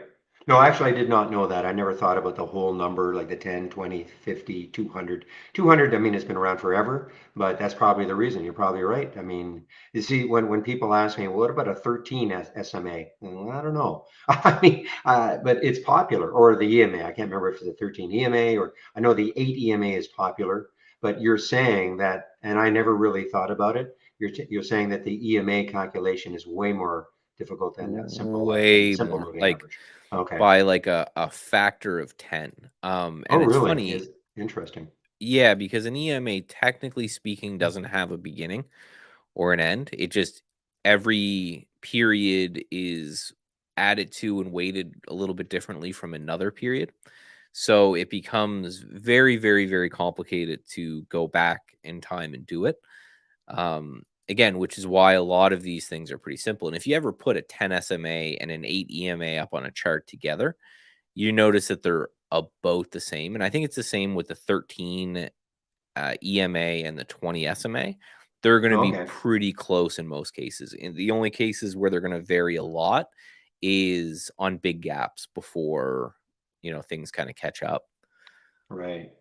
Michael, what's your opinion of using pre-market data for SMAs and EMAs, but but what's your opinion of using using pre-market data? I I still have this debate. Now, after the first 10 bars, it doesn't matter anymore. But I don't think there's enough pre-market trading by institutions that move price that I think it's something that would make a lot of sense yet. Now, and then I say that, and on the other side of the coin, I'm one of the ones thinking that we're going to 24/7 trading in the next Hmm. 5 years. So maybe when that switch happens, it would make sense. But for me, I still leave them out. Okay, because I hear you. I hear you about the volume and all. So you're more concerned about the institutions because, of course, there is tons of volume now on many different stocks in the pre-market. But you're suggesting that the institutions do not get involved in pre-market trading? Oh, they don't nearly as much because the algorithms are a lot harder, which is it's funny because Okay. that's a lot of the reason why a lot of traders that trade your style and the ones that I know like the pre-market, right? And they say it feels better. But so and again, it's all theoretical. But my theory of why it feels better is because you're not fighting the Goldman Sachs HFTs. You're not doing any of this, right? Hmm. You're trading against other day traders, which is why you can get these, explosive moves and they're a lot cleaner than they would be on the intraday chart. Gotcha. Okay. Cool. See, I learned something, Michael. I'm glad I was Well, listening to you. you learn my theory. Yeah. I've got no way to prove that, but that's Well, that's my okay. I've thinking learned behind it, your right? opinion. I've learned about your opinion, and I heard your comments about AMC. So you said you're suggesting I shouldn't be piling into AMC right now. No, I know you're I'm planning kidding. on I'm kidding. Of taking course, out a I'm kidding. mortgage Of on your course. house and Yeah. rolling it all. I wouldn't, but Yeah. I think they'll still be. It's one of those things. If you look at the chart, it pops every now and then. Each pop is lower than the one before it, so it's kind of like a Ponzi scheme, right? Where it will pop, and then the people who are in it before will use that pop to get out, and so Hmm. on and so forth. So I still think it's worth having on a list somewhere. Same with GameStop, as they'll pop again. It's just I think my plan Yeah. will be to do a put spread or something in the 20s next time for AMC, where it was the 30s before that, and then it was the 40s before that, it was the 50s before that. So I think you might be able just to make a little money. Sadly, these Hmm. poor guys who got suckered in on the way down. Well, I'm looking at GameStop right now, and I'm still convinced that it's going to hit 100 again. I mean, it never ever wants to truly give up 100. There will be a day, I guess, maybe that it'll hit 100 or give it up, and then really keep moving down. But you look at this pattern, and there's just that. I don't know. There's this mystique about it, And you know me, Michael. I'm not in the 10,000. I'm not in that camp, as you know. Hmm. But it's amazing how many times, we've been in the trading room and we say, okay, is this it? Is this it? Is this it? Is this finally the time that it's broken down through 100 and it's just going to continue down? And then all of a sudden, out of nowhere, tons of volume comes in and it's back over 100 again. It's just truly amazing. But Yeah, it's like a mystique. I think the hedge funds are now taking advantage of the people who will never sell because we know there's if you Hmm. threw $1,000 into GameStop at 200 or 300, you're never selling that, right? You put that in an account Hmm. somewhere and you're just gonna, and if there's enough of that exists, then what I think that it'd be easy to do is get, a couple Discord rooms or some Reddits or whatever talking about it one day when everyone's forgot about it, after you've bought a bunch of shares or calls or whatever. And then you get, Hmm. this whole hype cycle that they know that they can ride. It will get back on TV. It will, right. And then this whole hype cycle will happen again. And they're selling on the way out, and then they wait for it to die. So I think you're going to get a lot of these little rallies throughout. It's going to be one of those things that eventually people will stop caring. It's gonna that's the only time I think these things will fully die is not through like some sort of implosion down. It will just be through apathy. If people hear the next, hyper that talks about, hey, we found some documents or blah blah blah blah, and the price doesn't move, that's probably when it's dead. Hmm. Yeah, exactly. All right, Michael, I'll let you go. Thanks for the extended 6 minutes, and I'll Oh, let no you go. problem at all. This is, And yeah, it's way better than the old plug it, oh yeah, unplug it, and plug it back in for sure. oh exactly. And I'll see you at the marketing meeting. You bet. Okay, All I'll right. add to my stream now, so I'm back in. Okay, guys, I'm in both rooms now. Yeah, Zach, I was just talking to Michael Noss in our YouTube room, and back in. So, and by the way, just give me a moment here as I get my music up and running. Here we are. So you may have seen that the CLVT, I took this one. Remember what I was saying earlier? This is just when I was just before my break, really. Well, actually, before my break, I was talking about the CLVT. Actually, let me get rid of the announcement. I was talking about the CLVT, and the alert was at 13.95. Okay. Now it didn't drop a huge amount. It dropped about 20 cents from that alert. Remember, I said I was going to put a price alert at 13.95, and if it took it, then I would probably really take a hard look at taking the trade. And that's what I did. I mean, nothing spectacular. Got in literally at 14, right at 14. And I've sold probably the majority of it in between 14, 16 to 18. Okay.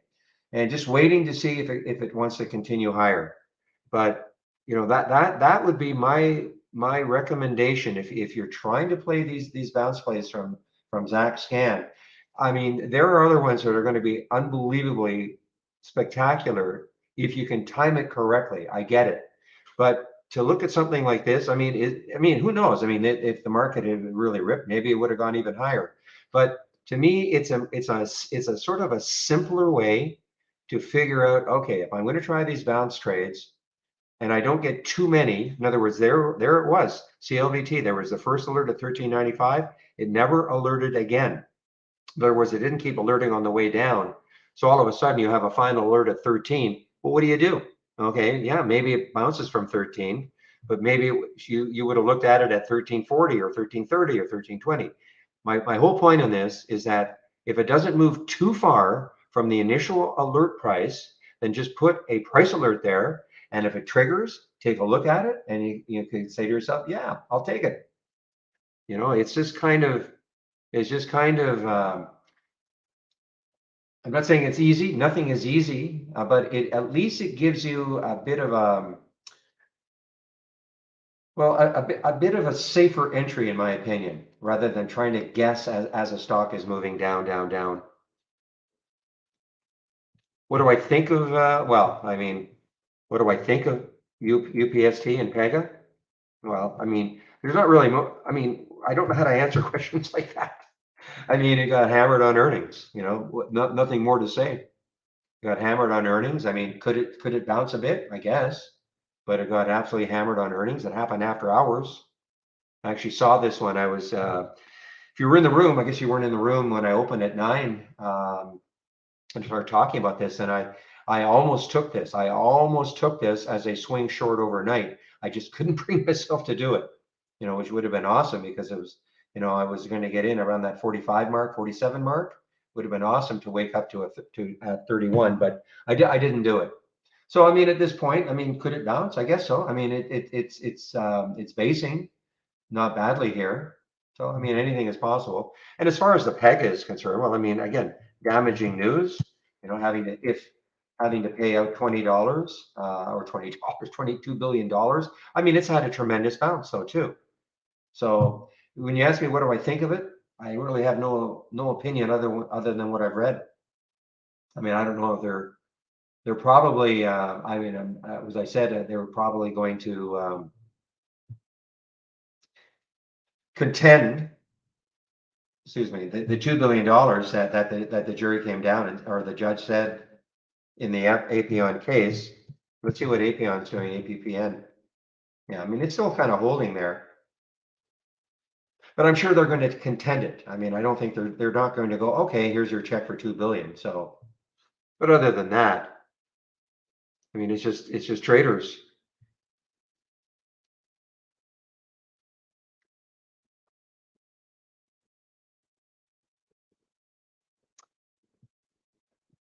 You purchase a Trade Idea subscription. I open an alert window, but it does not work. Well, when you say it doesn't work, what do you mean by that exactly? Now, first of all, Danny, do you have a green ball in your toolbar? If you look at the toolbar, you should see a green ball. That means you are connected. If it's red or orange, then it means something has gone wrong with your subscription. You haven't logged in correctly or something like that. So when you check your toolbar, do you see a green ball? Hopefully you can see what I'm pointing at. It's way over here. See that green ball?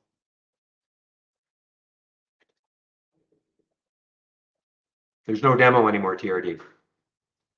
No more demos. So I'm just waiting for an answer.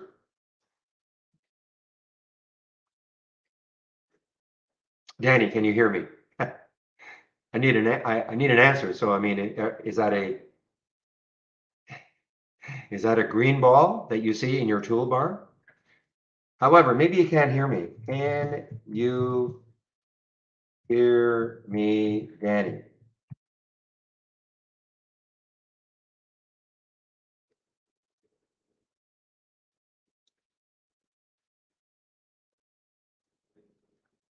Really hard for me to answer questions if you have me on mute.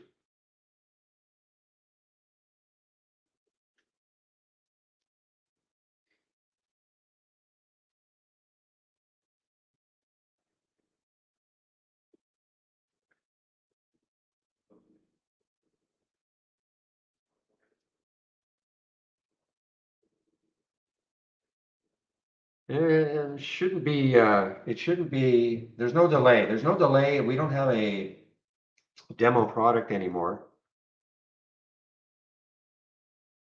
Look at Peloton, guys.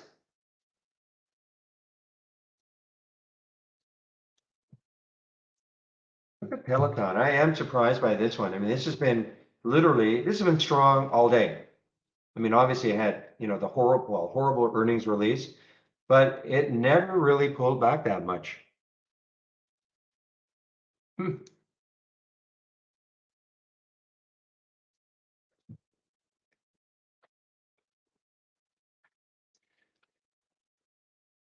Yeah, so there is no alert. Well, Jamie, I mean, first of all, we don't have ADMAs. We don't have EMAs at all. So there is no alert that you can create. Okay. The only things that you can do are with SMAs and showing crosses on different time frames. I'm talking to somebody in our YouTube room, and this is it. Okay. So if you type, but we don't have EMAs at all. So here are the SMA crosses. So if you right click on an alert window, okay, so these are the SMA crosses that we have. If you don't see it here, you're talking about an 8 and 20. So on a 2-minute chart, it doesn't look like we have the 5, 8.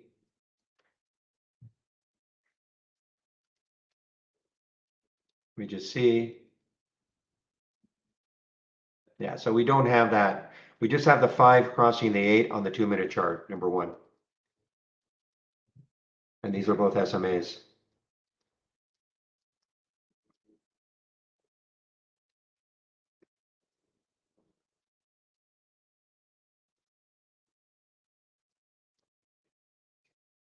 So unfortunately, Jamie, this is what we have to work with, and you can't create something.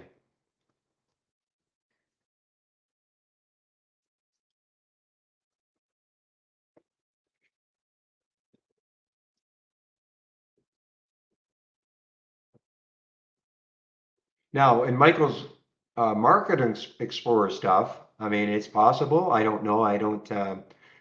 Let's see if there's anything that might even look like that. Yeah, nothing is. Yeah, I don't see anything here that would look like that, Jamie.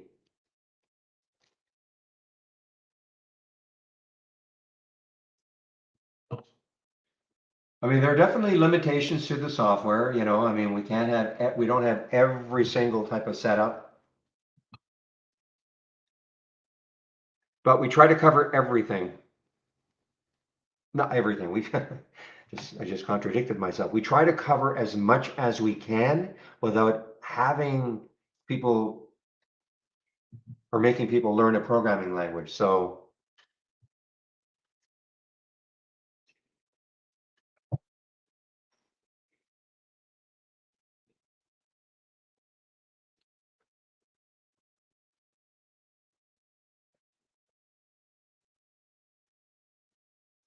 I guess Danny can hear me. Okay. Well, sorry, Danny.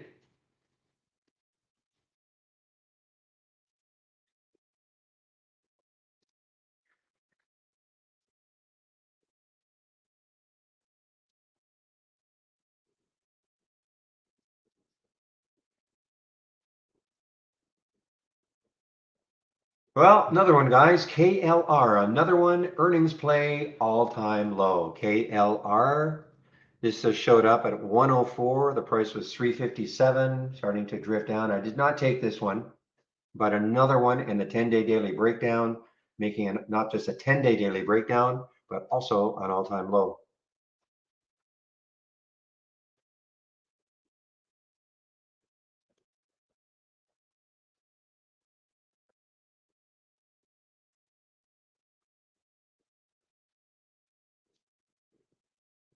Yeah, you guys have been talking about Novavax for a while. Yeah, I mean, another one that just got absolutely beaten up on earnings.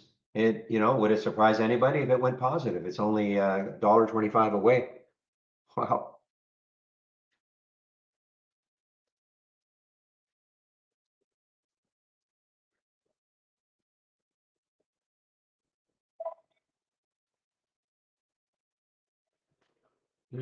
Just a minute.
Guys, I am now back.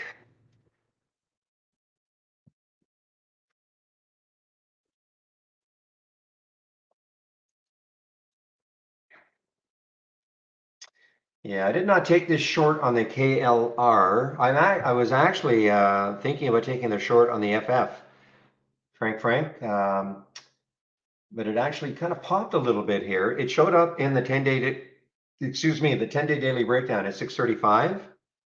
At the price at 12, right around 12:30. It happened right there. I mean, actually, would have been too bad if I taken it right there, but I was on my break. So now it's actually having a bit of a pop here, a bit of a comeback. So I'm not interested in that. And man, though, DM just to zero. I mean, who knows? I mean, what is going to possess anybody to buy this now? I mean, this got up to wow, $35 back a little over a year ago, February of 2021.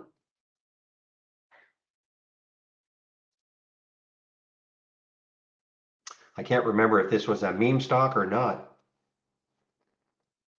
Ah, you know what? Look at this Indo now. Indo is just going back from to where it should be. Look at Indo, INDO.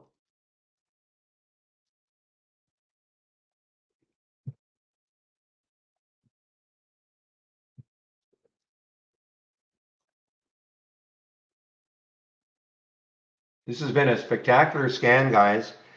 Unfortunately, next week it probably will not give us as many great opportunities because most of these are earnings plays, and we're just at the end of the big week of earnings. Next week we're down to hardly any, about 140 companies. So we've gone from 1,200 last week to 600 this week to about 140 next week, and then the week after that, probably won't even see any. Well, we'll see some, but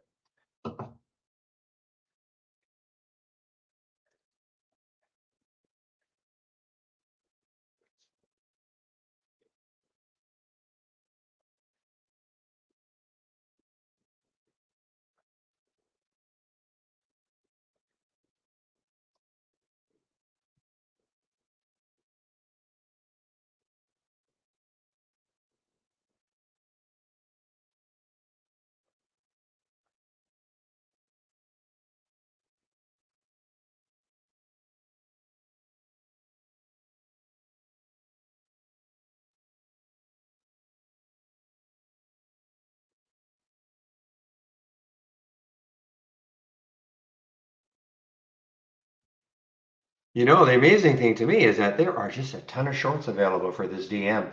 6 million in Interactive Brokers. So I mean that's one of the reasons, is why. I mean this thing has just been shorted and shorted and shorted. I mean if we have 6 million, I'm pretty sure most brokers will have shorts available for DM. And that again just keeps putting more downward pressure. The more shorts available out there on the stock price. Bad news. Just out of curiosity, could you hear my dog barking?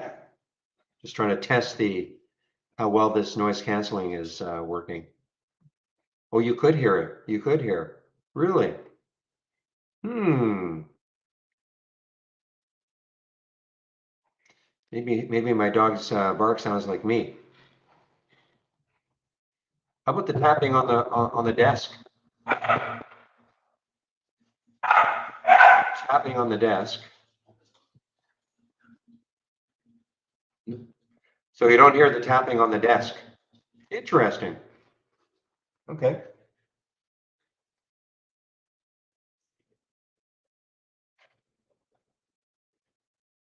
Well, she doesn't bark that much, so it's me usually shuffling around on my desk that's what's making noise. So if you don't hear that, that's probably 99% of it.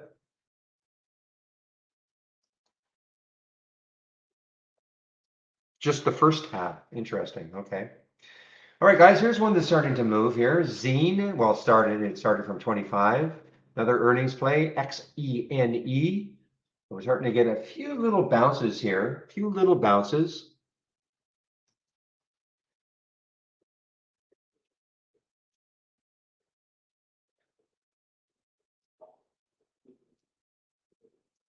Oh, that's interesting. I did not know that, programmer.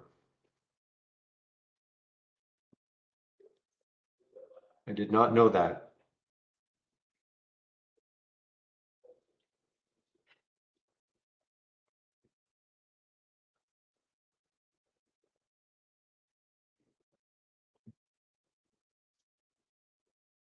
But that doesn't make sense. That doesn't make any sense at all. If you hear me, because I'm talking all the time, that would mean you're hearing all sorts of background noise. I'm gonna make sure it's on. It's active. Yeah.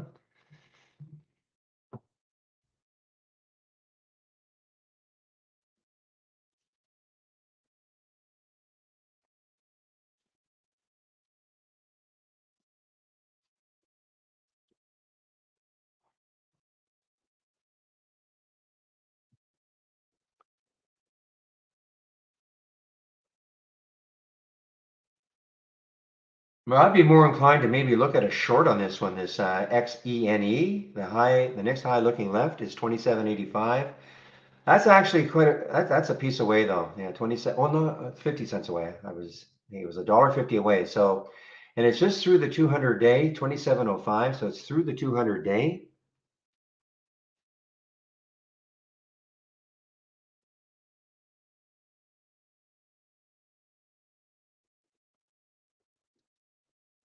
Okay, I'll stop talking.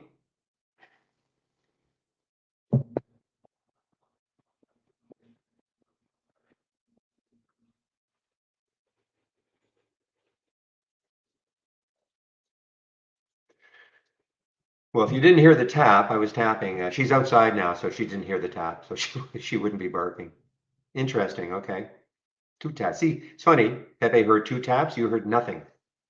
Must depend on your system. Anyway, guys, I don't want to bog down on that. I've got my robot. No, I got the robot, the vacuum going in the background.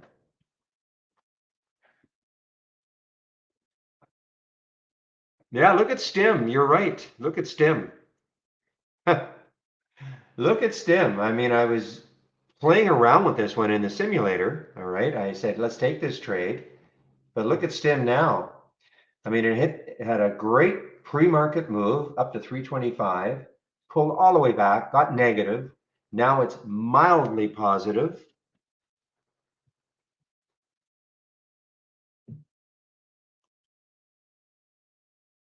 Yeah, you didn't hear me singing.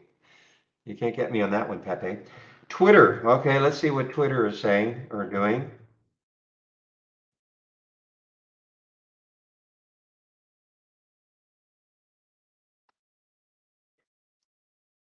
Did he tweet that?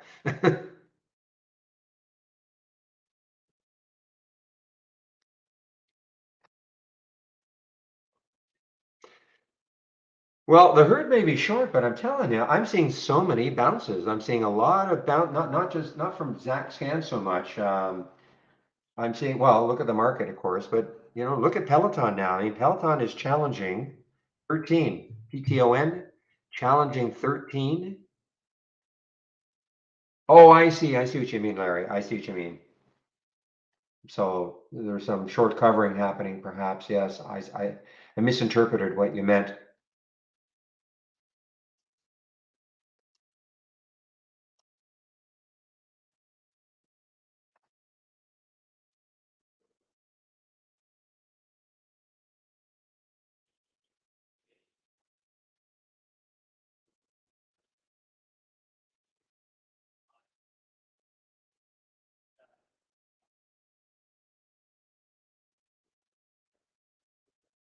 I haven't looked at DWAC for a while. I don't even know what it's doing. I took it off my charts. Yeah, doing nothing. Ugly, ugly, ugly, ugly.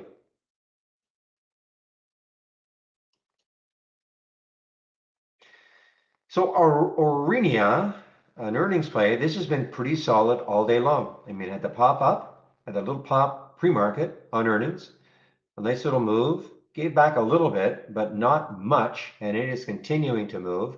However, let's take a look left, and the next high looking left looks like it's around 1138, so it's not that far from that.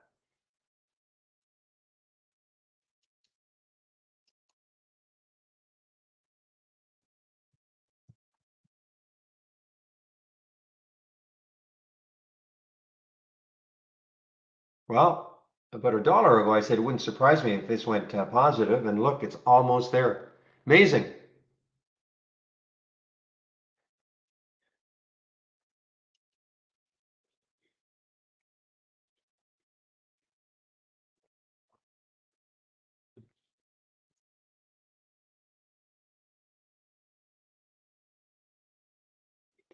This is an earnings play. I know them. I mean, I've seen them. SWAV, a pretty good one. I mean, big move after hours yesterday on earnings. There was the high, and it's basically above the high of the post market. So this is starting to move. SWAV.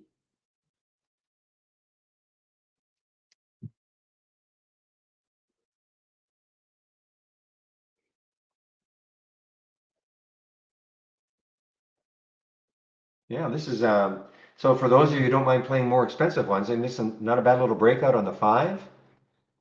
And the high was 141, and it's starting to, maybe that's a bit of a magnet for it.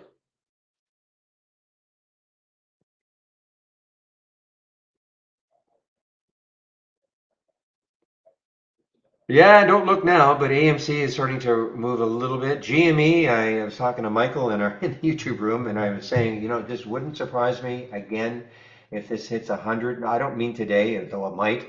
It just doesn't want to completely and utterly give up 100.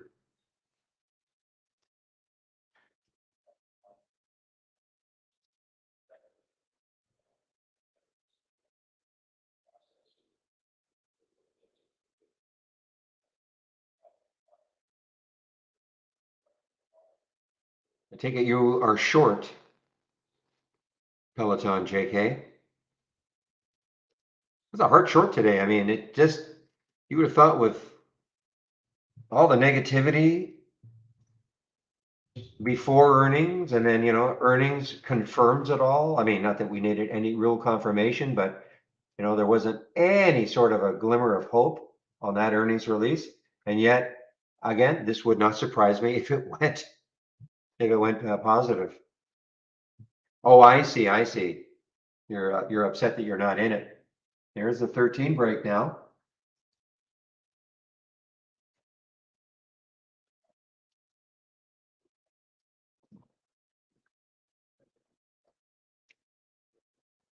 Here's the other one, guys, that I was thinking might drop, but I mean, it's just not going to do it. GDRX had a whole bunch of downgrades. Nice little pattern right there, kind of curling up off that 15-minute over the whole number, 803, and the spread is okay. The high of the day was 847. It looks, I mean, a nice break here. Not tremendous volume coming in, but it looks like it wants to do it.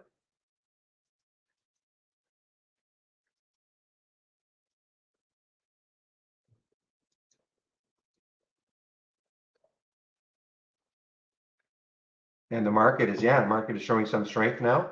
Nice, couple of little big bottoming tail here on this 15-minute candle. Still a long time though. Has 10 minutes to close. Excuse me. So any bounce play now from Zach Scan, if it's not too late. Okay, for instance, Suncor 33.39. Wow, the CLVT. I don't have very much left, guys. I actually thought I got rid of it all, but I have a little piece left. Not very much, but I'd be watching the Suncor SU.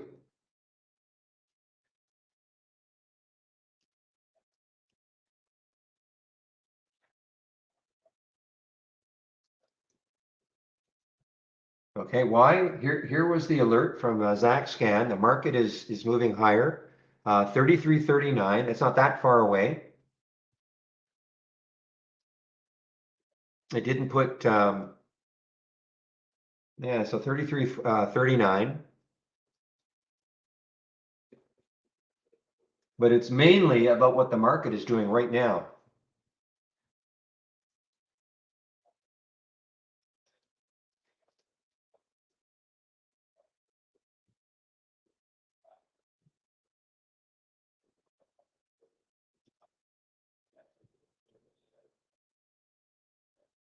Yeah, I call these pull-ups. I know it's semantics, but I call these pull-ups. Pull-backs, Whoops. I may be in the minority.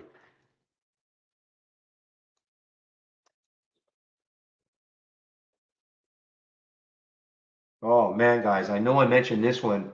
Probably right around here, CCXY, probably around XI, probably around 1650 to 60. And this just kept moving another, because we were trying to find stocks that might be moving higher in the face of this market moving lower. And this was one of them, CCXI.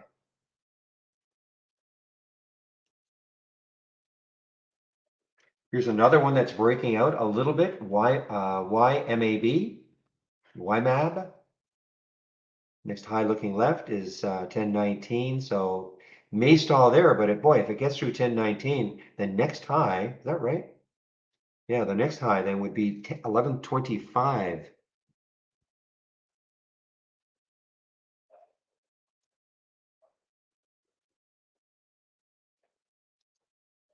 And Shady, nice, I know you took the T-Dog around the 28 something mark. I know you did that. Good for you.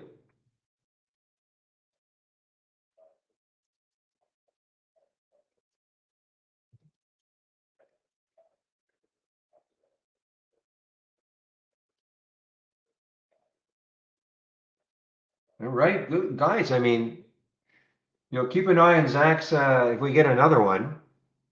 But look at the SU, the Suncor, 33.39, 33.79. That's a nice 40-cent move. I didn't get right in at the 33.39, but I'm riding the market. The minute this market stops, I'm out. The minute it stops.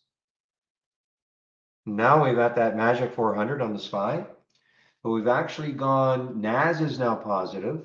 Let's take a look at the sectors now and see how dramatic.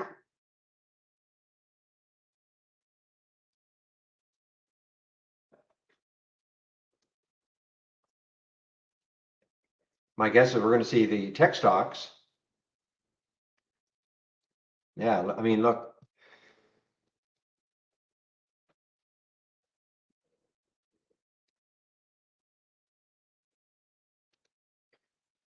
Oops, that's not right. Change from the open. What's happening here?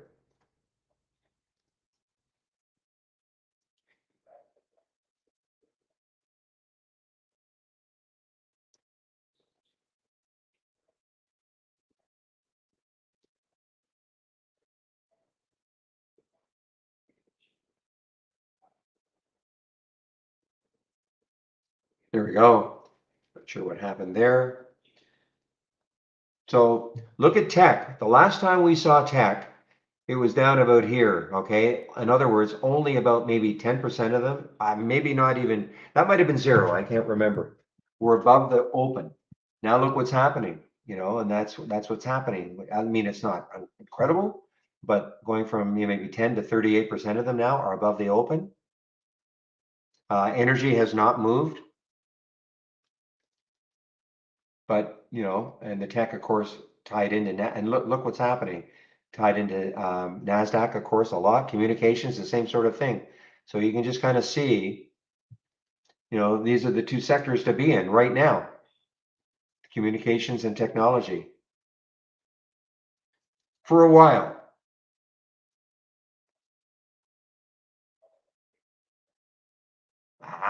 You know what? I got to stop yakking. I was going to take the GDRX right here. I was talking about it right here at 8, and I just kept talking. I should have taken it.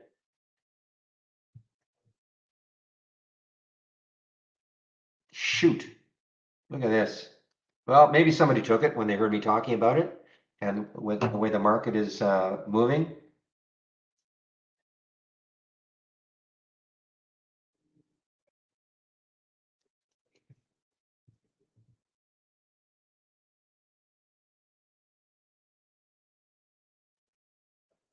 I mean, Peloton, I mean, it could go positive. Amazing.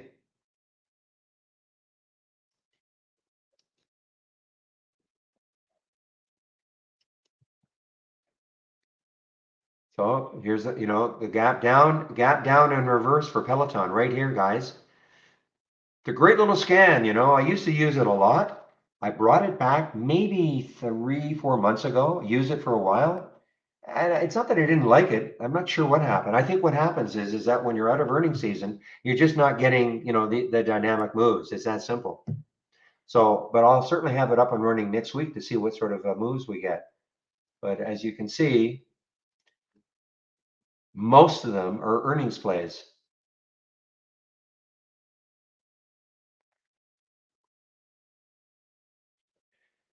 Stem or stim, TRD? Stem or stim?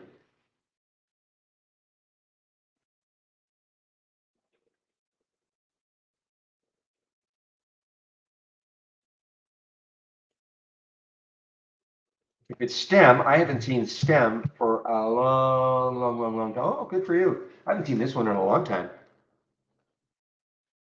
I haven't seen this in a long, long time. Used to see it all the time.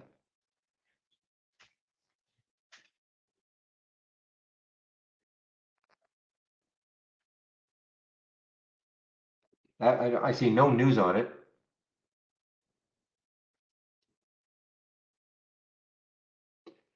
Well, this is yesterday. Okay, this is yesterday, but this was during the day. Did it do anything? Not really. But Stem shares quiet as hearing newsletter provider Banyan Hill has called stock a pick. That was yesterday for Stem.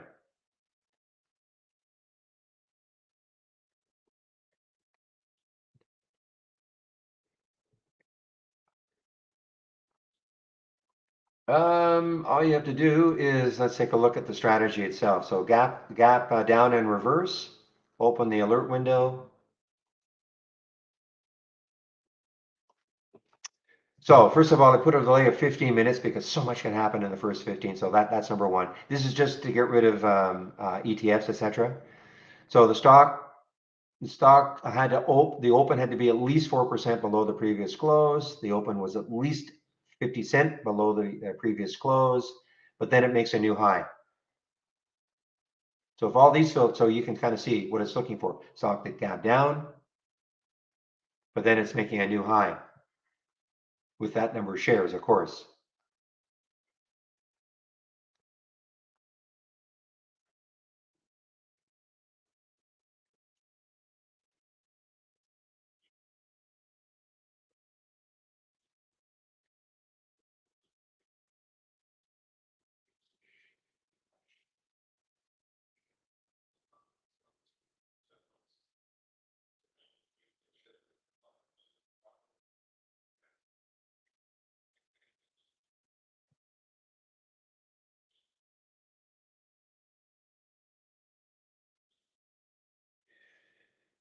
Yeah, so what's the high here? The high is 38.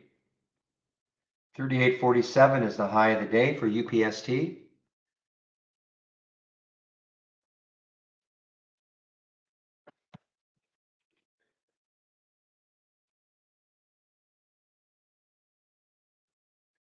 Don't look now, guys, but I bet you GME hits 100 again. It's not an advice to buy it right now because you heard some guy saying thinks it's going to hit 100 again. It just does its thing.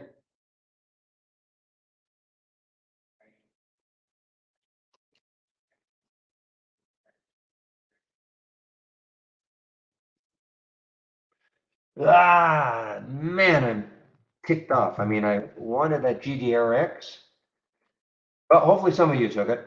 You hear me talking about it. I was talking about a nice curl right there. It was just over 8. I looked left. It had the room, and now it's a high for the day. GDRX. Now this could be interesting tomorrow. For all the reasons it went down, they're still there, and those, they're still were the four, and maybe more analysts basically downgrading it. But right now, again, gap down and reverse.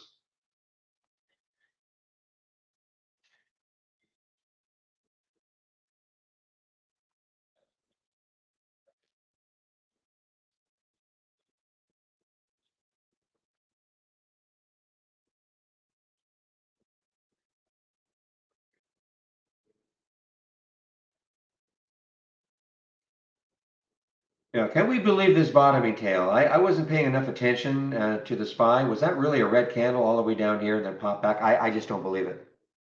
In fact, let me just check my one other chart.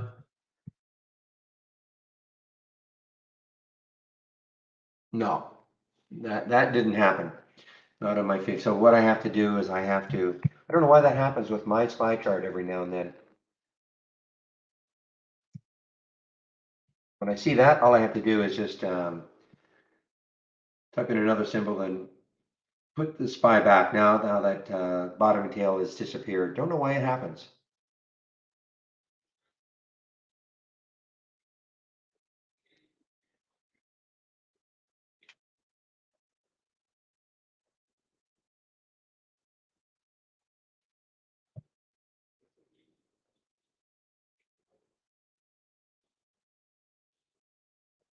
Well, can SU, market continues higher. Can it take out that whole number? Fantasy area would be around 3450. That's where the next, what I consider probably the next big area of resistance, as well as the whole number. Excuse me. That's for the SU. As long as the market keeps doing this, no, no reason to get out of this trade if you're in it.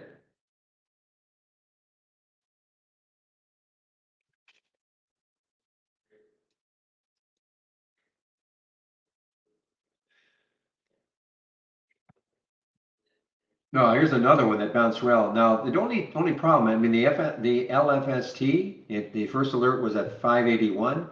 The next one was at 554. So, it dropped quite a bit from the first alert. I mean, that's a pretty big drop, for this price of a stock. But again, if you put the alert there,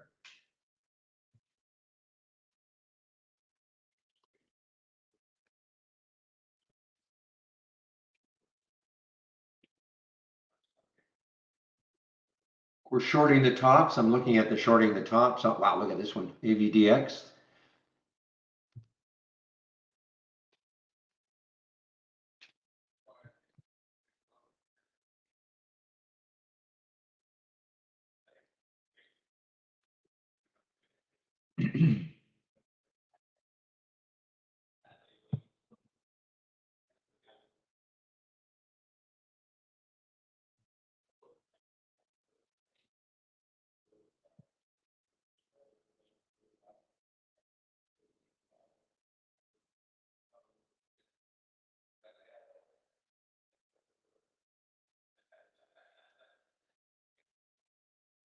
My guess is that ARC is probably bouncing somewhat. Yeah. For the time being,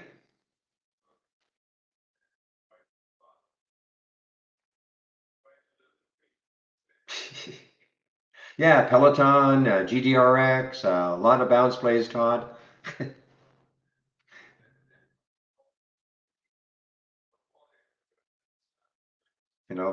Especially in the last hour. Ton of bounce plays in the last hour.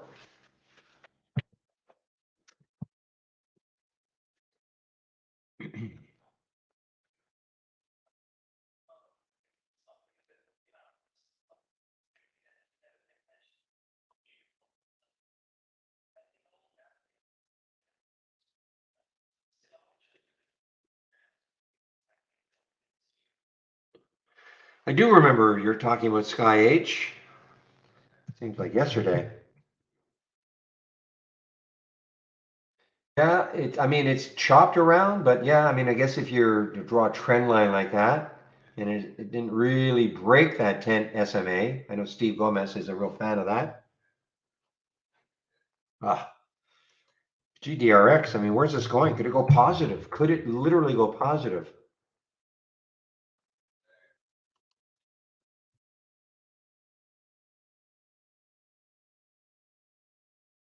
No, no, it will not go positive. It's got to go up a couple of dollars, $8 stock. I can't imagine that it'll go positive.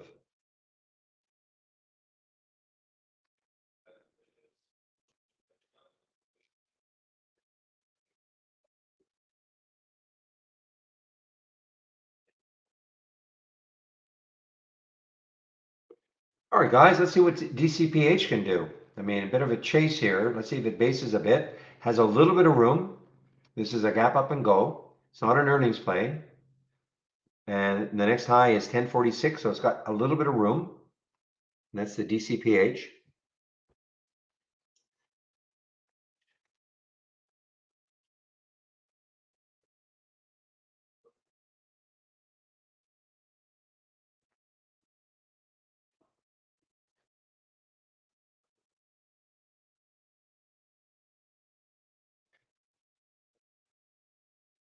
I'm just looking to see if there's any actual news for the DCPH. It's not an earnings play. It had earnings on the 4th, so, or if it's just kind of rallying with the market. Now, a little bit of a topping tail right there. So I've taken some of my SU off, guys, because I'm looking at this little topping tail here. This may be maybe a bit of a top now. And we have a red candle here. So again, you're going to play these bounces. You have to have, you should be also following what, say, the SPY or the Russell or something like that is doing.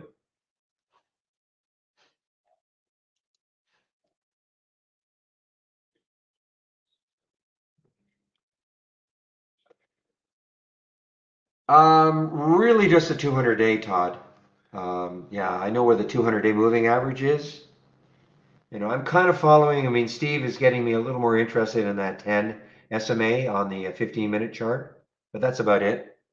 Yeah, so, well, I mean, I've got these, I do have the 8 EMA and the 20 SMA on here for potential crosses, but I just can't pay attention long enough to see these crosses. But so if you ask me, for me, it would be more obviously the 200-day moving average. I mean, that's the one, even for somebody like myself who doesn't use a lot of technical indicators, you know, universally that is used.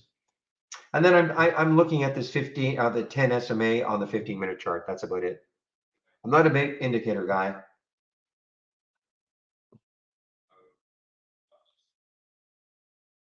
But that does not mean, you know, people hear me say that and they're thinking, well, I use indicators and I think they're pretty good. Great, keep doing it. And I don't mean you, Todd. I'm just talking about anybody. What I do is what I do. I mean, and it's not a recommendation to follow what I do.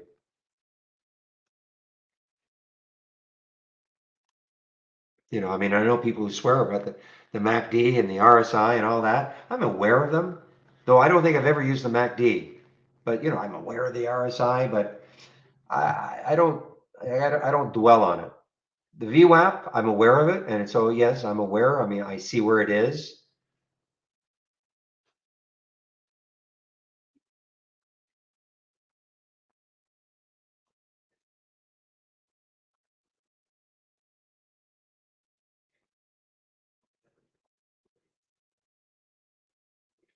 Well, if it looks choppy on the 15, it should look choppier on the 5. I mean, yeah, I mean, it looks to me it looks choppier on the 5. But the trend is up. I mean, you know, the trend is up, and I'm looking at that 10 SMA and never really broke it. It touched it a couple of times. It broke it there. So that you know, if I'd been in here, I probably would have, you know, been watching this, maybe got out here, maybe got back here. If I'm trying to play that 10 SMA.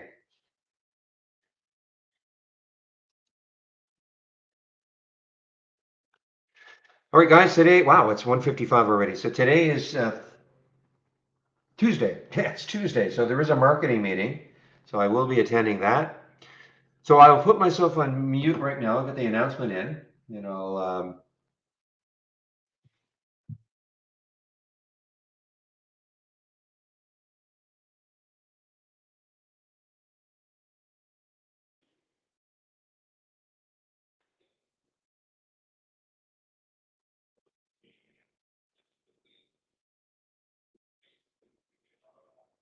well, that was smart. I got rid of it. I put it in and then I got rid of it. Oh, wait a minute. I know what I did.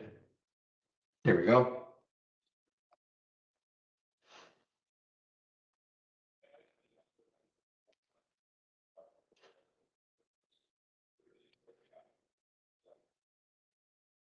Okay, I'll stay on the mic for maybe another minute, and then I'll mute myself and get into the meeting.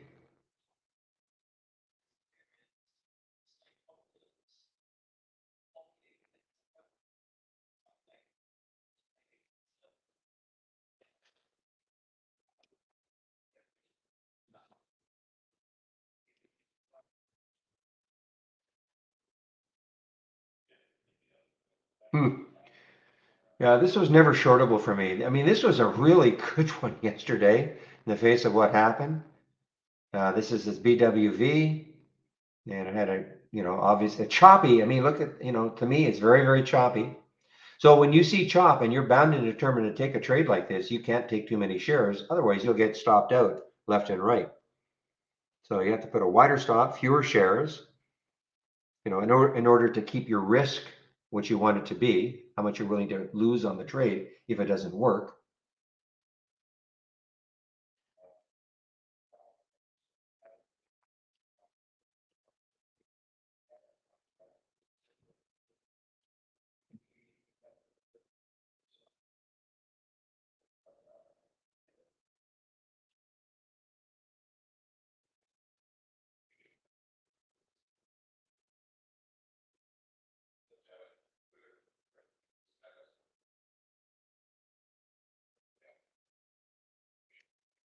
So guys, this is sort of out of the price range that I like to trade the AI, but this is turning into a pretty good one. I mean, there's the alert at 75.61, 77 now. More importantly, when you look left, 78.73. So it still has some room. It has about a dollar 50 or so, $1.60 or so, till it hits that next high. So if you took this one from the AI, and there was a fairly late alert, 12:49.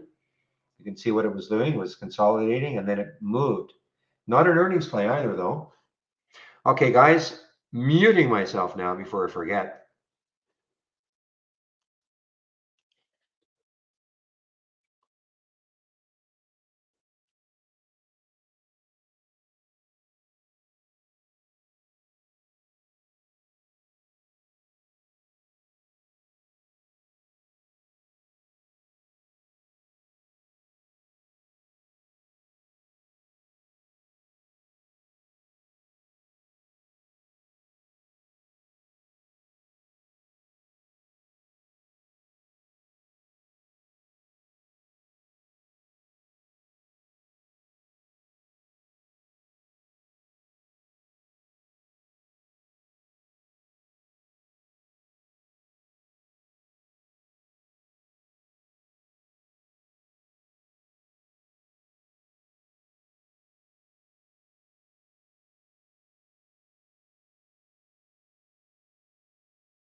All right, guys, sorry about that. Long meetings now. Let me just get my music going.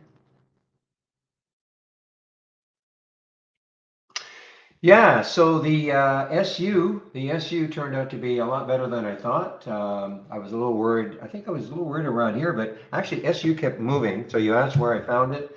This is from ZachScan. This was a long time ago. Oh, a long time ago, 1210, 3390, 3339. That's not where I got in, but right in, I was a little worried right around here because the market was starting to do this, but it kept moving higher, got through that whole number. I'm out of it completely now, sort of managing stuff while I was in this meeting. So Blue Moon, I'm not sure I know what you mean. So when you, are there any configurations that could be shared? So the 5-day bounce, the power hour long. So are you talking about, I'm talking to somebody in our YouTube room, or yeah, the YouTube room. So are you talking about these?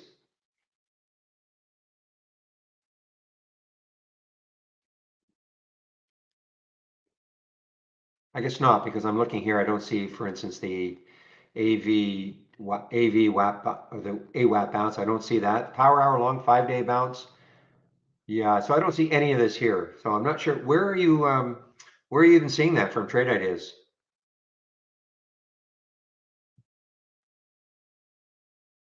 Well, the AI strategies. Oh, I see. So, but some of those are so old. I mean, I wish some of them don't even get used anymore. I mean, I hate to say it like that. You know what happens with the AI? I don't even know how many strategies we've got anymore.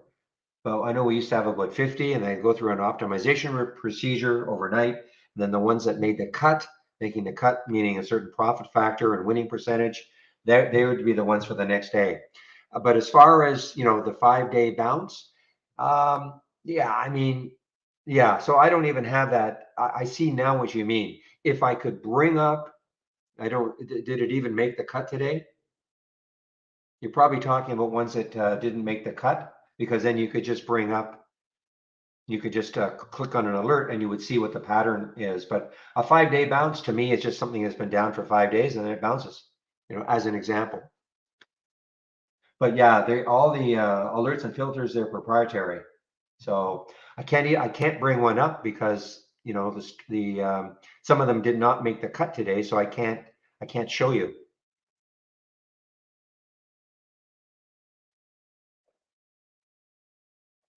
Power hour long. Okay, I'll tell you right now, the power hour long has not had an alert probably for 2 years. It was, in my opinion, it was a disaster. I mean, I'll just call it like it is. It was something that was only happen at 3 o'clock if you got an alert during the so-called power hour. But they were way too risky. Okay, in my opinion, way too risky. So you'll notice that if you have the AI, maybe you don't have the AI, there hasn't been a power hour alert in, I bet you, 2 years.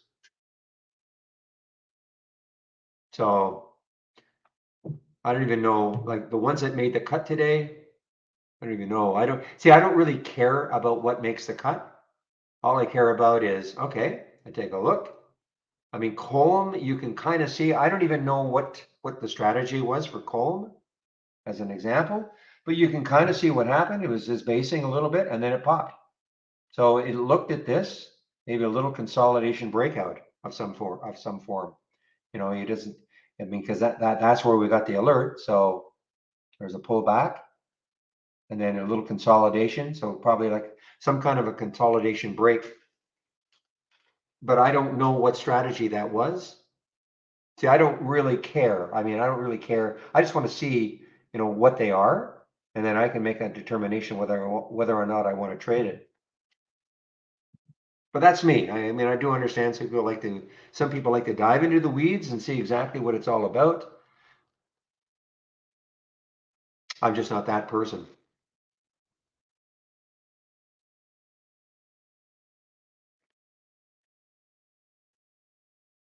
And the other one, the VWAP bounce, I have no idea if that has produced anything.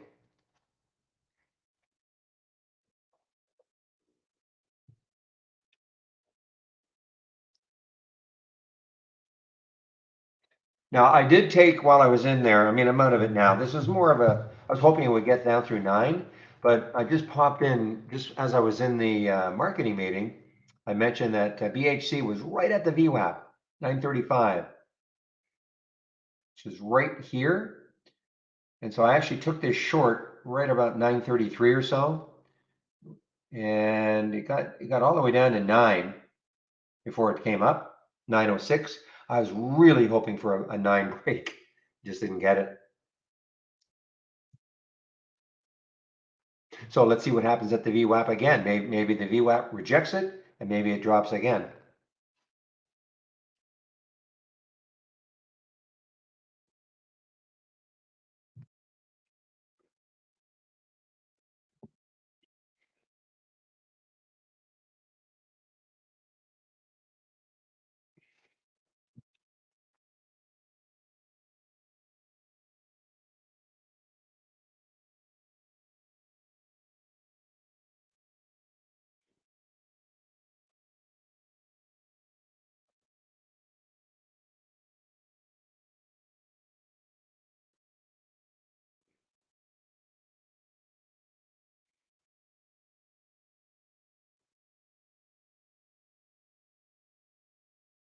Give me a moment, please. I have the symbol here.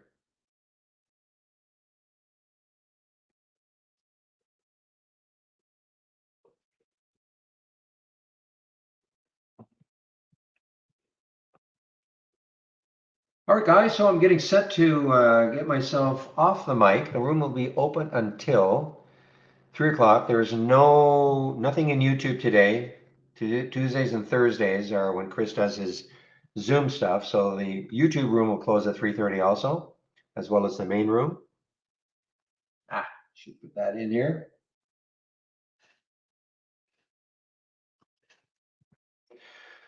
So an interesting day to say the least. I mean, we had a big gap up in the pre-market, a big drop, and we had a little pull up. Thought, okay, maybe, and then that was to me the moment. We had an hour down, but then all of a sudden we had a straight hour up, which was quite amazing. Made a lot of great bounces, a lot of great bounces. Nah, no music. I thought of that, Barry, but I actually did a poll a long time ago, and people, it got shut down.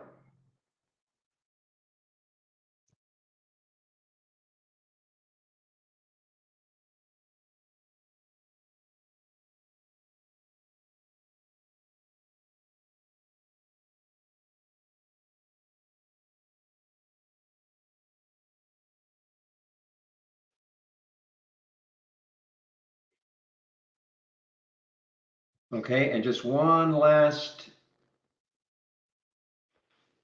sales issue. I mean, I just want to put the test drive link in.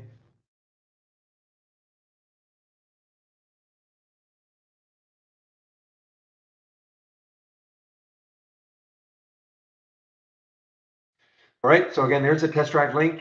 You want to try it out for 10 trading days. It'll cost you $11.11. It starts on Monday. All right, so if you sign up today, you're pre-registering. You will not get live data until the 16th, next Monday, but you'll have access to the program about an hour after the market closes on Friday, so you can play around with the program over the weekend. If you're a standard subscriber and you want to have access to the premium service, you can do so also. You can sign up. Once the test drive is over, it's over. There's nothing for you to do.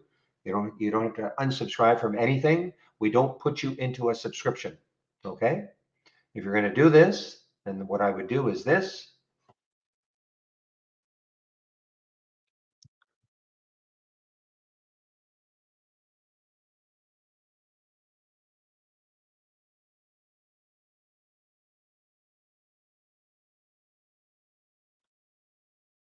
Oh, I would click on my homepage link, and this is. Let me just get rid of these. All right, so if you click on my homepage link, this is what you're going to see. So, and if you want to take out a subscription right now, you can follow all this. But if you're going to do the test drive, or even if you're just getting started with trade ideas, please do this first. It'll take you about 30 minutes. It goes over the download and the installation and the login and all that. There are 10 videos. It'll take you about 30 minutes to go through everything. Do that first, please. After that, you can go to the guide, or sorry, go to the education, and you can go to the guide.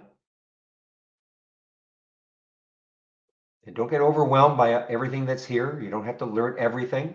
I would probably just concentrate. Well, you should know what the toolbar is. That's the toolbar. You should know what the channel bar is.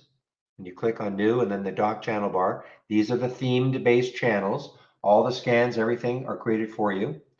And then, what is an alert window and what is a top list window? These are the basic features, okay, that you should become familiar with before you take the test drive.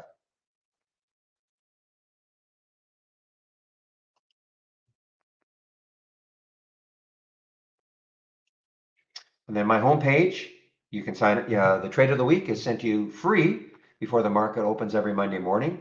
I do a stock of the day video at noon, talk about the education. And then, of course, if you want my scans, that's the other thing.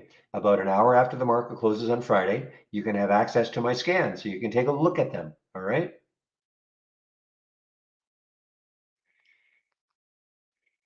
So, a lot of information here on the Let's Get Started in the education section and my scans. So, save my link, then you can look at this anytime you want.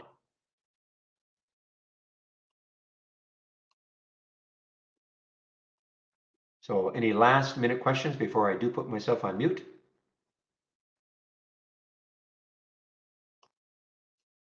And I'm here. I mean, I'll always hop on the mic if necessary. If somebody asks a question, I don't have to leave. I just put myself on mute. No, normally there's not that many questions between now and the end. So, okay, I don't see anything, so I'll put myself on mute.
Okay, guys, I think I'll wrap it up now. Thanks again for all the help today. A very interesting day. The big gap up pre-market, the big drop, little pull up, another drop. That looked like, as I said, the uh-oh moment.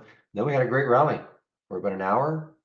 And now, well, I see a red candle here. But anyway, I'm not going to hang around for the market to turn negative. So thanks a lot for all the help, everybody. I'll open the room tomorrow at, how do I open it? 8 o'clock. 8 o'clock. So have a great evening and we'll see you then. Bye-bye.